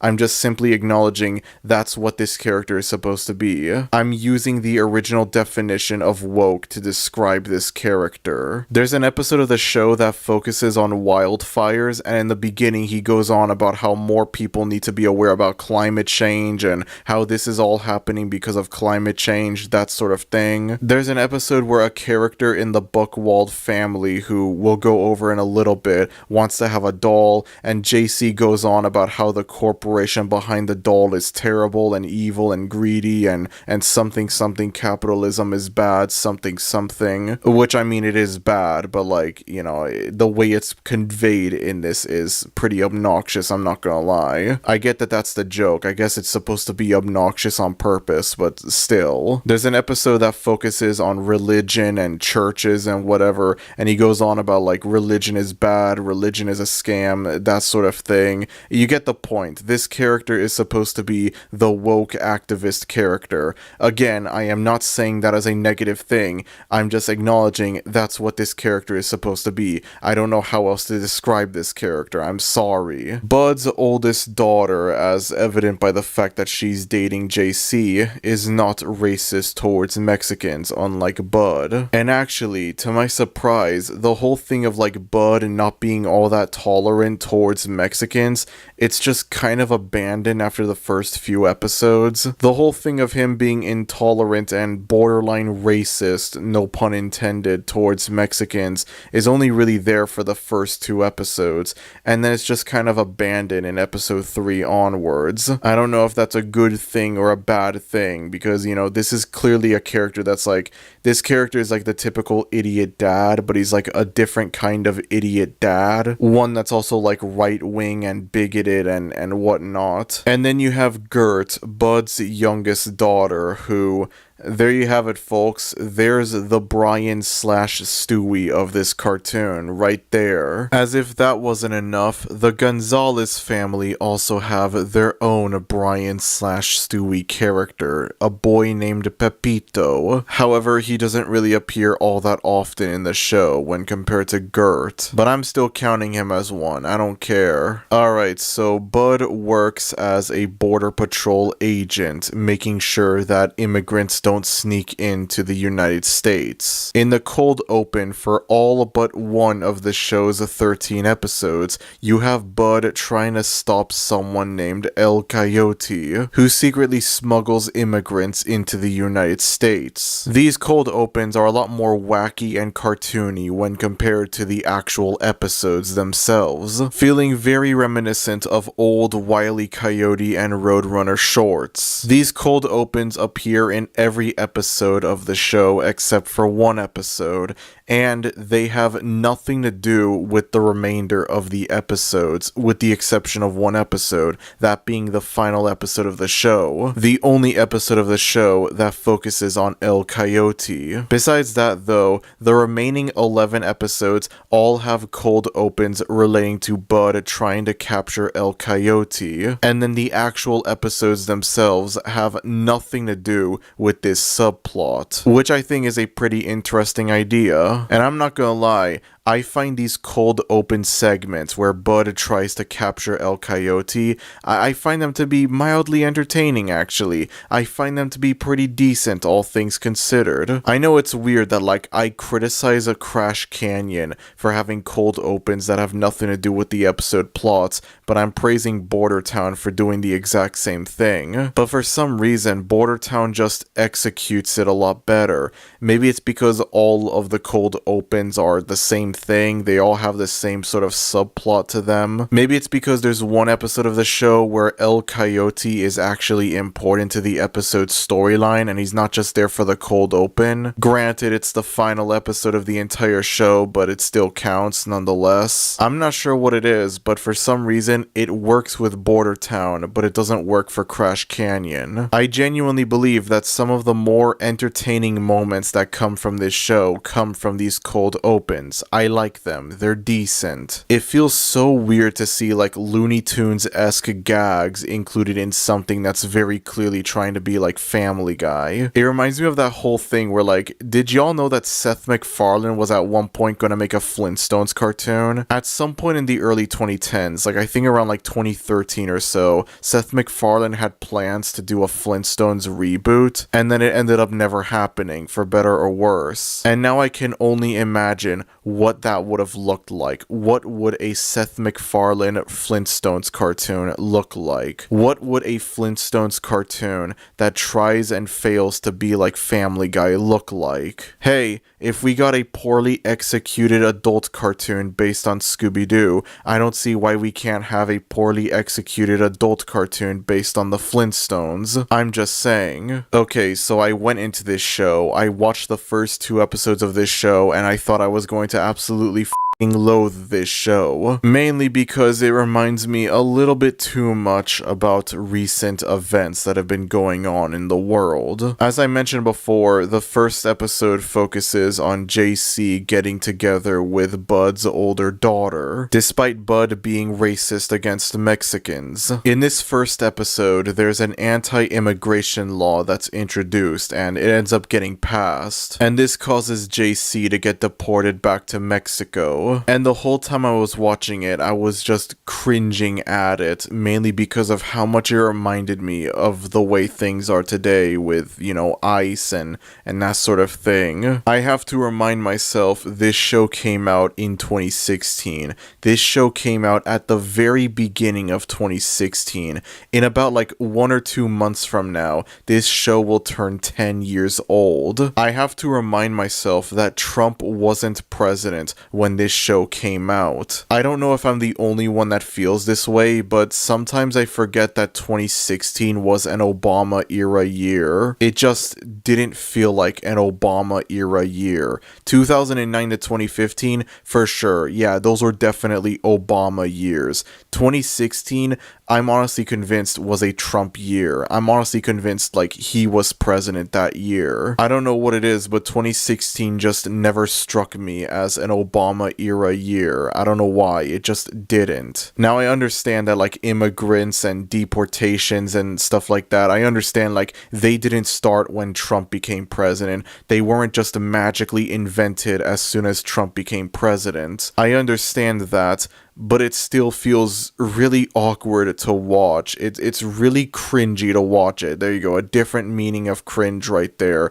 It's hard to watch it without thinking about the way that things are right now with ICE. Also, this anti-immigration bill that's important to the first episode is never brought up or acknowledged again in any of the subsequent 12 episodes. At no point in the show do they ever reverse their decision on this bill, they make it illegal, nothing like that. It's just simply never acknowledged again after the first episode. And then the second episode of the show focuses on a border wall being built around Mexifornia, ensuring that immigrants won't get in. Which, again, not only does it remind me heavily of the way that things are right now in the US, but it also reminds me of the whole build the wall stuff that was big back when this came out. Again, I have to remind myself this came out during the Obama era. I probably should have expected this going into the show, but I was surprised by the fairly political nature of this show with its first 2 episodes. And then the strangest thing is that they just kind of drop that in all of the subsequent episodes. The remaining 11 episodes don't feel as political as the first 2 episodes do. And so as a result of that, the first 2 episodes are the only ones to really remind me of the way that things are right now. I genuinely thought that every episode of the show was gonna be like this, and so I would end up hating the show a lot more, just because of how much it reminds me of the way that things are right now. And then I get to the 3rd episode, and it just kind of abandons that whole thing. Like, yeah, it's still kind of there, but nowhere near to the same extent as with the first 2 episodes. I'm not sure if I want to consider this a good thing or a bad thing necessarily, but I will say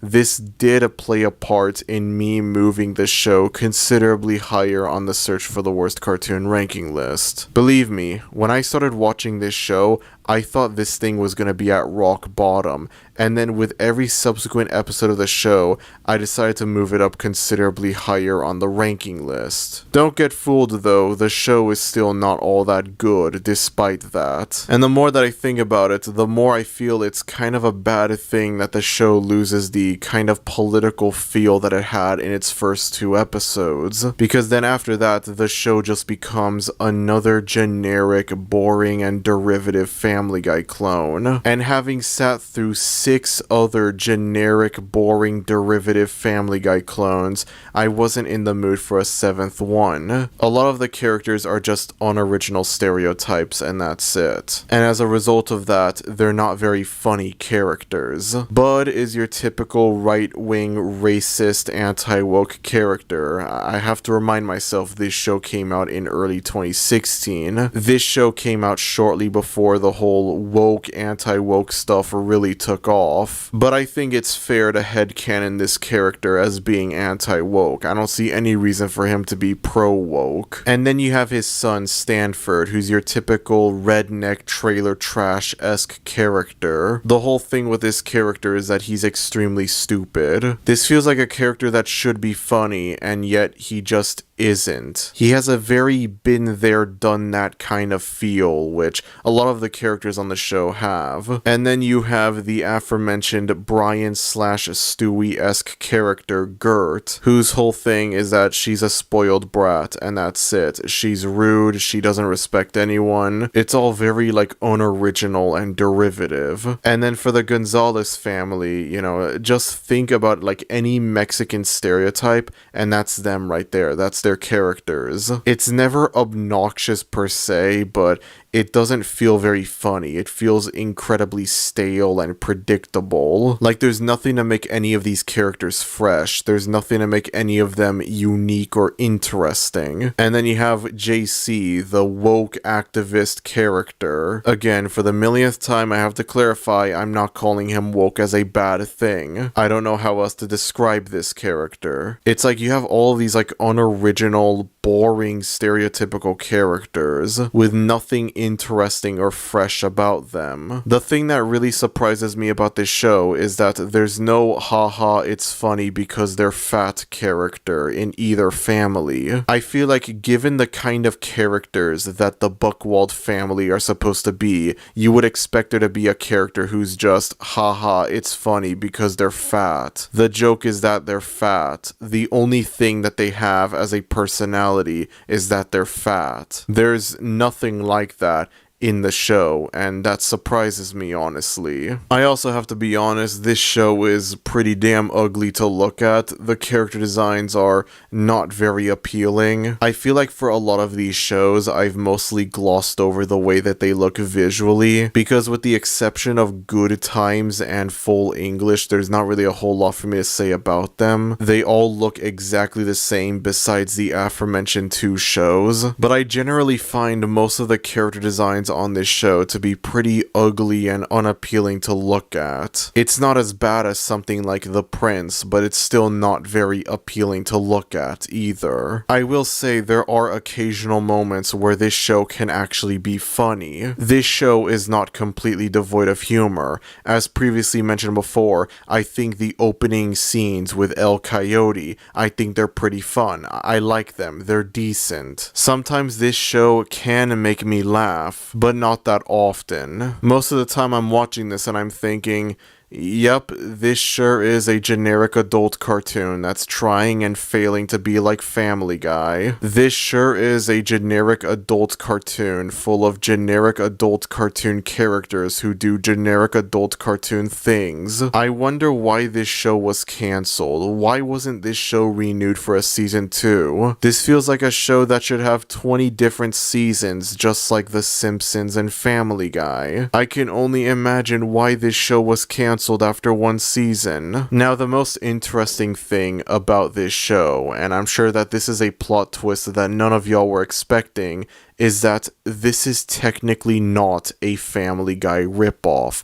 I know, I've made jokes about how this thing rips off Family Guy. I'm including it in a video called The Not Family Guy Collection, where I go over other Family Guy ripoffs, but this thing is technically not a ripoff. Hear me out on this, okay? Hear me out. This show was created by Mark Henteman. I have most definitely mispronounced his last name. I apologize for that. Who is also a writer, executive producer, and former showrunner for, you guessed it, Family Guy. So what we have here is another situation similar to The Prince, where it's easy to call it a Family Guy ripoff, but it technically isn't one, as it's from people who worked on Family Guy. The Prince was created by Gary Janetti, who, among other things, works as a supervising producer for Family Guy, as far back as the very first episode of the show, Death Has a Shadow, as a matter of fact. Bro was there from the very beginning. Damn. Something that I want to briefly mention is that Mark Henteman also created another cartoon prior to Bordertown called 3 South, a similarly short-lived cartoon that aired for 13 episodes on MTV from 2002 to 2003. I ended up watching the first episode of the show for this segment out of curiosity, and while I didn't find it to be particularly hilarious, it was also significantly better than Bordertown. I actually did laugh a few times watching the first episode. I guess it's just the trashy early 2000s vibe that the show has that makes it better than Bordertown, which comparatively feels much more sanitized and corporate.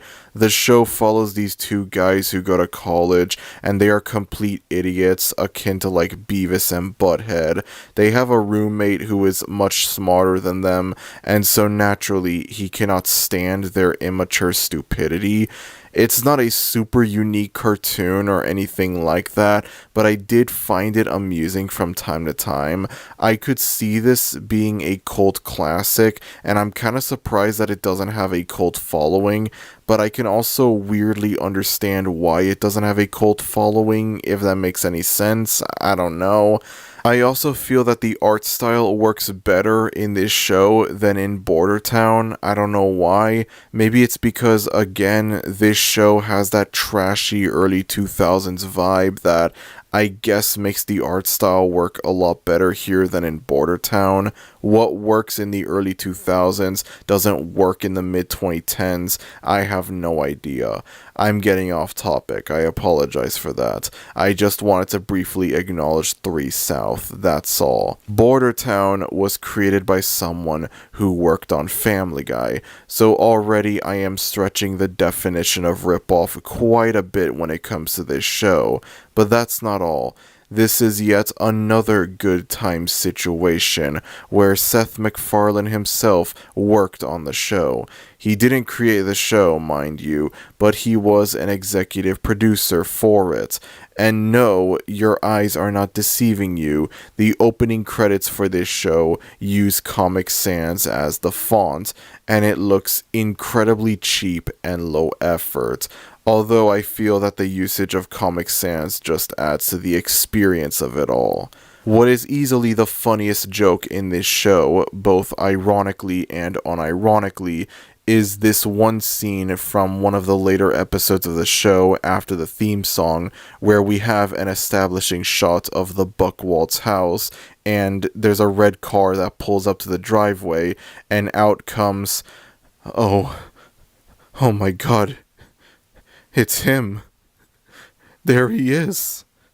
It's the Family Guy himself. He's in Bordertown. This is not a drill, guys. I repeat, this is not a drill. The Family Guy is in the crappy short-lived Family Guy ripoff that's technically not a ripoff because it was created by a writer for Family Guy and is executively produced by the man behind Family Guy. I can't believe it, guys. I can't believe it. You could only imagine my fucking reaction when this scene came on. I was not expecting it in the slightest. 7 cartoons in, and I was not prepared to see the Family Guy himself appear in one of these shows. I feel like Bordertown has now successfully beaten the Family Guy ripoff allegations. I'm still gonna call it one anyways. I don't care. And I doubt anyone would care either. I see no reason for anyone to, actually, people, over this crappy adult cartoon from 10 years ago that absolutely nobody remembers. Beyond the shock and surprise of seeing Peter Griffin in a Family Guy ripoff after having watched several other Family Guy ripoffs prior, this is also unironically funny as well, I'm not gonna lie.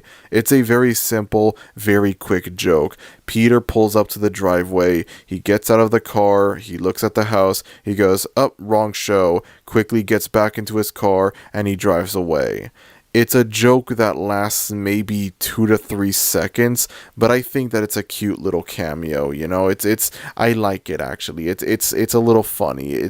If this wasn't like, you know, if I wasn't reviewing this in a series of Family Guy ripoffs, if I was reviewing this as its own thing, I would probably highlight this as being like an unironically funny moment or whatever.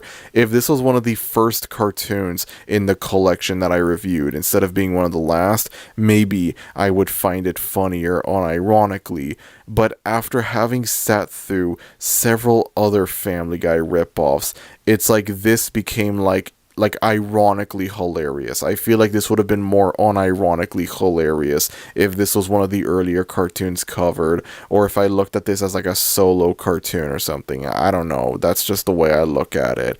It definitely caught me off guard though. I will give it that. I can't say that I was expecting it, I'm not gonna lie. I will say though, this is very likely delving into super serious Family Guy territory, or should I say super serious Bordertown territory, but I find this cameo to be weirdly depressing in a way. It's like hilariously depressing. Let me explain what I mean by that.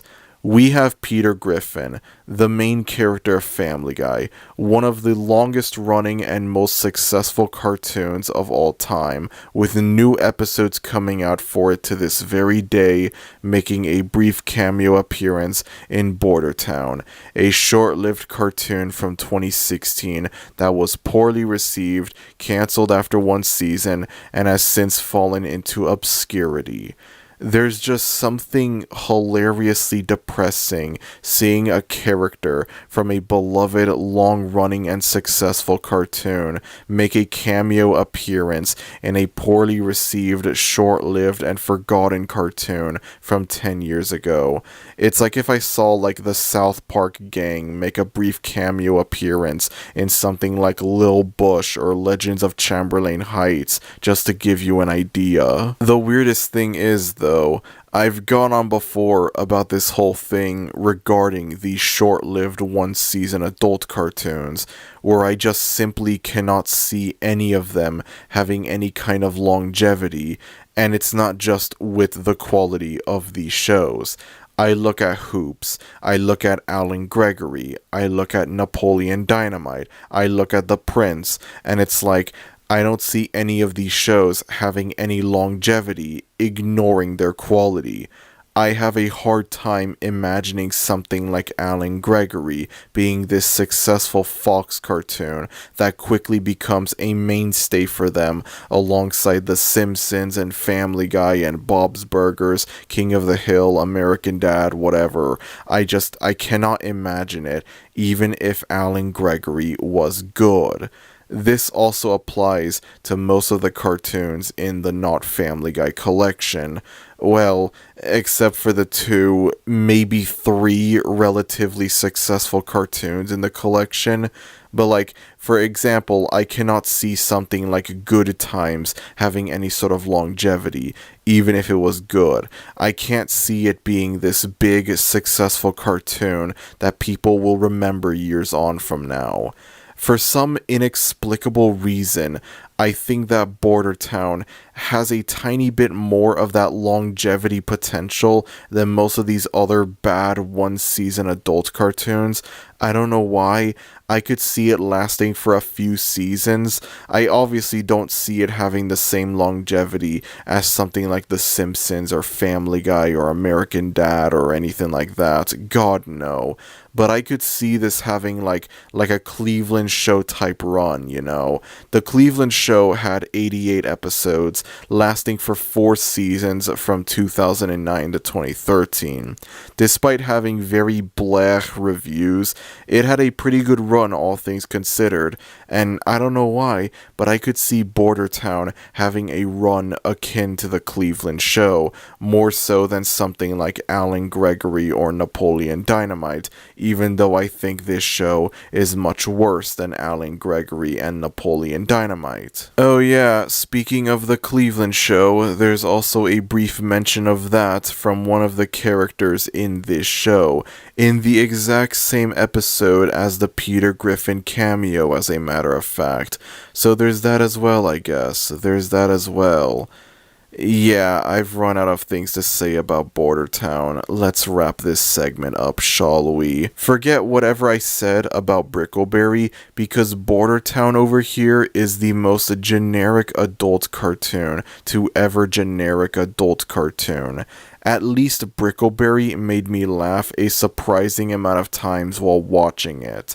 Bordertown, though, besides the El Coyote scenes and this cameo, I very rarely laughed watching Bordertown. It's incredible how I hated the fairly political nature of the first 2 episodes just because they remind me of the way that things are right now, and then they just drop the political aspect of the show for the remaining 11 episodes, and now I kinda wish that they kept it, because at least then it would be like something to talk about with this show. The rest of the show is just incredibly generic when compared to the first 2 episodes.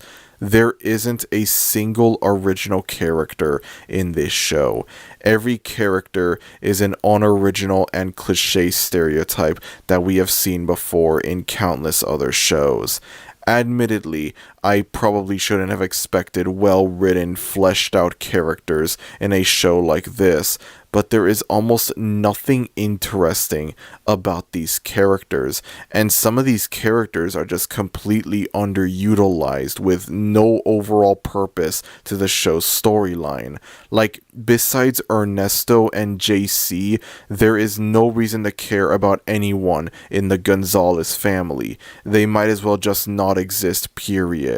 I don't doubt that if the show had gotten another season, maybe there would have been more of a focus on the Gonzalez family, having them be equal to the Buchwald family, but that never happened because the show got canceled after 1 season, and so what we're left with over here is a show that tries to focus on 2 dysfunctional families in it, but it doesn't work because it puts more focus on one dysfunctional family than on the other. There is no balance between the 2.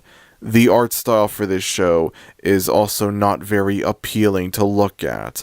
It's interesting how this art style works perfectly in a trashy, edgy cartoon from the early 2000s, but it just doesn't work in a corporate, sanitized mid-2010s cartoon that tries and fails to rip off Family Guy. This isn't the worst cartoon I've ever seen. This isn't the worst adult cartoon I've ever seen. In the vast ocean of bad, short-lived adult cartoons, this is just incredibly blah. Shows like Alan Gregory, Hoops, Napoleon Dynamite, whatever, I think are much more interesting for me to review because I could see the potential in those shows. I think that these shows have a lot of potential in them to be good shows, and so the wasted potential that lie in them make them much more interesting for me to review. Shows like The Prince or Biatches I think are more interesting to review because of how insultingly awful they are.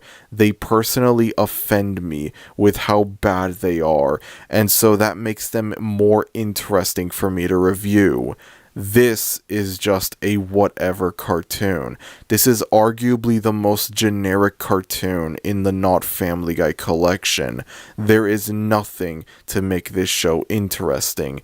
There is nothing to make it stand out from the many other short-lived Family Guy clones that plague adult animation, besides the fact that several people involved with this show also worked on Family Guy, including the creator of Family Guy himself, and the fact that Peter Griffin makes a brief cameo appearance in one episode. I feel like if I reviewed this show much earlier on into the search for the worst cartoon, I would probably hate it a lot more. I would probably be a lot more negative towards it. I'm pretty sure that, like, at one point, long before I even conceived of the Not Family Guy collection, I considered making a solo review for Bordertown, but that ended up never happening. Having watched so many other bad adult cartoons that are similar to Bordertown, having watched so many other bad adult cartoons that are much worse than Bordertown, some of which are included in this very collection, I have become bored and burnt out from this kind of slop. It is getting tiring. Whatever you want to say about Velma or the Hellaverse, at least they try to be different. They fail miserably at it, but at least they try. And the fact that they fail miserably at it makes them more interesting than they already are. The reasons why Hell of a Boss is a terrible adult cartoon are very different from the reasons why Bordertown is a terrible adult cartoon. And as much as I loathe Hell of a Boss, I will admit that it is far more interesting for me to review and talk about when compared to Bordertown, although that could come from how much I loathe Hell of a Boss. I have wonderful news though. We are very close to the end. We have finally made it to the 8th and final cartoon in the Not Family Guy collection. And what do you know, not only is it from our good friends Roger Black and Wacko O'Gwyn, but it's also the longest cartoon in the entire Not Family Guy collection, with a whopping 40 episodes. Let's get this over with, y'all. Let's get this over with.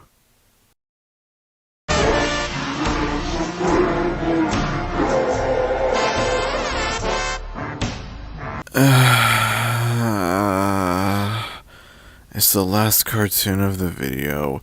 You can do this, man. You can do this. Paradise PD is the 8th and final cartoon in the Not Family Guy collection, as well as the longest of the 8 Not Family Guy collection cartoons, lasting for a whopping 4 seasons and 40 episodes from 2018 to 2022.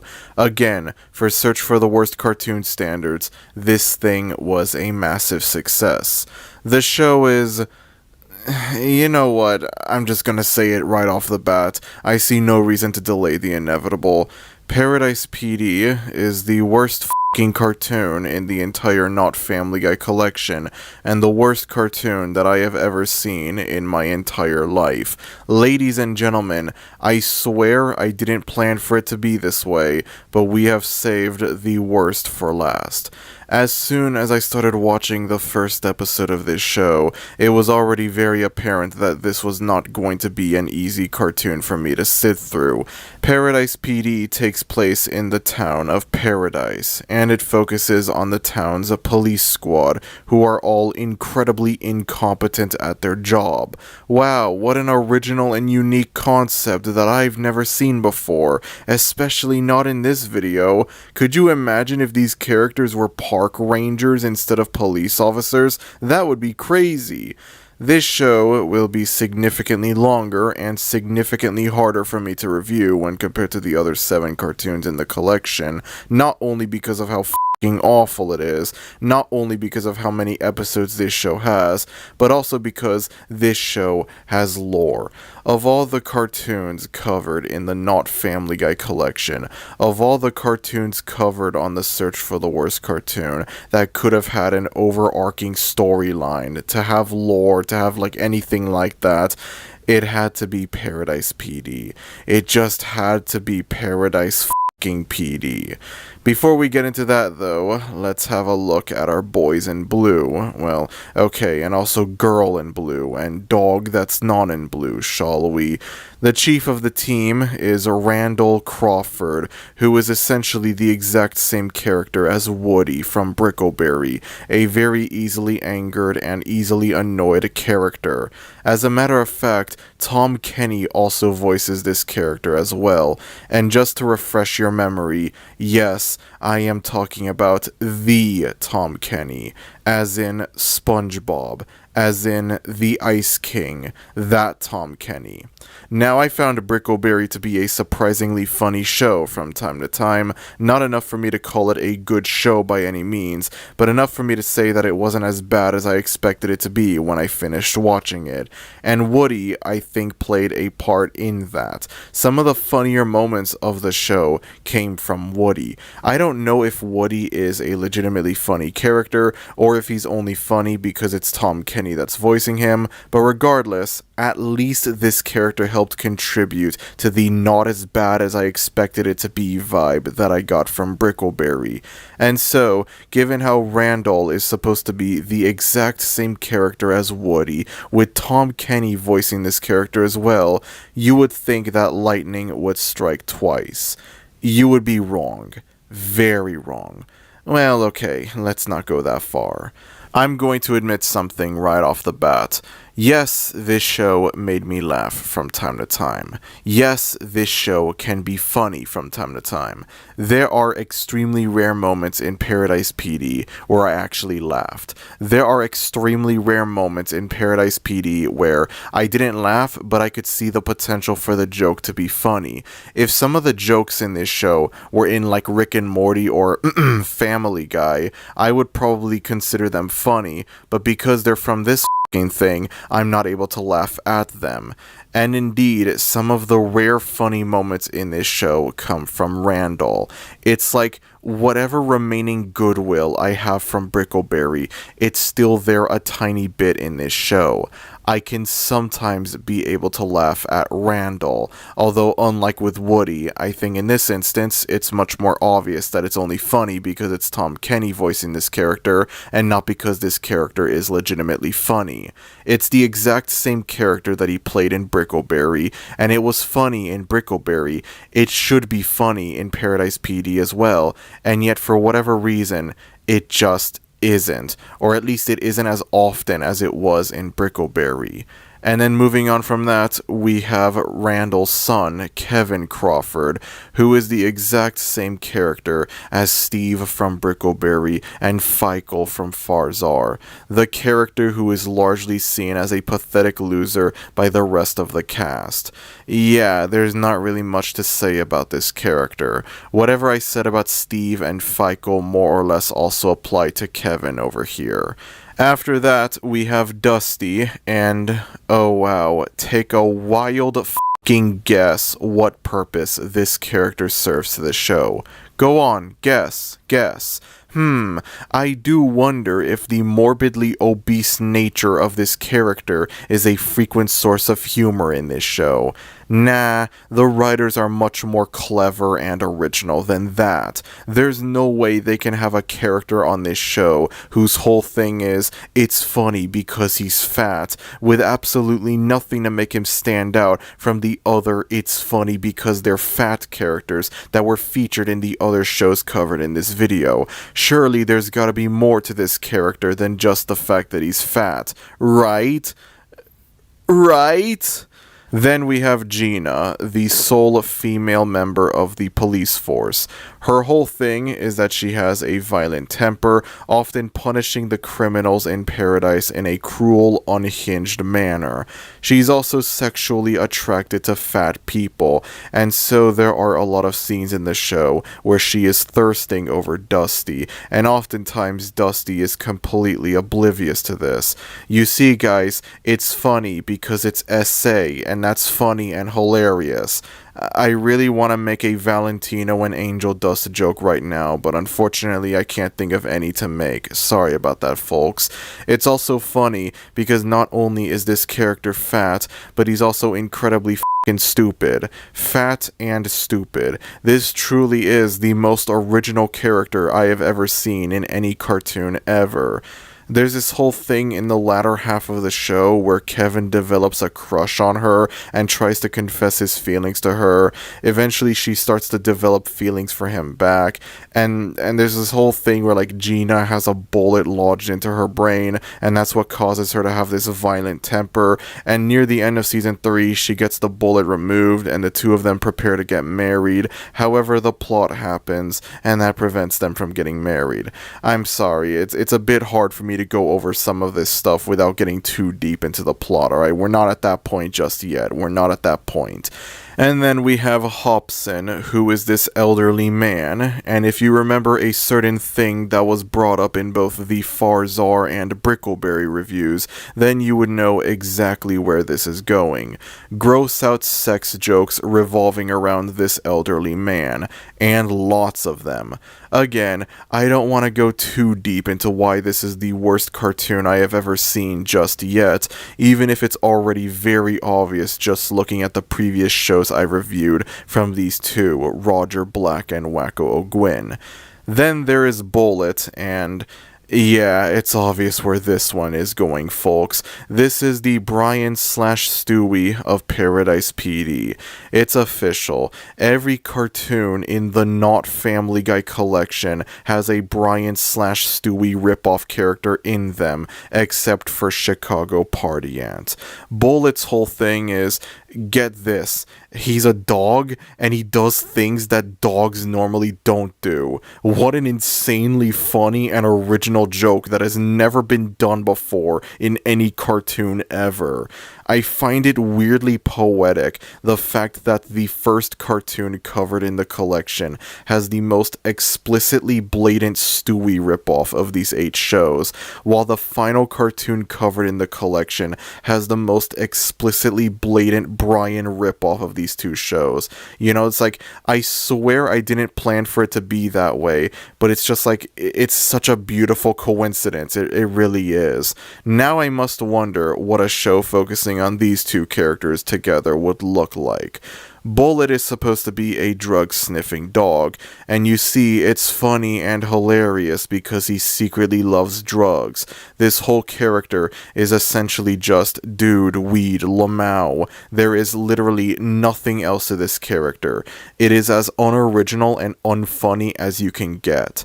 I'm pretty sure there was an early episode of Family Guy from like the pre-cancellation era, from like the first 3 seasons of the show, where Brian becomes a police officer and he starts getting addicted to coke. So like this whole character and his gimmick is even more unoriginal than it already is. Then we have Fitz, and actually, there's a lot of things to say about this character, believe it or not. But again, it largely ties to the lore that this show surprisingly has, so I cannot go over this character just yet. Finally, we have Karen, Kevin's mom, Randall's ex-wife, and the mayor of Paradise. This is a character that's in the show. I genuinely don't know what there is to say about this character. Given the fact that she's named Karen, you would think her whole thing would be that she's extremely rude and entitled, and yeah, there are occasionally jokes where she's like that in the show, but not that often. It doesn't happen enough for me to say that that's her character. There is almost nothing for me to say about her. I'm sorry. And that's it. That's the main cast of this show. Wait, I almost forgot.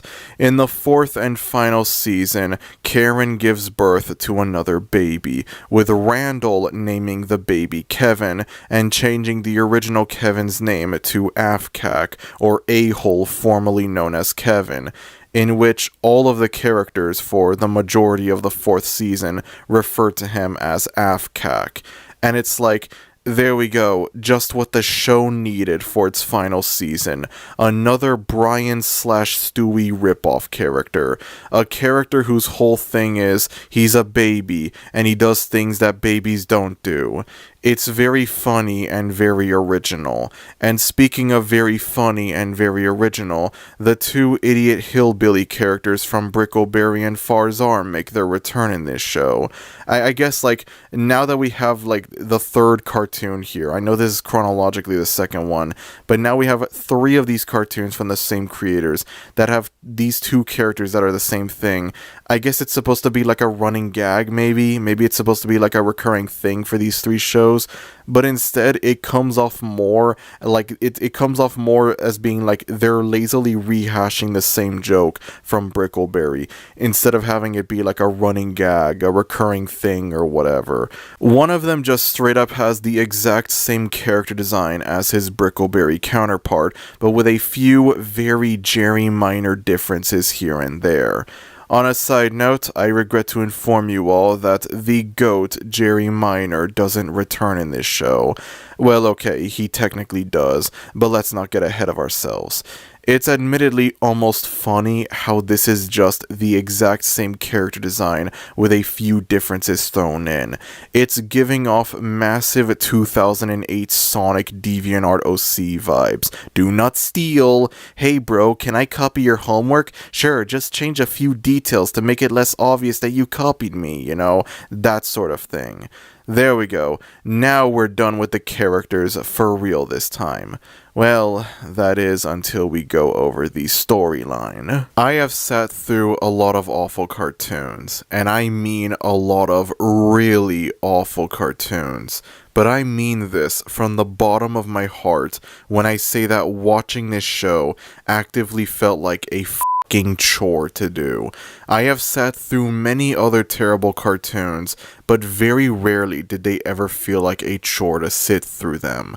I felt obligated against my will to sit through all 40 episodes of Paradise PD. Why? Because number one, I have sat through every episode of every cartoon covered in this video, with the exception of Crash Canyon, but the reasons I didn't watch every episode of Crash Canyon were out of my control, besides the one obvious reason being that the show was awful. And number two, this show again has lore. I couldn't just pick and choose whichever episodes I wanted to watch. I had to watch the whole thing because otherwise I wouldn't understand certain subplots that happen in some of the later episodes. Let me just say, it wasn't easy to sit through all 40 episodes. Very early on into the show, I had to ask myself, was this worse than Farzar? Because Farzar was really fucking bad, but then this was almost on par with Farzar. A lot of the problems that I had with Farzar could also very easily apply to this show. And then eventually I came to the conclusion that no, Paradise PD is worse than Farzar, albeit not by much. The only advantage Paradise PD has over Farzar is that it has a few funny jokes sprinkled in from time to time. I'm not gonna act like this show is 100% joyless and miserable. It's only 98% joyless and miserable. Every now and then, on rare occasions, there are funny moments in this show. I laughed a few times watching Paradise PD. I didn't laugh a single time watching Farzar. There wasn't a single joke in Farzar that I thought was funny. On the other hand, though, the only advantage Farzar has over Paradise PD is that it's only 10 episodes long, whereas Paradise PD is 40 fucking episodes long. Imagine watching all 10 episodes of Farzar on repeat 4 times, but there's extremely rare funny moments thrown in. That's what Paradise PD felt like to me. Watching this show made me realize how important quantity is when it comes to the shows that I review on this series. Biatch's, Farzar, and Paradise PD are all awful shows for very similar reasons. Biatch's is also somehow the least bad of the 3 shows despite that. Why? Simple. Because it's short. Biatch's only lasted 6 episodes, and all 6 episodes are 3 to 5 minutes long. It takes about 20 minutes to finish all of Biatch's in one sitting. Now granted, these 20 minutes are absolutely horrible, filled with nothing but pain and misery, but it's still only 20 minutes nonetheless. Farzar is worse than Biatch's because it's longer. It lasted for 10 episodes, which might not seem like a big deal. The show is only 4 episodes longer than Biatch's, but what really makes it worse are the episode lengths. You have episodes that are around 27 to 28 minutes long. You have episodes that are almost 30 minutes long. Trust me when I say that there is a massive difference between an awful adult cartoon full of unfunny pee-pee poo-poo fart jokes that has 4-minute long episodes versus an awful adult cartoon full of unfunny pee-pee poo-poo fart jokes that has 28-minute long episodes. Paradise PD is worse than either show, because even though it has the same unnecessarily long episode lengths as Farzar, and even though it has very excessive toilet humor much like Biatch's and Farzar, it's also 40 episodes long. I cannot stress enough how much the amount of episodes this show has made it even harder for me to sit through. Of course, what are the odds? The final cartoon in the Not Family Guy collection is also the longest cartoon, and the longest cartoon in the Not Family Guy collection is also the worst cartoon. Just perfect.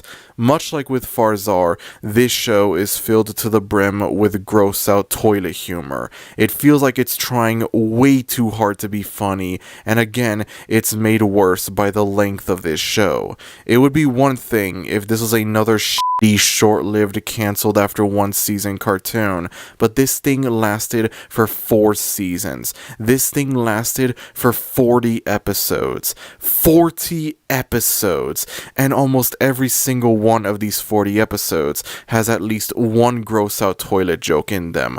Almost every episode has at least one pee-pee joke, at least one poop joke, at least one balls joke. In the beginning of the first episode, there's a scene where Randall and Karen prepare to have sex, and Kevin, as a kid, gets a hold of Randall's police gun and accidentally shoots him in the balls. And it was at that very moment where I realized how insufferable and unfunny this show was going to be.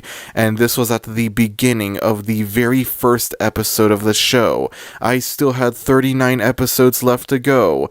The second episode of the show establishes this rival police force from another city across paradise, in which Randall is jealous of them, as they are far better than his police squad. Whenever there's a contest for best police force or whatever, they always win, and Randall is jealous. Very typical stuff. In the second episode, the 2 police forces fight to see who can identify a corpse first. However, the corpse is on the border between paradise and this other city, and so the other city has to identify the corpse only from its top half, while paradise has to identify the corpse only from its bottom half, which means that the episode has several great and hilarious and totally not hard to sit through fart jokes and poop jokes and disgusting close-up shots of buttholes and whatnot.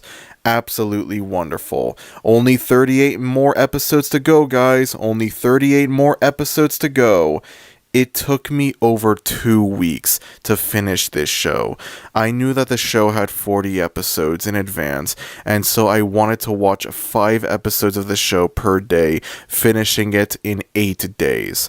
I was unable to do that.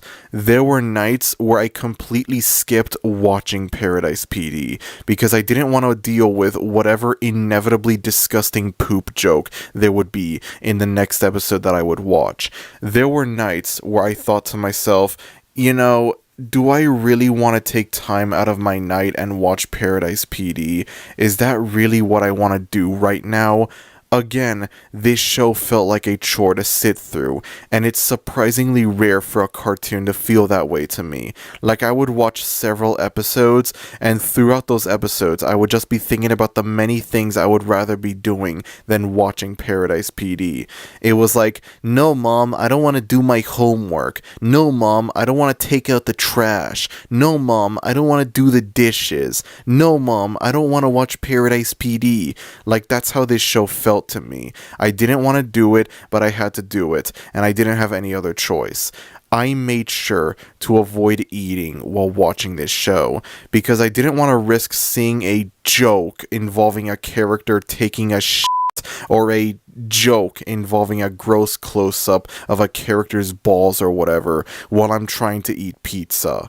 I'm not joking about this either. I'm watching an episode and I get really hungry, but I know not to eat while watching this show because I had no way of knowing when a poop joke or a balls joke would come out of nowhere.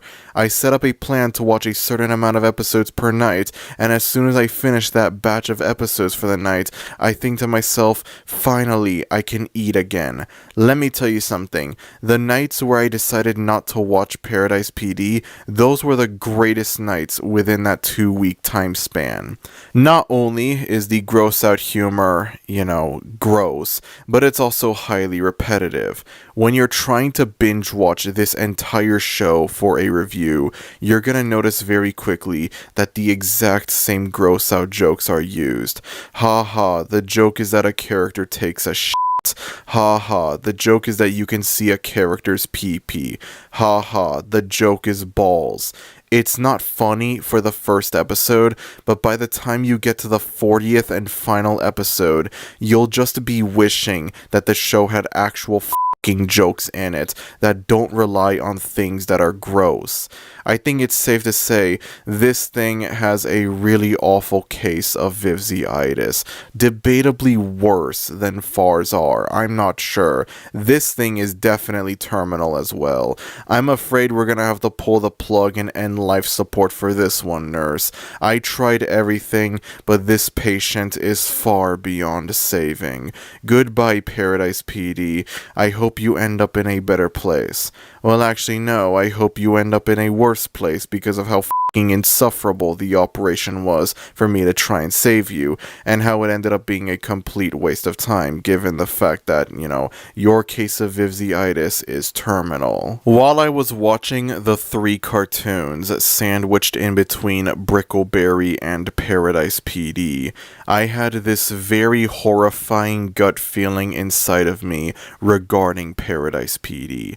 Even before I watched this show, I was scared to watch it because of that gut feeling, and as soon as the day that I officially watched this show for the first time finally arrived, that horrifying gut feeling that I had as soon as I finished watching Brickleberry came true. Brickleberry was a fluke.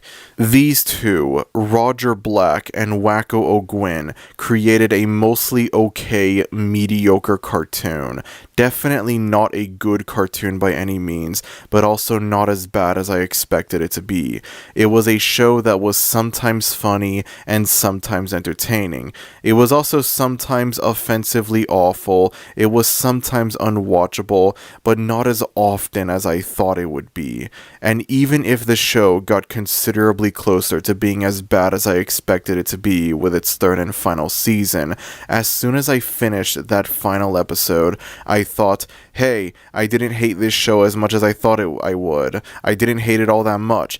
It wasn't a very good show. It was largely boring, and from time to time, it was offensively awful. But it wasn't that often that it would be offensively awful, and it would sometimes be funny. It would sometimes be entertaining. I laughed watching this show more times than I expected. I can't believe it. And then these two would go on to create 2 of the worst fucking cartoons I have ever seen. 2 shows that were both emotionally exhausting for me to sit through. 2 shows that have every single bad thing about adult animation in them. 2 shows that made me look at these guys and think, maybe Vivian Medrano isn't actually the most talentless cartoon creator of all time now that I think about it. I have a theory as to why Brickleberry turned out considerably less bad than Paradise PD and Farzar. Brickleberry aired on Comedy Central. It aired on national cable television. And so, as a result of that, there were probably limitations and restrictions and whatnot on what can and cannot be included into the show. What kind of jokes can they include into the show that could also be aired on TV? Paradise PD and Farzar, in comparison, are both Netflix cartoons. They're both streaming cartoons, and so whatever restrictions and limitations these two had with Brickleberry, they no longer had them with these two shows, because they are now on Netflix, and you can get away with more things on Netflix than on cable television. In Brickleberry, the characters rarely swear. I mean, they obviously do swear, but not that often. And they're obviously always censored. I know that the show got a DVD release, and so, like, the swearing would be uncensored there, but, you know, it's like, the swearing, it's like, not only is it censored every time they say it, but they also don't say it that many times, because it aired on cable television. And then in these two shows, because they're on Netflix, the swearing is a lot more frequent. Now the characters start saying the F word more frequently, even when there are instances where there's no reason for the characters to swear at all, because the show is on Netflix. They have that creative freedom that they didn't have on cable television. Brickleberry didn't have that many pee pee poo poo fart jokes in it. It didn't have that many excessive gross out jokes in it. Those jokes are in Brickleberry, don't get me wrong. They are in Brickleberry, and they're not funny there either.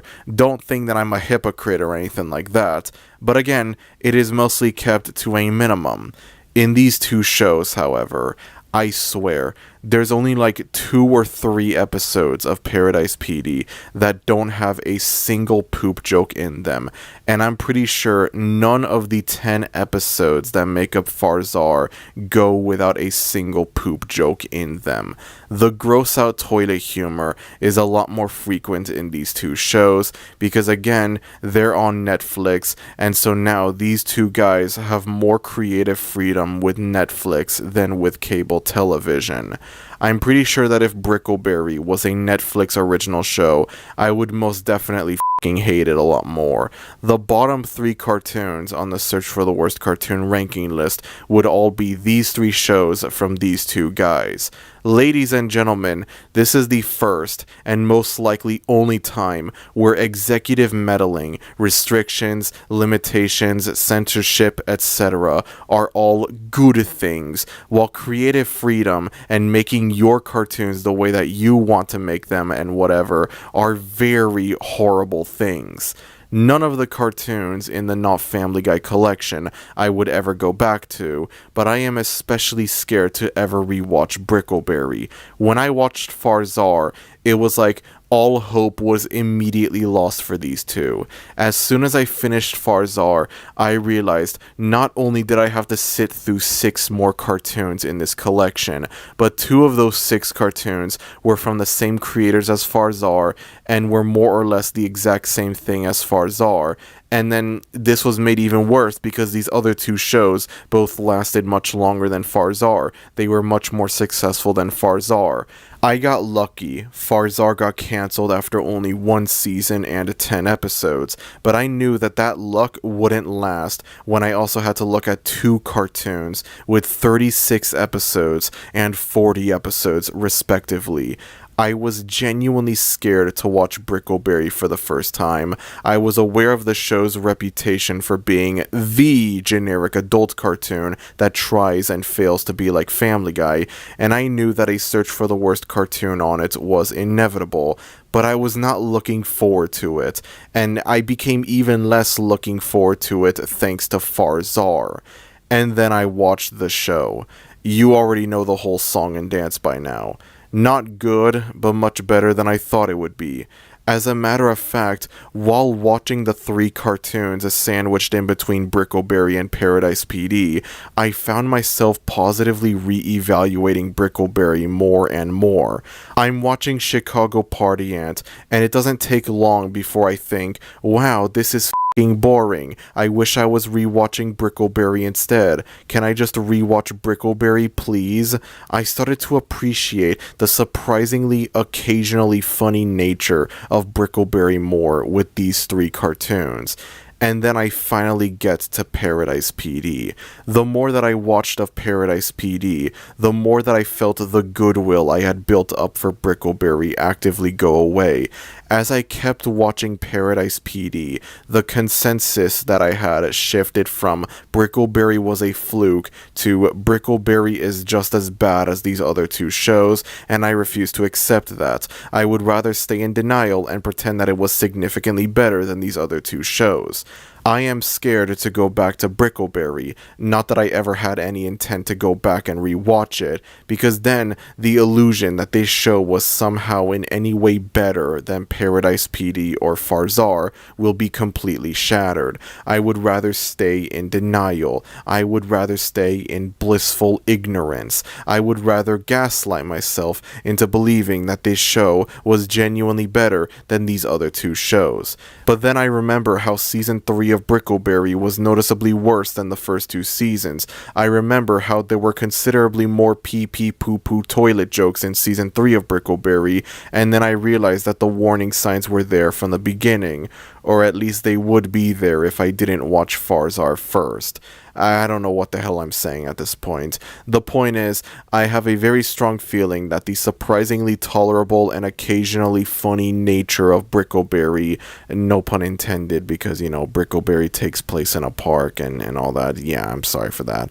It won't be there if I rewatch it. Even if there's already little to no chance that I'll ever go back and rewatch it to begin with, I would much rather preserve my Brickleberry goodwill. Thank you very much. This show is also something else as well, in addition to being gross and repetitive. Now, I very rarely ever use this term when reviewing a movie or a cartoon, because it always felt inherently lame and corny to use it. Even if I agree with the sentiment, even if the thing that I'm reviewing is indeed this very thing, I refuse to refer to it as such because I know that I will come off as corny if I use it. Paradise PD, though, is so bad that it has given me no choice but to use this term. In addition to being gross and repetitive, Paradise PD is also mean-spirited. I don't like referring to something as mean-spirited, even if the thing that I'm reviewing is indeed mean-spirited, because it just feels inherently corny to me. I don't know how to describe it. It's like, oh no, how dare a piece of media not just be sunshine and rainbows? How dare a piece of media have characters in it that aren't nice and kind to each other and everyone around them? I feel like if any of these shows were cartoons and not live action, they would be hated by the cartoon community for being quote-unquote mean-spirited. There's no way in hell It's Always Sunny in Philadelphia would still be critically acclaimed if it was a cartoon. It would have the exact same reputation that Velma has if it was a cartoon. I just know it. If they ever make a show based on GTA, I hope to God that it's live action and not a cartoon. I can easily imagine there being a cartoon based on, I don't know, GTA 5, and regardless of how the show is executed, this could be the greatest video game adaptation that we have ever gotten thus far, and I know that the cartoon community would be like, oh, why are Franklin, Michael, and Trevor doing horrible things? Why are they committing all of these crimes, all of these robberies? That's so cruel and mean-spirited. Why can't this show be more like Bluey or My Little Pony? And then they wonder why the animation is only for kids stereotype continues to exist. Connect the dots, people. Connect the dots. I, admittedly, have a much more dry, cynical style of humor when compared to most other cartoon YouTubers, so maybe I'm being a little bit biased over here. But there are instances where I'm reviewing something that's undeniably mean-spirited, like Alan Gregory, for example, and I don't feel comfortable calling it mean-spirited, even though it is mean-spirited, because I feel like a complete dork. I feel like a cornball using this term. Paradise PD has broken me so badly that I no longer care if I come off as lame or corny for referring to something as mean-spirited. I don't know how else to describe this show, besides gross and repetitive, of course. It's the same problem that I had with Alan Gregory, where I understand that these characters are supposed to be awful and unlikable, but then it's not funny to watch them despite the fact that I know they are intentionally unlikable because they go overboard with their unlikability. These characters are supposed to be insufferable to the other characters around them in the show, but funny to us, the audience, and instead they are insufferable to both the other characters around them in the show and to us, the audience. The whole thing with Kevin being a massive loser that nobody likes or respects, yeah, they end up getting really excessive with it. Like the show is just constantly reminding you, shoving it into your face, that these characters hate Kevin and think that he's a loser. As you further progress through the show, it gets more and more tiring hearing the exact same jokes get made about this one character. Oh, he's a massive loser, and everyone including his own father hates him, and he's a pathetic virgin who always fails at having sex, and he has a small pee-pee, and nothing good ever happens to him. And it's like, okay, I could see how these jokes could potentially be funny to someone in the early episodes, but by the time I'm 29 episodes into the show, it gets so fucking exhausting having the exact same joke being made all the time, where it's like, oh, Kevin's about to have sex with a beautiful woman, but then he's unable to have sex with her because he's a pathetic loser and he has a small pee-pee. The problem is not that they make these jokes. The problem is that they make these jokes all the time in every single episode of the show without any variety whatsoever. It gets really tiring, really stale, really old, really fast. I get to season 4, they introduce the other Brian/Stewie ripoff character. Randall parades him around and treats him like he's a better son than Kevin. He's the son that he has always wanted, even naming the baby Kevin and changing the original Kevin's name to Afkak, and by this point, I was completely done with the mean-spirited nature of this show. It just repeats the same few jokes over and over again. Kevin is a loser and everyone hates him. Dusty is fat and he eats a lot of food because he's fat, and it's funny because he's fat. Timu Brian Griffin likes drugs, and that's it. The joke is drugs. The punchline is drugs. Dude, weed, Lamau. The old guy, whatever the his name was. I wrote it earlier into the script, but I'm too lazy to go back and check. He's horny. The joke is that he frequently talks about sex, and there are tons of shots of his pee-pee and balls, and it's funny because it's disgusting, because he's an old elderly man who is very explicitly sexual. The characters swear all the time, even in instances where there is no reason for them to swear. The character takes a shit or does something relating to poop, and it's funny because it's disgusting and unappealing. The characters have jokes relating to their pee-pees or their balls or their buttholes. The characters have, there's close-up shots of a character's balls. There's close-up shots of a character's butthole. It's funny because it's gross, guys. It's funny because it's gross. Okay, I need to slow down a bit. I have just reviewed 8 cartoons. The final one of these 8 cartoons also happens to be the longest and worst one of these 8 cartoons, as well as the worst cartoon that I have ever seen. I need to take it easy and relax. As mentioned before, this show has lore. It's not just, haha, these police officers are bad at their job, wacky shenanigans ensue. This isn't episodic. It's like this, in this weird in-between area where it's episodic, but it also has, a story. It has, lore at the same time, if that makes sense. I don't know if it's worth it to go over the lore for this show, since it's not like it'll make the show any better. I doubt there is anybody watching this that'll care that much about Paradise PD's lore.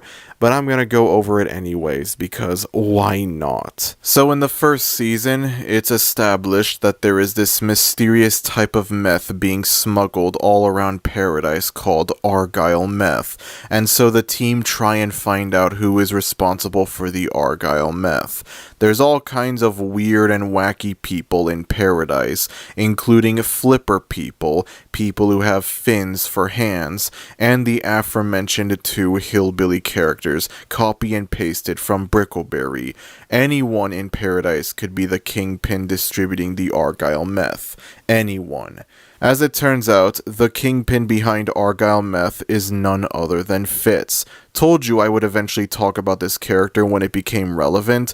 The whole thing with Fitz is that he has PTSD from this one incident he had several years ago as a cop. A crime boss is about to blow up a building with tons of hostages inside of it, and if Fitz gets him a deep dish pizza, then he will let the hostages go and not blow up the building. Fitz gets the pizza. I think there's like a joke included about how deep dish pizza sucks or whatever. I don't know, and I don't care either. The crime boss blows up the building, killing the hostages and himself, leaving Fitz permanently traumatized. And as a result of this trauma, he develops a split personality. Sometimes he is his normal self, and other times he becomes the crime boss.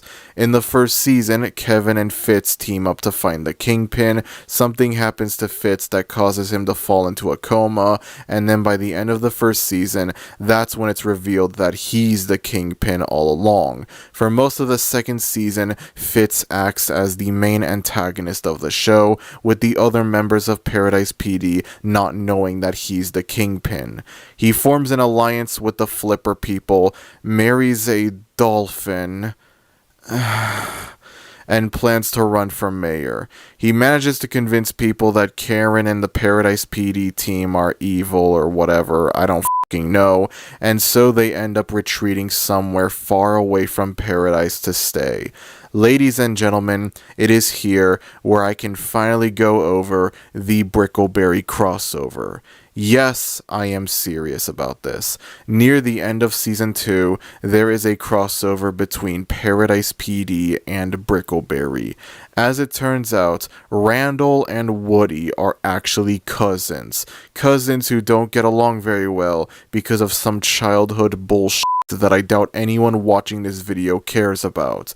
In this episode, Malloy, the little bear cub that acts as the Brian/Stewie ripoff for Brickleberry, mysteriously disappears, and so it's up to everyone to try and look for him. I'm not gonna lie, I think this is one of the better episodes of Paradise PD. This was probably the most that I laughed out of all 40 episodes of the show.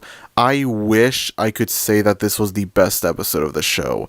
I really do. But unfortunately, there are several pee-pee poo-poo fart jokes, toilet jokes, whatever, in the episode that drag it down from being the best episode. What I consider to be the least bad episode of the entire show is the 10th and final episode of Season 1, which is this Christmas-themed episode. And the only reason I consider it to be the least bad episode of the show is because it has the least amount of gross out humor in it. I got to this episode, I noticed that there wasn't a single poop joke made in the episode, and so I decided that it was the best episode of the show by default, and it still remained the best episode of the show even after watching the remaining 3 seasons. Nevertheless though, this Brickleberry crossover is definitely second place as far as least bad episodes of Paradise PD go. It's like I was able to regain that Brickleberry goodwill for just this one episode, and then I get to the next episode, and midway into it, I suddenly remember how I would laugh occasionally from time to time watching the Brickleberry crossover, and now in this next episode, I'm back to very rarely if ever laughing at any of the jokes that the episode throws at me.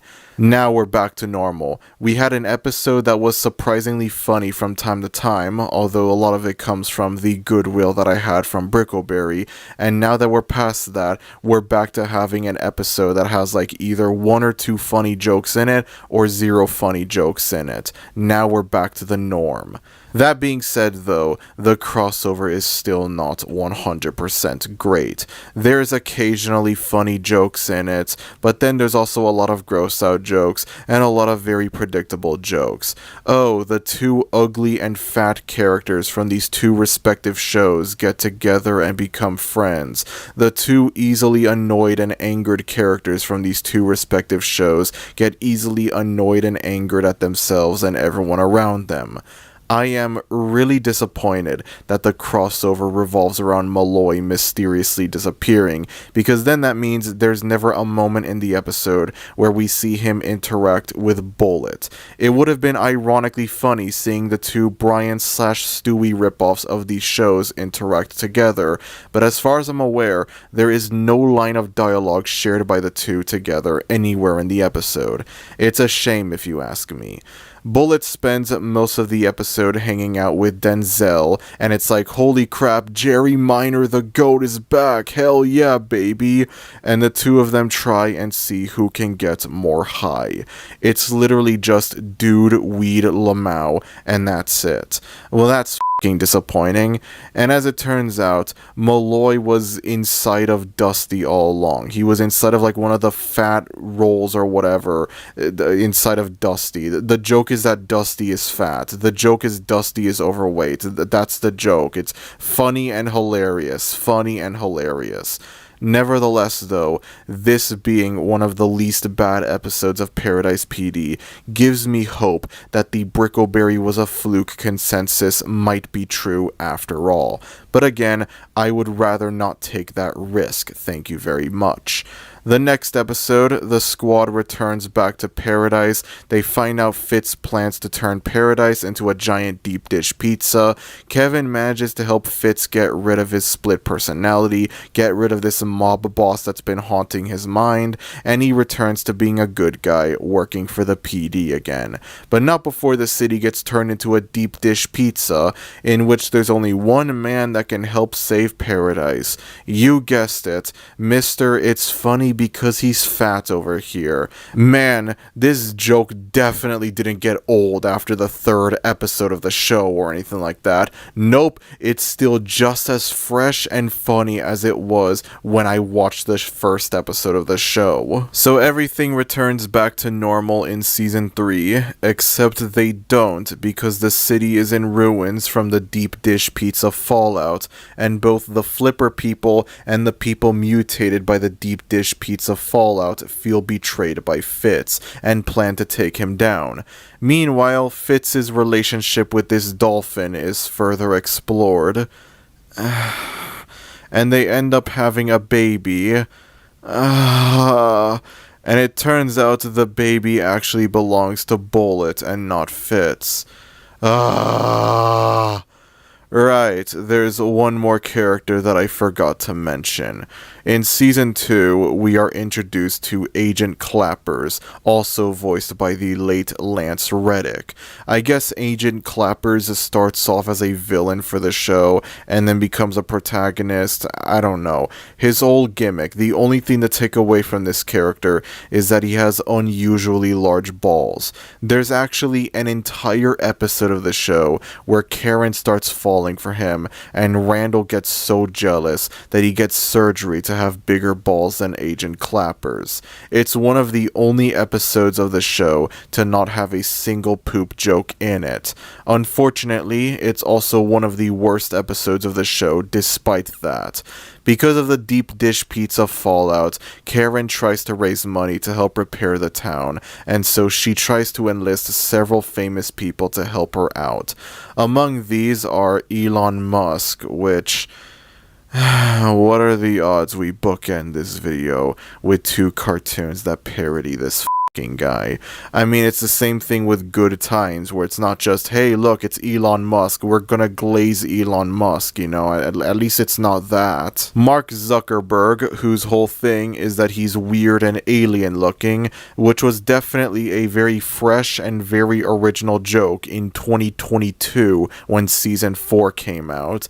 And then he also has another joke where the only thing that he can say is higher hair. No, I have no idea what this is referencing either, don't worry. It's another joke that definitely doesn't get old or stale after a while. Sometimes there are cutaway gags involving him, and they're so funny because the punchline is always unpredictable. You're watching these cutaway gags, and you think, oh, he's not gonna say higher hair, and then he says higher hair, and it's so funny and unpredictable because that's the only thing that he says. It's definitely not repetitive whatsoever. Then there's Mike Lindell. Now some of you might be wondering who the is Mike Lindell.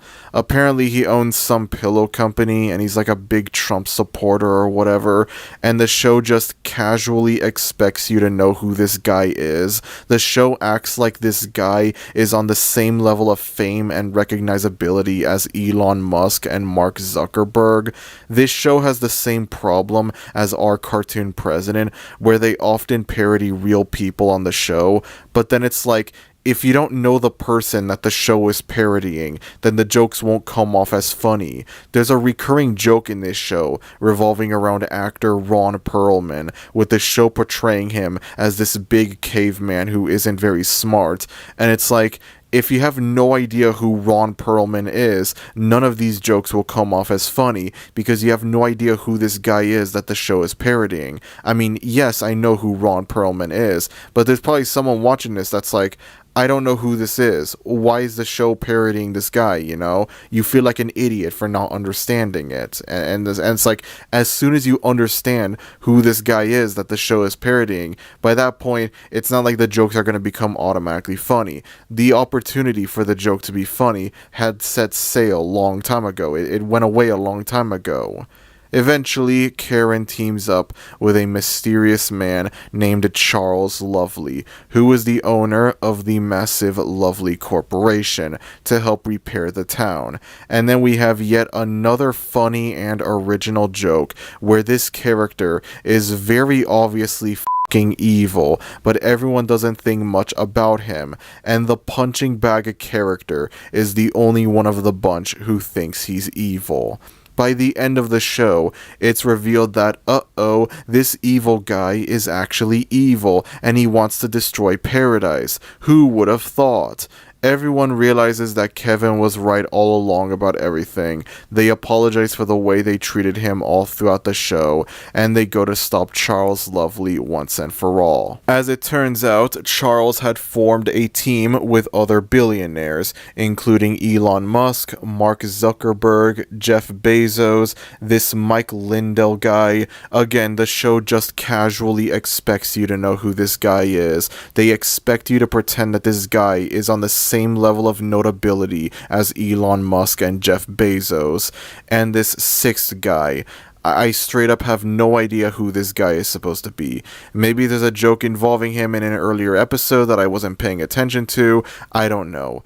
Again, I don't know who this person is that the show is parodying, and so every joke that they make with this character won't be funny to me. Admittedly, all of this could be my fault and not the show's fault, but I don't care. I'm gonna treat it like it's the show's fault anyways. In an earlier episode of Season 4, we meet Dusty's father, who runs this secret military team. I bring them up not only because they reappear in this final episode, but also because I thought the episode that he debuts in would be interesting. When I prepared to watch this show for the first time, I was scrolling through the episode list and saw that the second episode of Season 4 was called Diddy's Home, and for obvious reasons, this made me very interested as to what the episode would consist of. Reminder, Season 4 came out in December of 2022. Everything with Diddy came out in late 2023, I believe, going into 2024.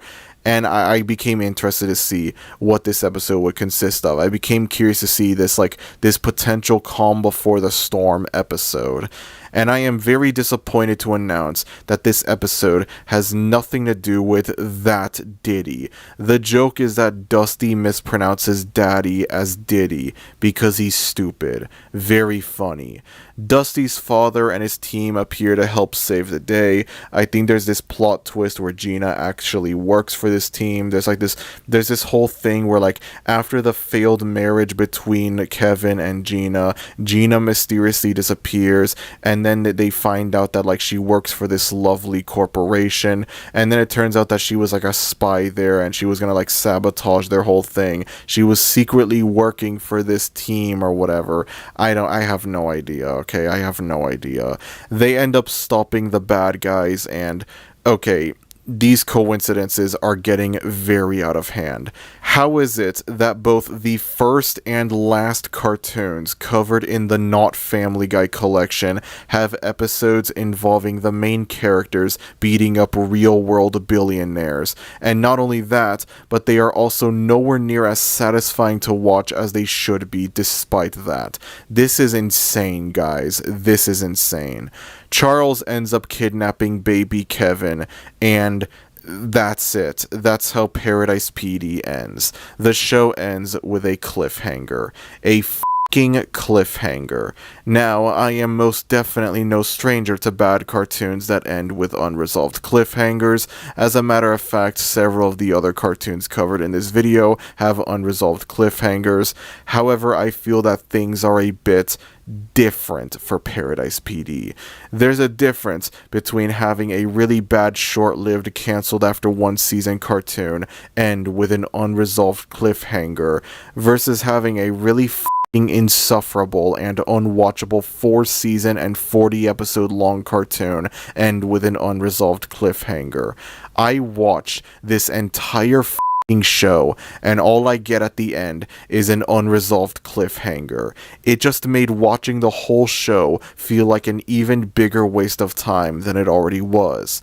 I was confused by this because I couldn't find any articles claiming that the show had been cancelled or anything like that. I would have thought that maybe the show got quietly cancelled like Good Times, but that wouldn't make sense for a show that lasted for 4 seasons, you know? That means that the show was relatively successful. Why would a fairly successful show get quietly cancelled with no public announcement of its cancellation?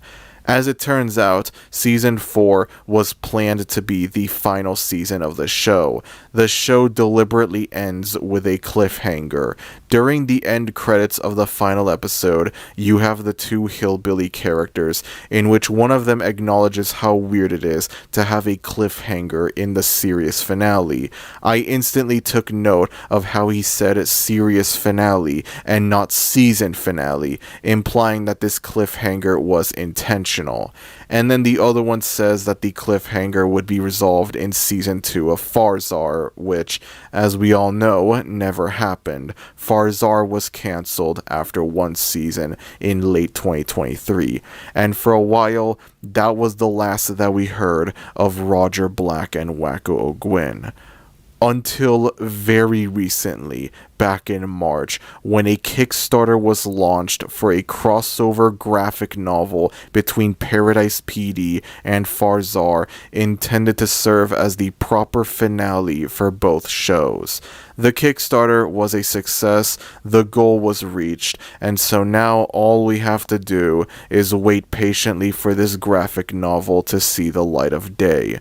When this graphic novel gets released, I don't know if I'll make a video on it, to be honest. I don't know how the hell you can review a book in the same way you can review a movie or a show or a video game. I don't know how I can make it like entertaining. I don't know how I can make it visually interesting. I don't know. But for completionist's sake, I will try and make a video reviewing this finale graphic novel for Paradise PD and Farzar when it comes out. Imagine that, a search for the worst cartoon that reviews a book. I can't wait to see all the funny and hilarious pee-pee poo-poo fart jokes that the novel will have that'll make the regret of buying it and owning it physically hit even harder.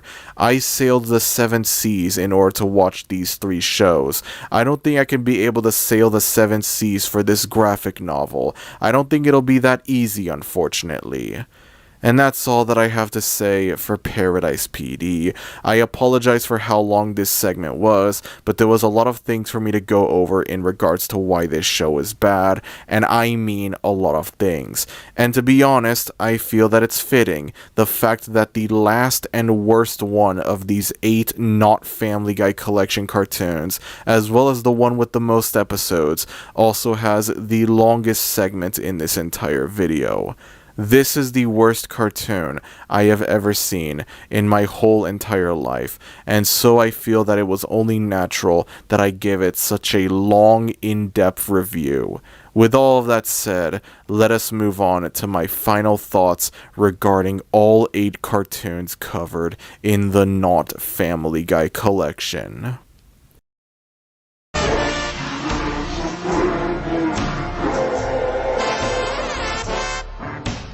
If you've made it this far into the video, then I applaud you.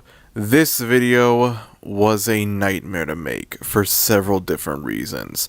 I started working on this video at the very end of September 2025, intending to have it out on Christmas of that same year.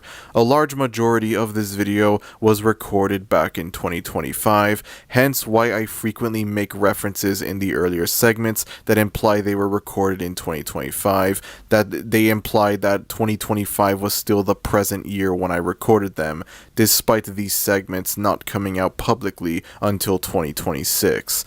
I spent October 2025 frantically working on this video, watching these different shows, recording my thoughts on them, and then editing some of the segments, not all of them, but some of them, trying to balance between working on this video and working on the also ridiculously long Hell of a Boss Season 2 Search for the Worst Cartoon, which I wanted to have out on Halloween, and indeed, I was able to have it out on Halloween. Around November, I started suffering burnout and fatigue in regards to working on this video, trying to make sure that it'll come out on Christmas, and also simultaneously brainstorming what the 48th and 49th Search for the Worst Cartoons should be. What should the 2 episodes sandwiched in between Hell of a Boss Season 2 and the Not Family Guy collection be? That was something that was on my mind. I had to try and squeeze out 2 videos in this very small time frame. Combine that with my really bad mental health all throughout 2025, and it was just a really stressful time for me. I ended up making the decision to delay the video until sometime in early 2026, allowing for me to work on the video with less stress, as well as make the 48th and 49th episodes of the Search for the Worst Cartoon with little to no stress either. It wouldn't be until March where I decided to finally resume work on this entire video. I felt that enough time had passed, and now I was more determined than ever to finish the 50th Search for the Worst Cartoon. I had this video planned for a really long time, much like the Not Nickelodeon collection. Since at least late 2024, I was slowly but surely brainstorming ideas for this video. I have teased the idea of the bad adult cartoon that tries and fails to rip off Family Guy before on the Search for the Worst Cartoon. I have looked at those kinds of shows before on the Search for the Worst Cartoon. I have occasionally referenced shows like Brickleberry and Paradise PD and Bordertown and whatever in past Search for the Worst Cartoons. And then one day, it dawned on me, why don't I make a video covering all of these bad adult cartoons that try and fail to be like Family Guy in one giant video? It was a very bold, very ambitious, and very risky project, but I never gave up. I knew no matter how bad things would get, I would never, under any circumstances, scrap or cancel this video. Someday, sooner or later, this video would see the light of day, and I am very proud to announce that that day has finally arrived. It was a very long, very painful journey watching these 8 cartoons, recording the individual segments for them, and then editing the individual segments for them, but in the end though, it was worth it. It was very much worth it. If I were to rank the 8 cartoons in the Not Family Guy collection, this would be my ranking. My favorite cartoon in the Not Family Guy collection is easily Brickleberry, followed by Full English, Chicago Party Ant, Good Times, Black Again, Bordertown, Crash Canyon, and then at the very bottom you have Farzar and Paradise PD, in which Farzar is ranked slightly above Paradise PD, because as insufferable and as unwatchable as Farzar was, at least it was only 10 episodes long, and not 40 episodes long. Quantity can make a very big difference when it comes to the cartoons that I cover on this series, and I should not underestimate its importance. I think that's the main lesson to take away from this entire video. None of these shows are good, and I wouldn't recommend that you watch any of them under any circumstances. A lot of these shows can have occasionally funny moments in them, I'll admit it, but ultimately it's not worth it to watch these absolute slogs just to find the few funny jokes that they have in them. You're better off just sticking to the real deal, and that's it. I'm sure even the worst episode of Family Guy is still 100 times funnier than any of these 8 cartoons, which is saying a lot right there. I'm sure that a lot of people had been wanting to see me review some of these shows on the Search for the Worst Cartoon for a long time, particularly the 3 Roger Black and Wacko O'Gwyn cartoons. So there you have it. Your wish has officially been granted. You're welcome. I am very much aware that there is a certain cartoon missing from this video that I'm sure many of you have been wanting to see me cover on the Search for the Worst Cartoon. I was actually originally going to cover it in this video, but because of the sheer length of the show when compared to the 8 cartoons in this collection, including Paradise PD, because I knew that the hypothetical segment for it would most likely be extremely long, just as long as, if not longer, than the Paradise PD review, I decided that it would be much better if I saved it for a later solo video. I would reveal the cartoon that was originally going to be in this video, but I would much rather keep it a secret for the time being. I wouldn't want the big surprise to slip out of my mouth or anything like that. That would be a massive shame, wouldn't it? All I'm gonna say is, I'm gonna absolutely cook once again when it comes to the 100th Search for the Worst Cartoon. Just you wait and see. At the end of the Not Nickelodeon Collection Search for the Worst Cartoon, I said that I wouldn't make a sequel. I said that I thought a sequel was very unlikely to happen, and well, look how that turned out. I shouldn't say it again, but I think it's highly unlikely that there will ever be a 3rd installment in the Not Collection saga, and I mean it this time. I cannot imagine there being, I can't think of that many cartoon ripoffs that would justify making a 3rd installment, unfortunately. And also, it would be too stressful. This video took forever for me to make. There's no way I could be able to make a 3rd one of these videos, even if it's smaller scale, even if it's only 3 or 4 cartoons. It's not 10 cartoons, 8 cartoons, nothing like that. Even then, I don't see this ever happening. I don't see this becoming a reality, a 3rd installment in this saga. I don't feel like waiting until we get another wave of bad adult cartoons that try and fail to rip off Family Guy, just so that we can have the Not Family Guy Collection Part 2 happen or anything anything like that. I mean, there is another bad Netflix adult cartoon that looks like it'll try and fail to rip off Family Guy coming out later this month on May 22nd, so you know, that's a start, I guess. There is something morbidly funny about that, I will say. I just finished making this giant video covering tons of terrible adult cartoons that all try and fail to rip off Family Guy, and now later this month in May, we will get yet another very likely terrible adult cartoon that'll try and fail to rip off Family Guy. Some things never change, lads. Some things never change. Once again, I would like to say thank you to everyone watching this video for all of your continued support. Thank you to everyone who had waited patiently for this video to finally come out. And thank you again to I Hate Everything for being my biggest inspiration when it comes to me starting my own YouTube channel. Thank you for being the reason why this video exists. Thank you for being the reason why the Search for the Worst cartoon exists. Thank you for being the reason why I have a YouTube career. Thank you. I am very proud to announce that the Search for the Worst cartoon is officially back after taking a very long hiatus. The last episode of the Search for the Worst cartoon that I put out before this one was on Mr. Beast's Lab, which came out at the very end of December 2025. Safe to say that this hiatus is officially over, and there will be many more episodes of the Search for the Worst cartoon coming out very soon, all throughout 2026, the remainder of 2026.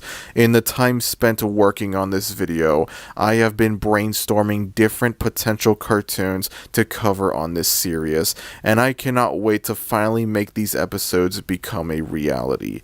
And yes, among the many future Search for the Worst cartoons that I have planned is whatever the this thing is supposed to be. Oh goody, you can hear it in my voice, just how excited I am to look at another slop Family Guy ripoff adult cartoon so soon after making a gargantuan video reviewing several slop Family Guy ripoff adult cartoons. God help us all, man. God help us all. Anyways, that's about it. If you enjoyed this video, then be sure to like, and if you're new to the channel, maybe consider subscribing, as it would be greatly appreciated. Thank you everyone for watching this video, and I will see y'all next time. Adios.